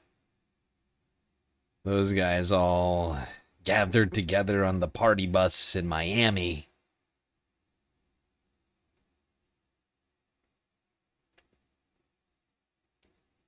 Of Tel Aviv. But you know what everybody in Israel is talking about right now, right? Well, everyone in Israel is talking about, what we're doing that's good. So for you to kind of start the interview off in like a negative manner doesn't really make sense. We came here after a ceasefire ended in a very unstable state, technically, to kind of show that Israel's a safe place. So for you to start off in an antagonistic way, I'm really, kind of just confused. But how can you not talk about like the song? Poor journalist. Oh my God. I love you showed up expecting totalitarianism. And got like just the slightest sort of straying from that, like a single question about whether or not he knows what's going on, and it just bursts his entire bubble. My God. Wow. Wow. Clavicular's really having a good time with adjusting to things here in Israel. A state, technically, to kind of show that, Israel's a safe place. So for you to start off in an antagonistic way. I'm really, kind of just confused. But how can you not talk That's about like the a very song? Poor journalist Just tell tactic. No. So if you're gonna be negative, and ask about like old situations that are not so positive, then I really don't want to talk to you. That fucking shrug was hilarious to me. Situations that are not so positive. It wasn't even really a shrug. It was just an eyebrow shrug. He's like, I mean, what do you want me to do? What do you want me to do? I asked you a simple question. Do you know what's going on? You're like 19 years old. Do you know what's going on? I know he's not actually 19, but like, yeah, like, do you know anything right now? Isn't that crazy of a question to ask a dude who looks like he's still wet behind the ears? My clavicular kind of implodes over this. I just find it very strange. He's like, dude, I'm here to do propaganda, bro. I'm not here to answer like questions about whether or not I know what's good. I'm like here to be like, dude, Israel's safe, man. I'm here to be like, Israel's safe, bro. And now you're asking me, do I know what's going on? It's like, that's not what I'm here for. I'm not here to know things about stuff. I'm here to be like, Israel's great. That's what I get paid the big bucks for, dude. I don't appreciate you asking me questions about what's happening either here or anywhere, okay? I couldn't tell you what's happening in my own hometown. All right, bro? And so I think it's a little weird you want me to tell you about what's happening in Israel. A place I couldn't even spell. Then I really don't want to talk to you. Last January is not that. They're playing the old situation right now. Where old situations where you and everybody said Heil Hitler over and over again. Old situation of me in the club in this same calendar year. Yes, and I forgot to mention why this is another wrinkle that is interesting here, is that this is Channel 13 in Israel. Channel 13 has been at the center of Netanyahu's a battle with the Israeli Supreme Court. That's the channel that Netanyahu is defying the Israeli Supreme Court over, because it was a group of investors is trying to purchase it. They're critical of Netanyahu. The second authority is Israel's public broadcasting regulator, and the second authority would need to approve the purchase. And Netanyahu is trying to defy the court to block the purchase because they're critical of him. So it's just interesting that this is the channel that he's on, that they're pushing back against Clavicular. Who knows how much Netanyahu's government was involved in bringing this guy over here. And he's basically like, hey, I was coming here to paper over you guys doing genocide and war. Why are you bothering me with the Heil Hitler song? Are you asking me questions about stuff, bro? I don't appreciate questions about stuff. I'm here to tell you how great Israel is, and I find it to be the best environment to hit myself in the jaw with a hammer and sit like on the beach with like a beautiful Israeli woman. All right, that's like why I'm here, and it's got nothing to do with Hitler or with what's happening in Israel, okay? Any of it. I don't know why you're asking me questions. I'm sorry. That's the last I'm going to do the clavicular impression. I'm done. That's it. No more. No more clavicular impressions.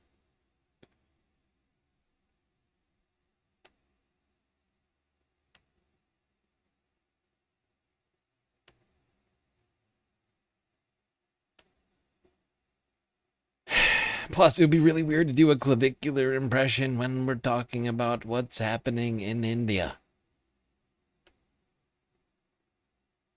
And we got an update on a situation we've been following in the Southeastern Asian country. On a little political movement that has grown in big, big ways. If you recall, I think over like 2 months ago now. I can't remember when we first talked about this. But I want to say like a couple months ago, an Indian court judge made a very disparaging comment about effectively the permanent underclass in India, and on people trying to escape the permanent underclass in India through working. People who are generally not happy about their conditions. You will be shocked to hear that this comment was not well received. One guy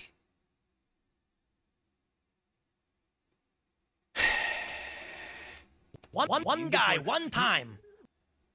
One guy decided to start something of a joke. Well, not really a satirical response, a political response to this that turned into a real movement that is now like really growing quite rapidly.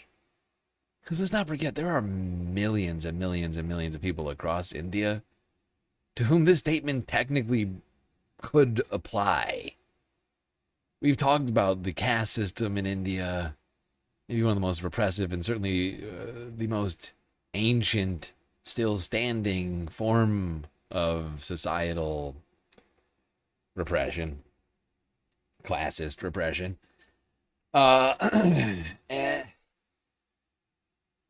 And the Cockroach Janta Party, which is what it was called,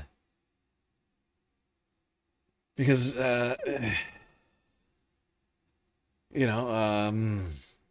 effectively, the image of the cockroach, according to the guy who started it, I can't remember exactly how he put it, but was like,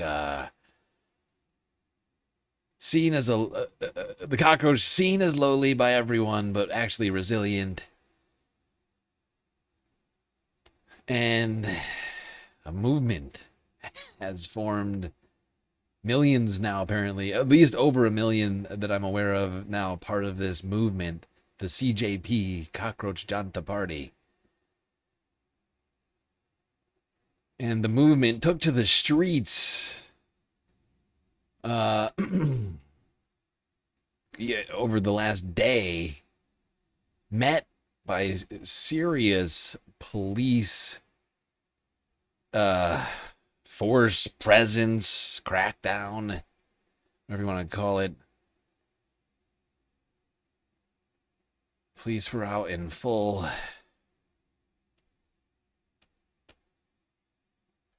Help! I'm being repressed!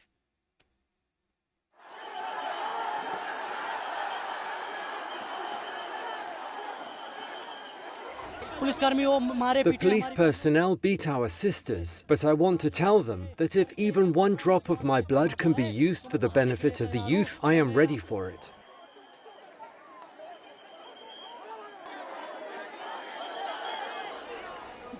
Every time we have raised our voices peacefully, the Indian government took the responsibility to bury our voices. But let me tell them this through your medium, that if they try to silence one voice, 1,000 others will be born.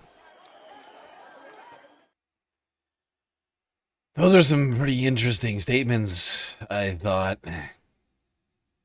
That one young man saying that if a single drop of his blood could be used to benefit the rest of the youth, he'll spill it. Of his own blood. Make me bleed my own blood.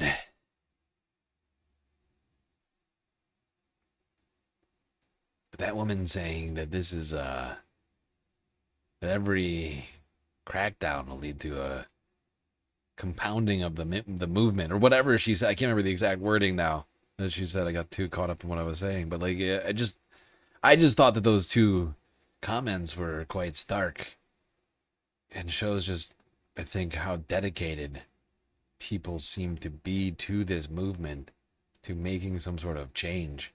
It's now being compared to the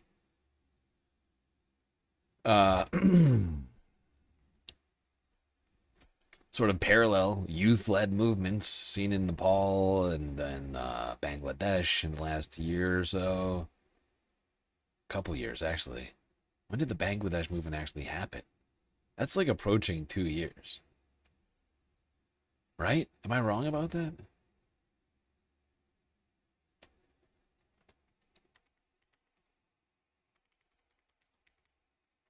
Yeah, was it 2024? No, wow. I've been doing this a long time. I remember covering that.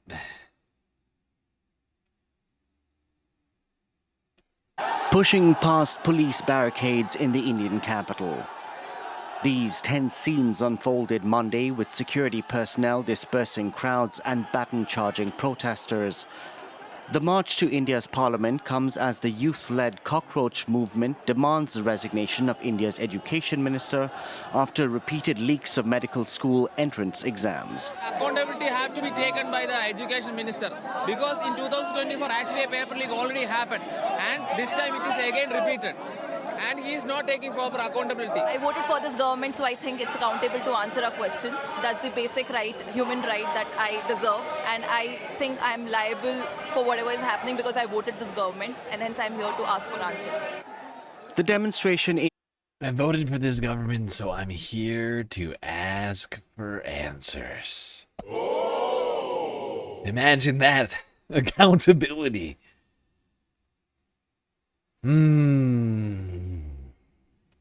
New Delhi received fresh impetus after a well-known social activist linked to the cockroach movement was forcibly moved to hospital by police on Saturday. Sonam Wanchuk had been on a hunger strike for 21 days and his condition had worsened. For so many days, Sonam had been protesting, but the government did not meet our demands. If they don't, we will see what happens. Hitler's rule did not last this long. Even the British could not rule forever. The BJP government will also fall. It's not impossible. The BJP government too can fall, just like the British. The cockroaches are rising.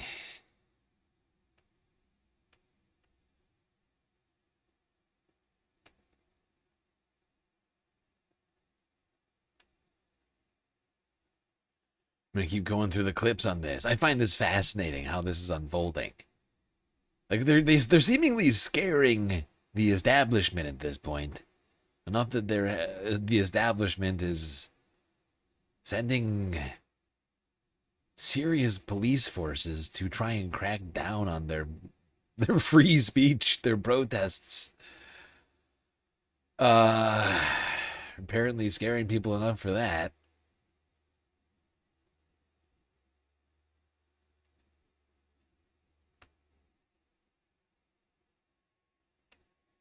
And we've talked about my problems in the past with the BJP government, so I'm all for this. You need some change, some serious change in India. You know, over 1 billion people live here. You got like a theocratic government in charge with a system of oppression on top of a class oppression system that goes back thousands of years.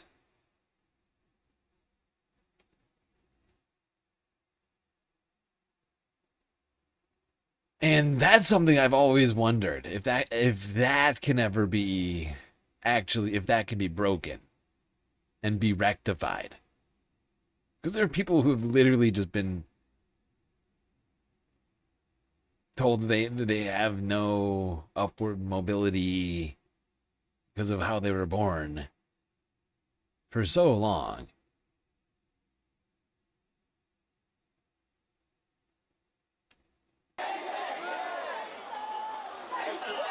It's a packed house at cockroach protest in New Delhi, Central Delhi area. Thousands of protesters have gathered over here and they are demanding the resignation of Education Minister regarding paper leaks.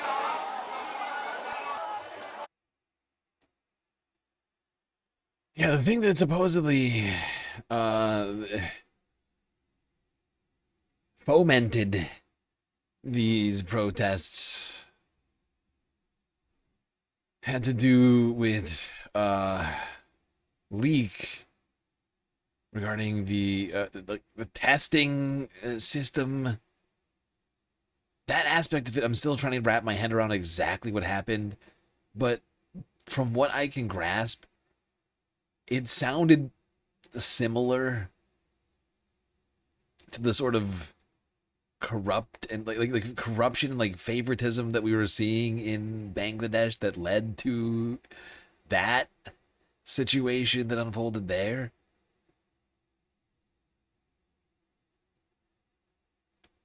But I'm still trying to figure it out a little bit. I mean, this fairly recent thing.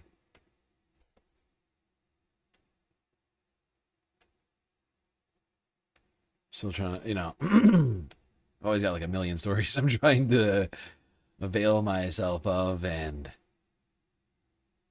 sometimes minor details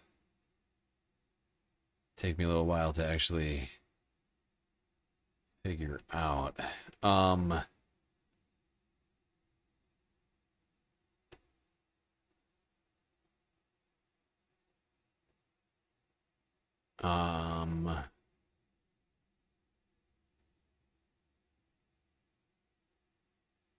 Let's see what TRT World had to say about these protests.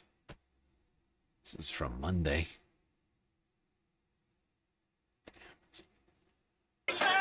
They turned out in large numbers, united by one message to the government. They want Education Minister Dharmendra Pradhan to resign over repeated leaks involving high-stakes university entrance exams. They're also demanding compensation for the families of students who died by suicide following the leaks. The demonstration was led by the youth-led Cockroach Janta Party. Protesters say repeated exam scandals and recruitment irregularities have left them with little faith in the system. Actually, we want to stand with the students who had affected with the NEET problem, the NEET paper leak, and the accountability have to be taken by the Education Minister. Reports say close to 2.2 million aspiring medical students sat a new examination under tight security last month after the previous test was scrapped following a question paper leak that triggered widespread outrage. I think in India, we all know that this education system is not going to be relevant in coming future. We are not competent with the world. And by the way, I think this guy, I'm pretty sure this is the judge.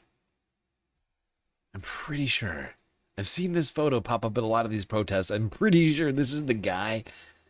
Because they were carrying around photos of the judge originally at the original Cockroach Janta Party protests of the guy who said the fucked up thing about people experiencing extreme poverty and struggling. I can't remember exactly what he said now, but it was just like incredibly like dismissive, sort of classist bullshit.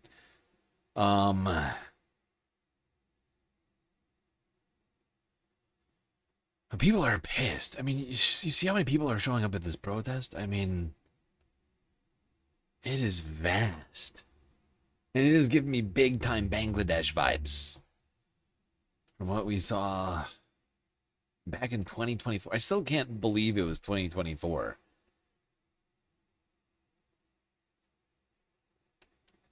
And the protesters as they tried to march on Parliament. Internet access was cut in parts of central New Delhi, with police saying the demonstration had not been authorized. They want us to become violent, but we are still following the Gandhian path. Even when we are pushed back, we retreat and then move forward again. As protesters... And this is important. This is why I want to watch this one. This is important.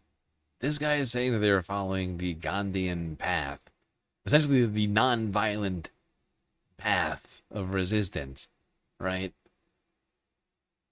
So from the beginning of this, they're coming at this from, place of diplomacy and of just asking for accountability from the government, not of some sort of violent riot. I just think it's important that we get that picture before the powers that be almost certainly attempt to villainize these protesters.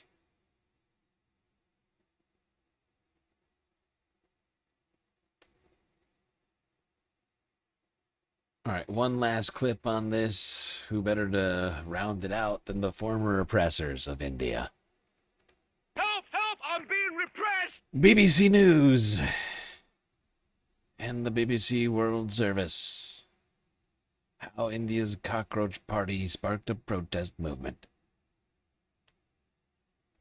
Hello and welcome to the Global News Podcast from the BBC. I'm Charlotte Gallagher, and today we're joined by our Global Affairs reporter Anbarasan Etarajan. And Anbarasan, there have been huge protests in India organised by this up-and-coming opposition party who are called the Cockroach Janta Party. Can you tell me more about them? So the root cause of this was during a court case hearing. The India Supreme Court Chief Justice mentioned a section of youth being cockroaches and parasites. And that was when one of the founders of this movement, Abhijit Dipke, he was a postgraduate student in the US. Oh, that's right. The judge literally called them cockroaches and parasites. That's right. And they just appropriated it. They're like, oh, yeah, we accept your label. We accept your label, go fuck yourself. Immediately, if not sooner. At that time, he was mentioning how about all the cockroaches come together. And that generated a lot of response on social media because a lot of people, youth, they resonated with what he said. So that started as the Cockroach Janta Party on a social media as a symbol, and it was like a cockroach wearing a suit. Basically, what this means is, there is a general belief that cockroaches are it cannot be destroyed, even in a nuclear warfare or something, even though it's not scientifically proven. But that's about the resilience. And then within weeks, there were millions of followers, and many people joined this social media movement, and that triggered this Cockroach Janta Party. Even though they are not a political party yet, it is more like a movement. So Mr. Dipke came back to India. Although it does seem to me, considering everything, I think that you see some kind of actual political movement out of this. Some number of cockroaches trying to get their way into power, if you will. We're not quite done with this clip. We can't watch the whole thing. Can't do it. Not going to do it. Wouldn't be prudent at So this they feel juncture. that they are part of this India's success story, India's economic growth. Now, India has a population of about more than 360 million youth population, one of the highest in the world. Now, every year, India brings out about 5 million graduates. Now, how do you find jobs for these people? More than half of them get jobs, whereas the other half, they try to find jobs in other sectors. So the overall unemployment is low, probably about 5.5%, but then the youth unemployment, it goes up to 16, and one report said it can, among the graduates, go up to 40%. So India's grown, India's economy has grown, but how far this is translating into jobs? That's the main question. Now, these entrance exams or exams for government jobs, they're highly sought after because that gives you stability and protection and security. Now, many of these youth people, the young people, are worried that these exams are being compromised because of corruption or somebody influential. That's one of the reasons why the youth, they want to say something like, we want something that is transparent, at the same time done in a proper way. Wow, sounds familiar. Seems like a lot of us are all facing the same struggles. An unresponsive, untransparent government, lack of opportunity, and the bill of goods sold to us is not checking out.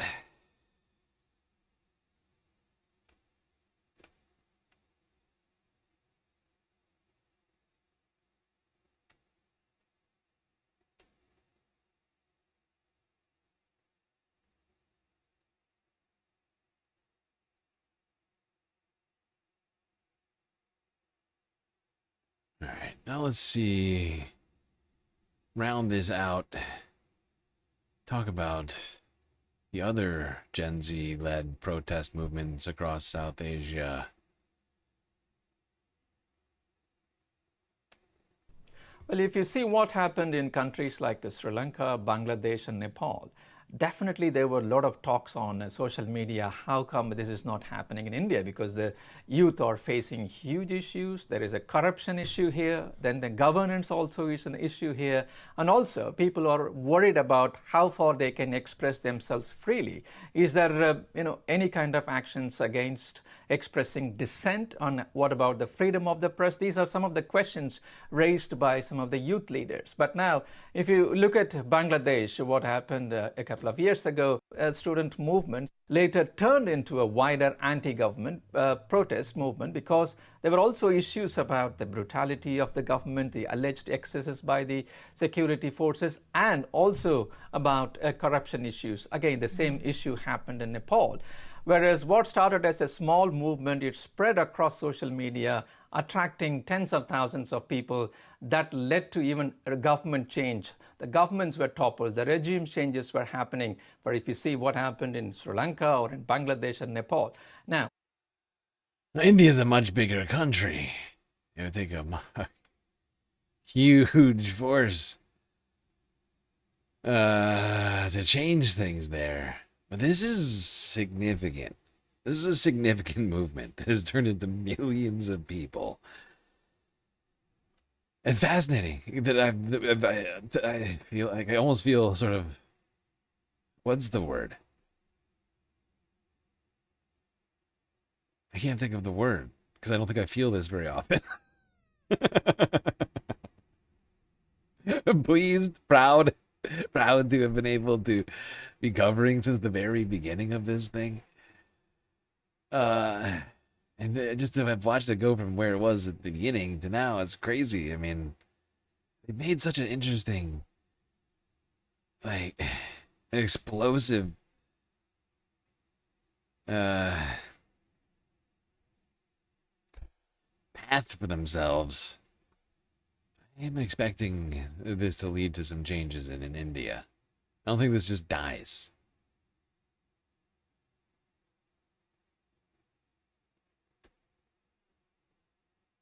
I'm less sure that it will lead to the same kind of change that we saw in Nepal and Bangladesh.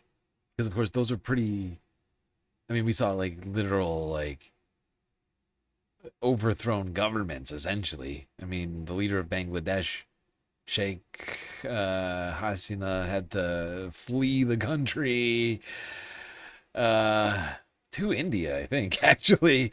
Which has gotta be fascinating for her to be experiencing now. But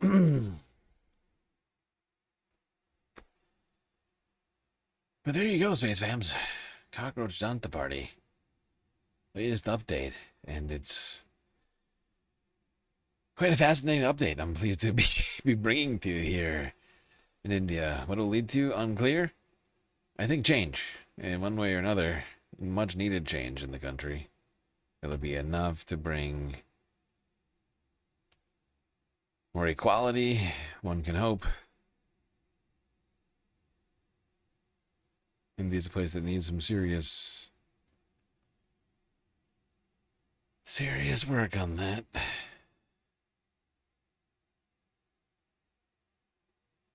Well, Space Fans, we made it to the very end of the stream. 2 clips left. Both involving China. China! First, to a random laboratory. It's science. to this disturbing video.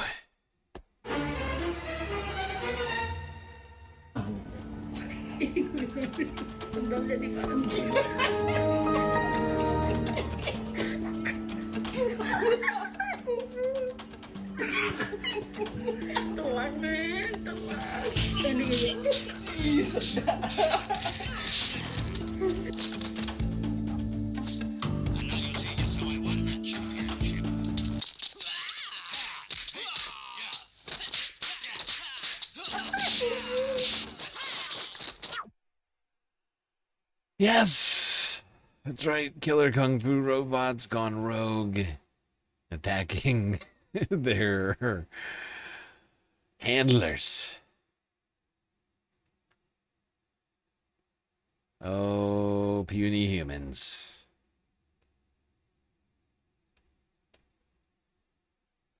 The robots are coming. Wait, I have the exact sound shot for this.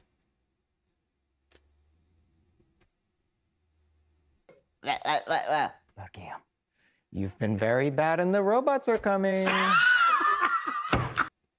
That's right, America and Earth. You've been very bad and the robots are coming. Immediately, if not sooner.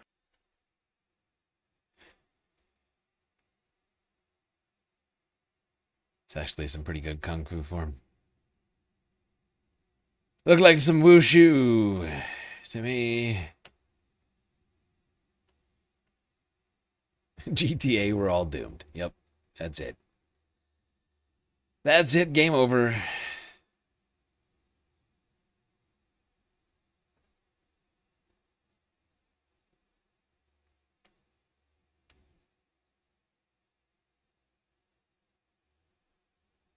All right, now to a human-on-human confrontation over by the, what's it called?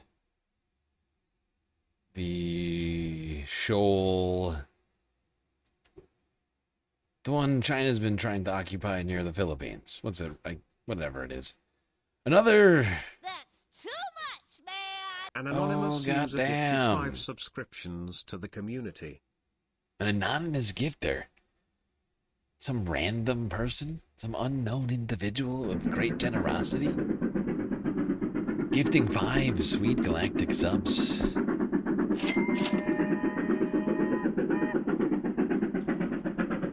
Well, thank you, whomever you might be.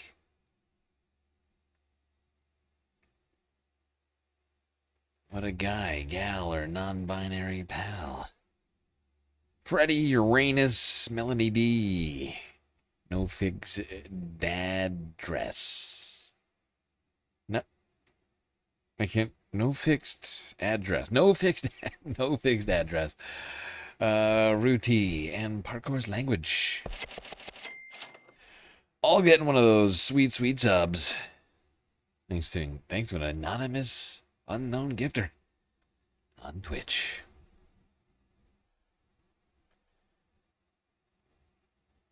What was I saying? Oh, right. The South China Sea.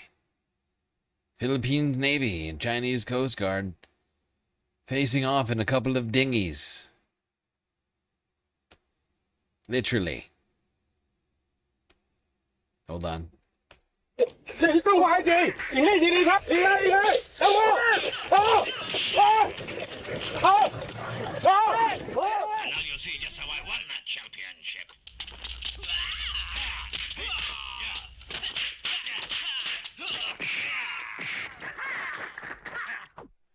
Okay, so once again, an incredibly unnecessary, childish fight over a sandbar, artificial sandbar in the South China Sea. Chinese and Philippines Coast Guard, apparently, and military fighting each other with sticks and oars.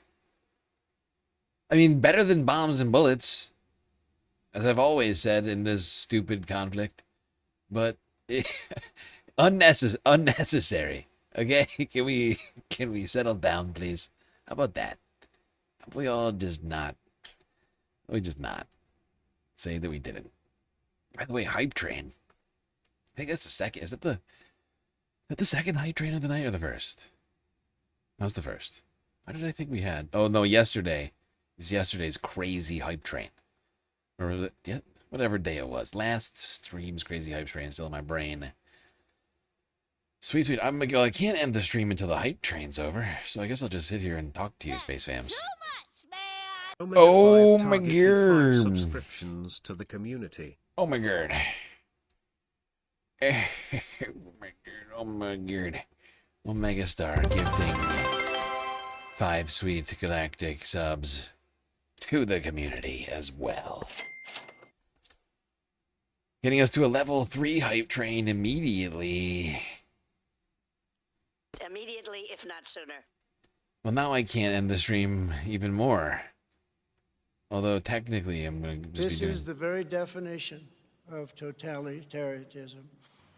We got the super secret late night / early morning after hours galactic chill stream to do still. But since we're in hype train, I won't even go to that until that's over. It only feels right. This has never happened. It's never happened before. I don't see why not. It makes perfect sense. It only makes sense, Space Fams, that I just sit here and talk to you. Even though all the content's done. I've done it. It's gone. It's gone. All done. It was beautiful. It was gorgy. It's a pleasure to have once again been able to bring you as much news as I could possibly have managed to aggregate in the last 24 hours or so. First Amendment killed them. What's that? Get rid Oh, of God. The Second Amendment, get rid of the First Amendment. They're bad. They killed the kids, too. That's true. That is actually true. You're hurting the kids. You're hurting the kids. Emote only. Omega Star. Can you turn emotes only on so I don't have to? Actually, I found it. Never mind. I did it. I found it. You don't have to do it. Emotes only on Twitch now. For the rest of the hype train. Next 2 minutes, 40 seconds. Right? We do 2 or 3 minutes per emote only redemption. It's 1,000 galactic credits. Not redeemable on planet Earth or by me, but by you for these sorts of sweet bennies. You've taken away the First Amendment on Twitch. Nobody can use words, just emotes. That's what amassing galactic credits does. Gives you the ability to do things like this. Things like this that you're experiencing right now, in this moment. You're being repressed. Help! Help! I'm being repressed! By your own Space Fams, but of course we can't forget First Amendment. It was hurting the kids, so is it not worth it? Do you hate the kids? Everybody's asking.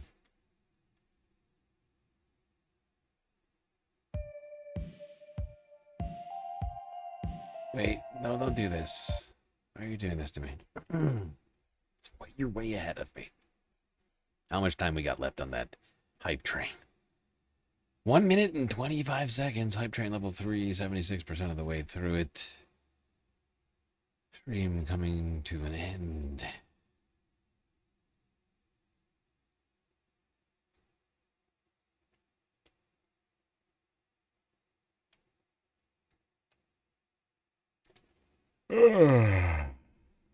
Wow. I'm pretty tired. 8.5 hours. Hopefully you're all value-tained. This is ridiculous! How's the fight with YouTube going? It's bad. Were you not listening, Styx Dragon? We talked about this multiple times now so far. But the appeal's been denied. Or the reapplication's been denied. I can now appeal the reapplication. But, as suffice to say, has not started off so good. I'm going to post about that when I get a chance here. Just been so busy doing the stream. Sometimes I'm so busy doing the stream, just making sure you all get your news, I can't fight for myself. Which is why I need all of you to fight for me. This is why I need all of you. You know, Space Fams. Because when I'm in the middle of this, it's very difficult to defend myself. Much easier for you to multitask. Listen to this, tweet, post, whatever it might be. Oh, hype train over 10 subs. Gifted. Really appreciate that. All of you helping to keep us alive. Fact is, we were going real slow. We had a real slow start to Twitch this month. I was getting really worried. Not only are we struggling still, technically, to complete the galactic deficit, more than halfway left to complete with less than 2 weeks in the month. But boy, our earnings on Twitch were bad. But now we're actually, I think we're on track to do an okay, slightly okay month. Might be worse than last month, though. Which is why I was really hoping we'd get remonetized on YouTube yesterday. That didn't happen. Now we gotta, maybe I'm gonna have the opportunity to do a video rebuttal reapplication. I gotta look into it now. Last time I didn't even get the option to do that, even though I was supposed to. So, just another thing added to my list. Make a video defense. But the hype train's completed at level 3. Great job. That's going to be it for the Moonday Foonday stream.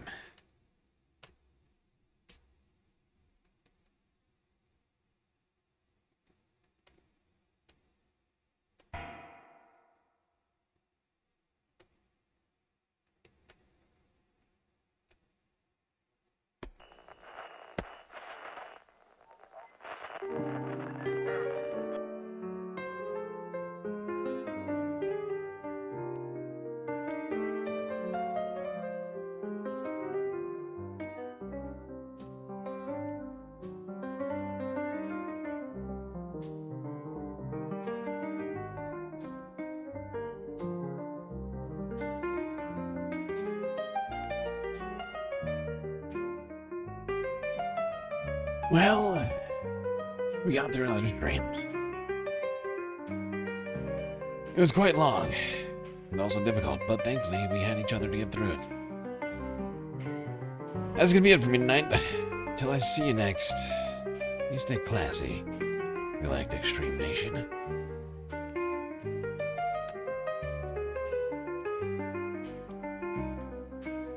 Can't forget this. These are your galactic patrons. Gabby, Goth Dogs, Aaron W, Schmegley, PB, Biddy, Afroponics, Narwhal by Nature, Interplanet Janet, Godcat, Robot Cat, Disco Wolf, Calibrating, Sammy, Geo Dragon, The Anticorporatist, Obsessive Audio, Owen Nadia, Choki, Scout, Selena, Omega Star, Sasha G, Pitchfork Dragon, Vincent Morales, Donald James X, Evan from Portland, Lovely Pariah, Mish, Becky, D-Cypher, Icebreaker, Columbia, Rica, New York, Will in Detroit, Sisyphean Task, BC, Free Palestine, Hermit Horologist, HBX, Manda, Lori Lunchmeat, Carl Gaslightocracy, Paige Larson, Frizzla, Benny Hanna 99, Dark Sparkle, CJ from the 6, The Reference Frame, Glitchmaster, Social Butterfly, The Anarchist, Perfect Cell, Winnie and Robin, Young Chris, Echios, Emily S., Hecate, Trevor, Sweet Chewy Forever, Rogue Gerb, Tracy Eva, and Mr. Nice Guy. That's right. All of these people here have helped produce the show, which your eyes and ears just got done enjoying. You can too. For the low, low price of just a few Earth dollars a month.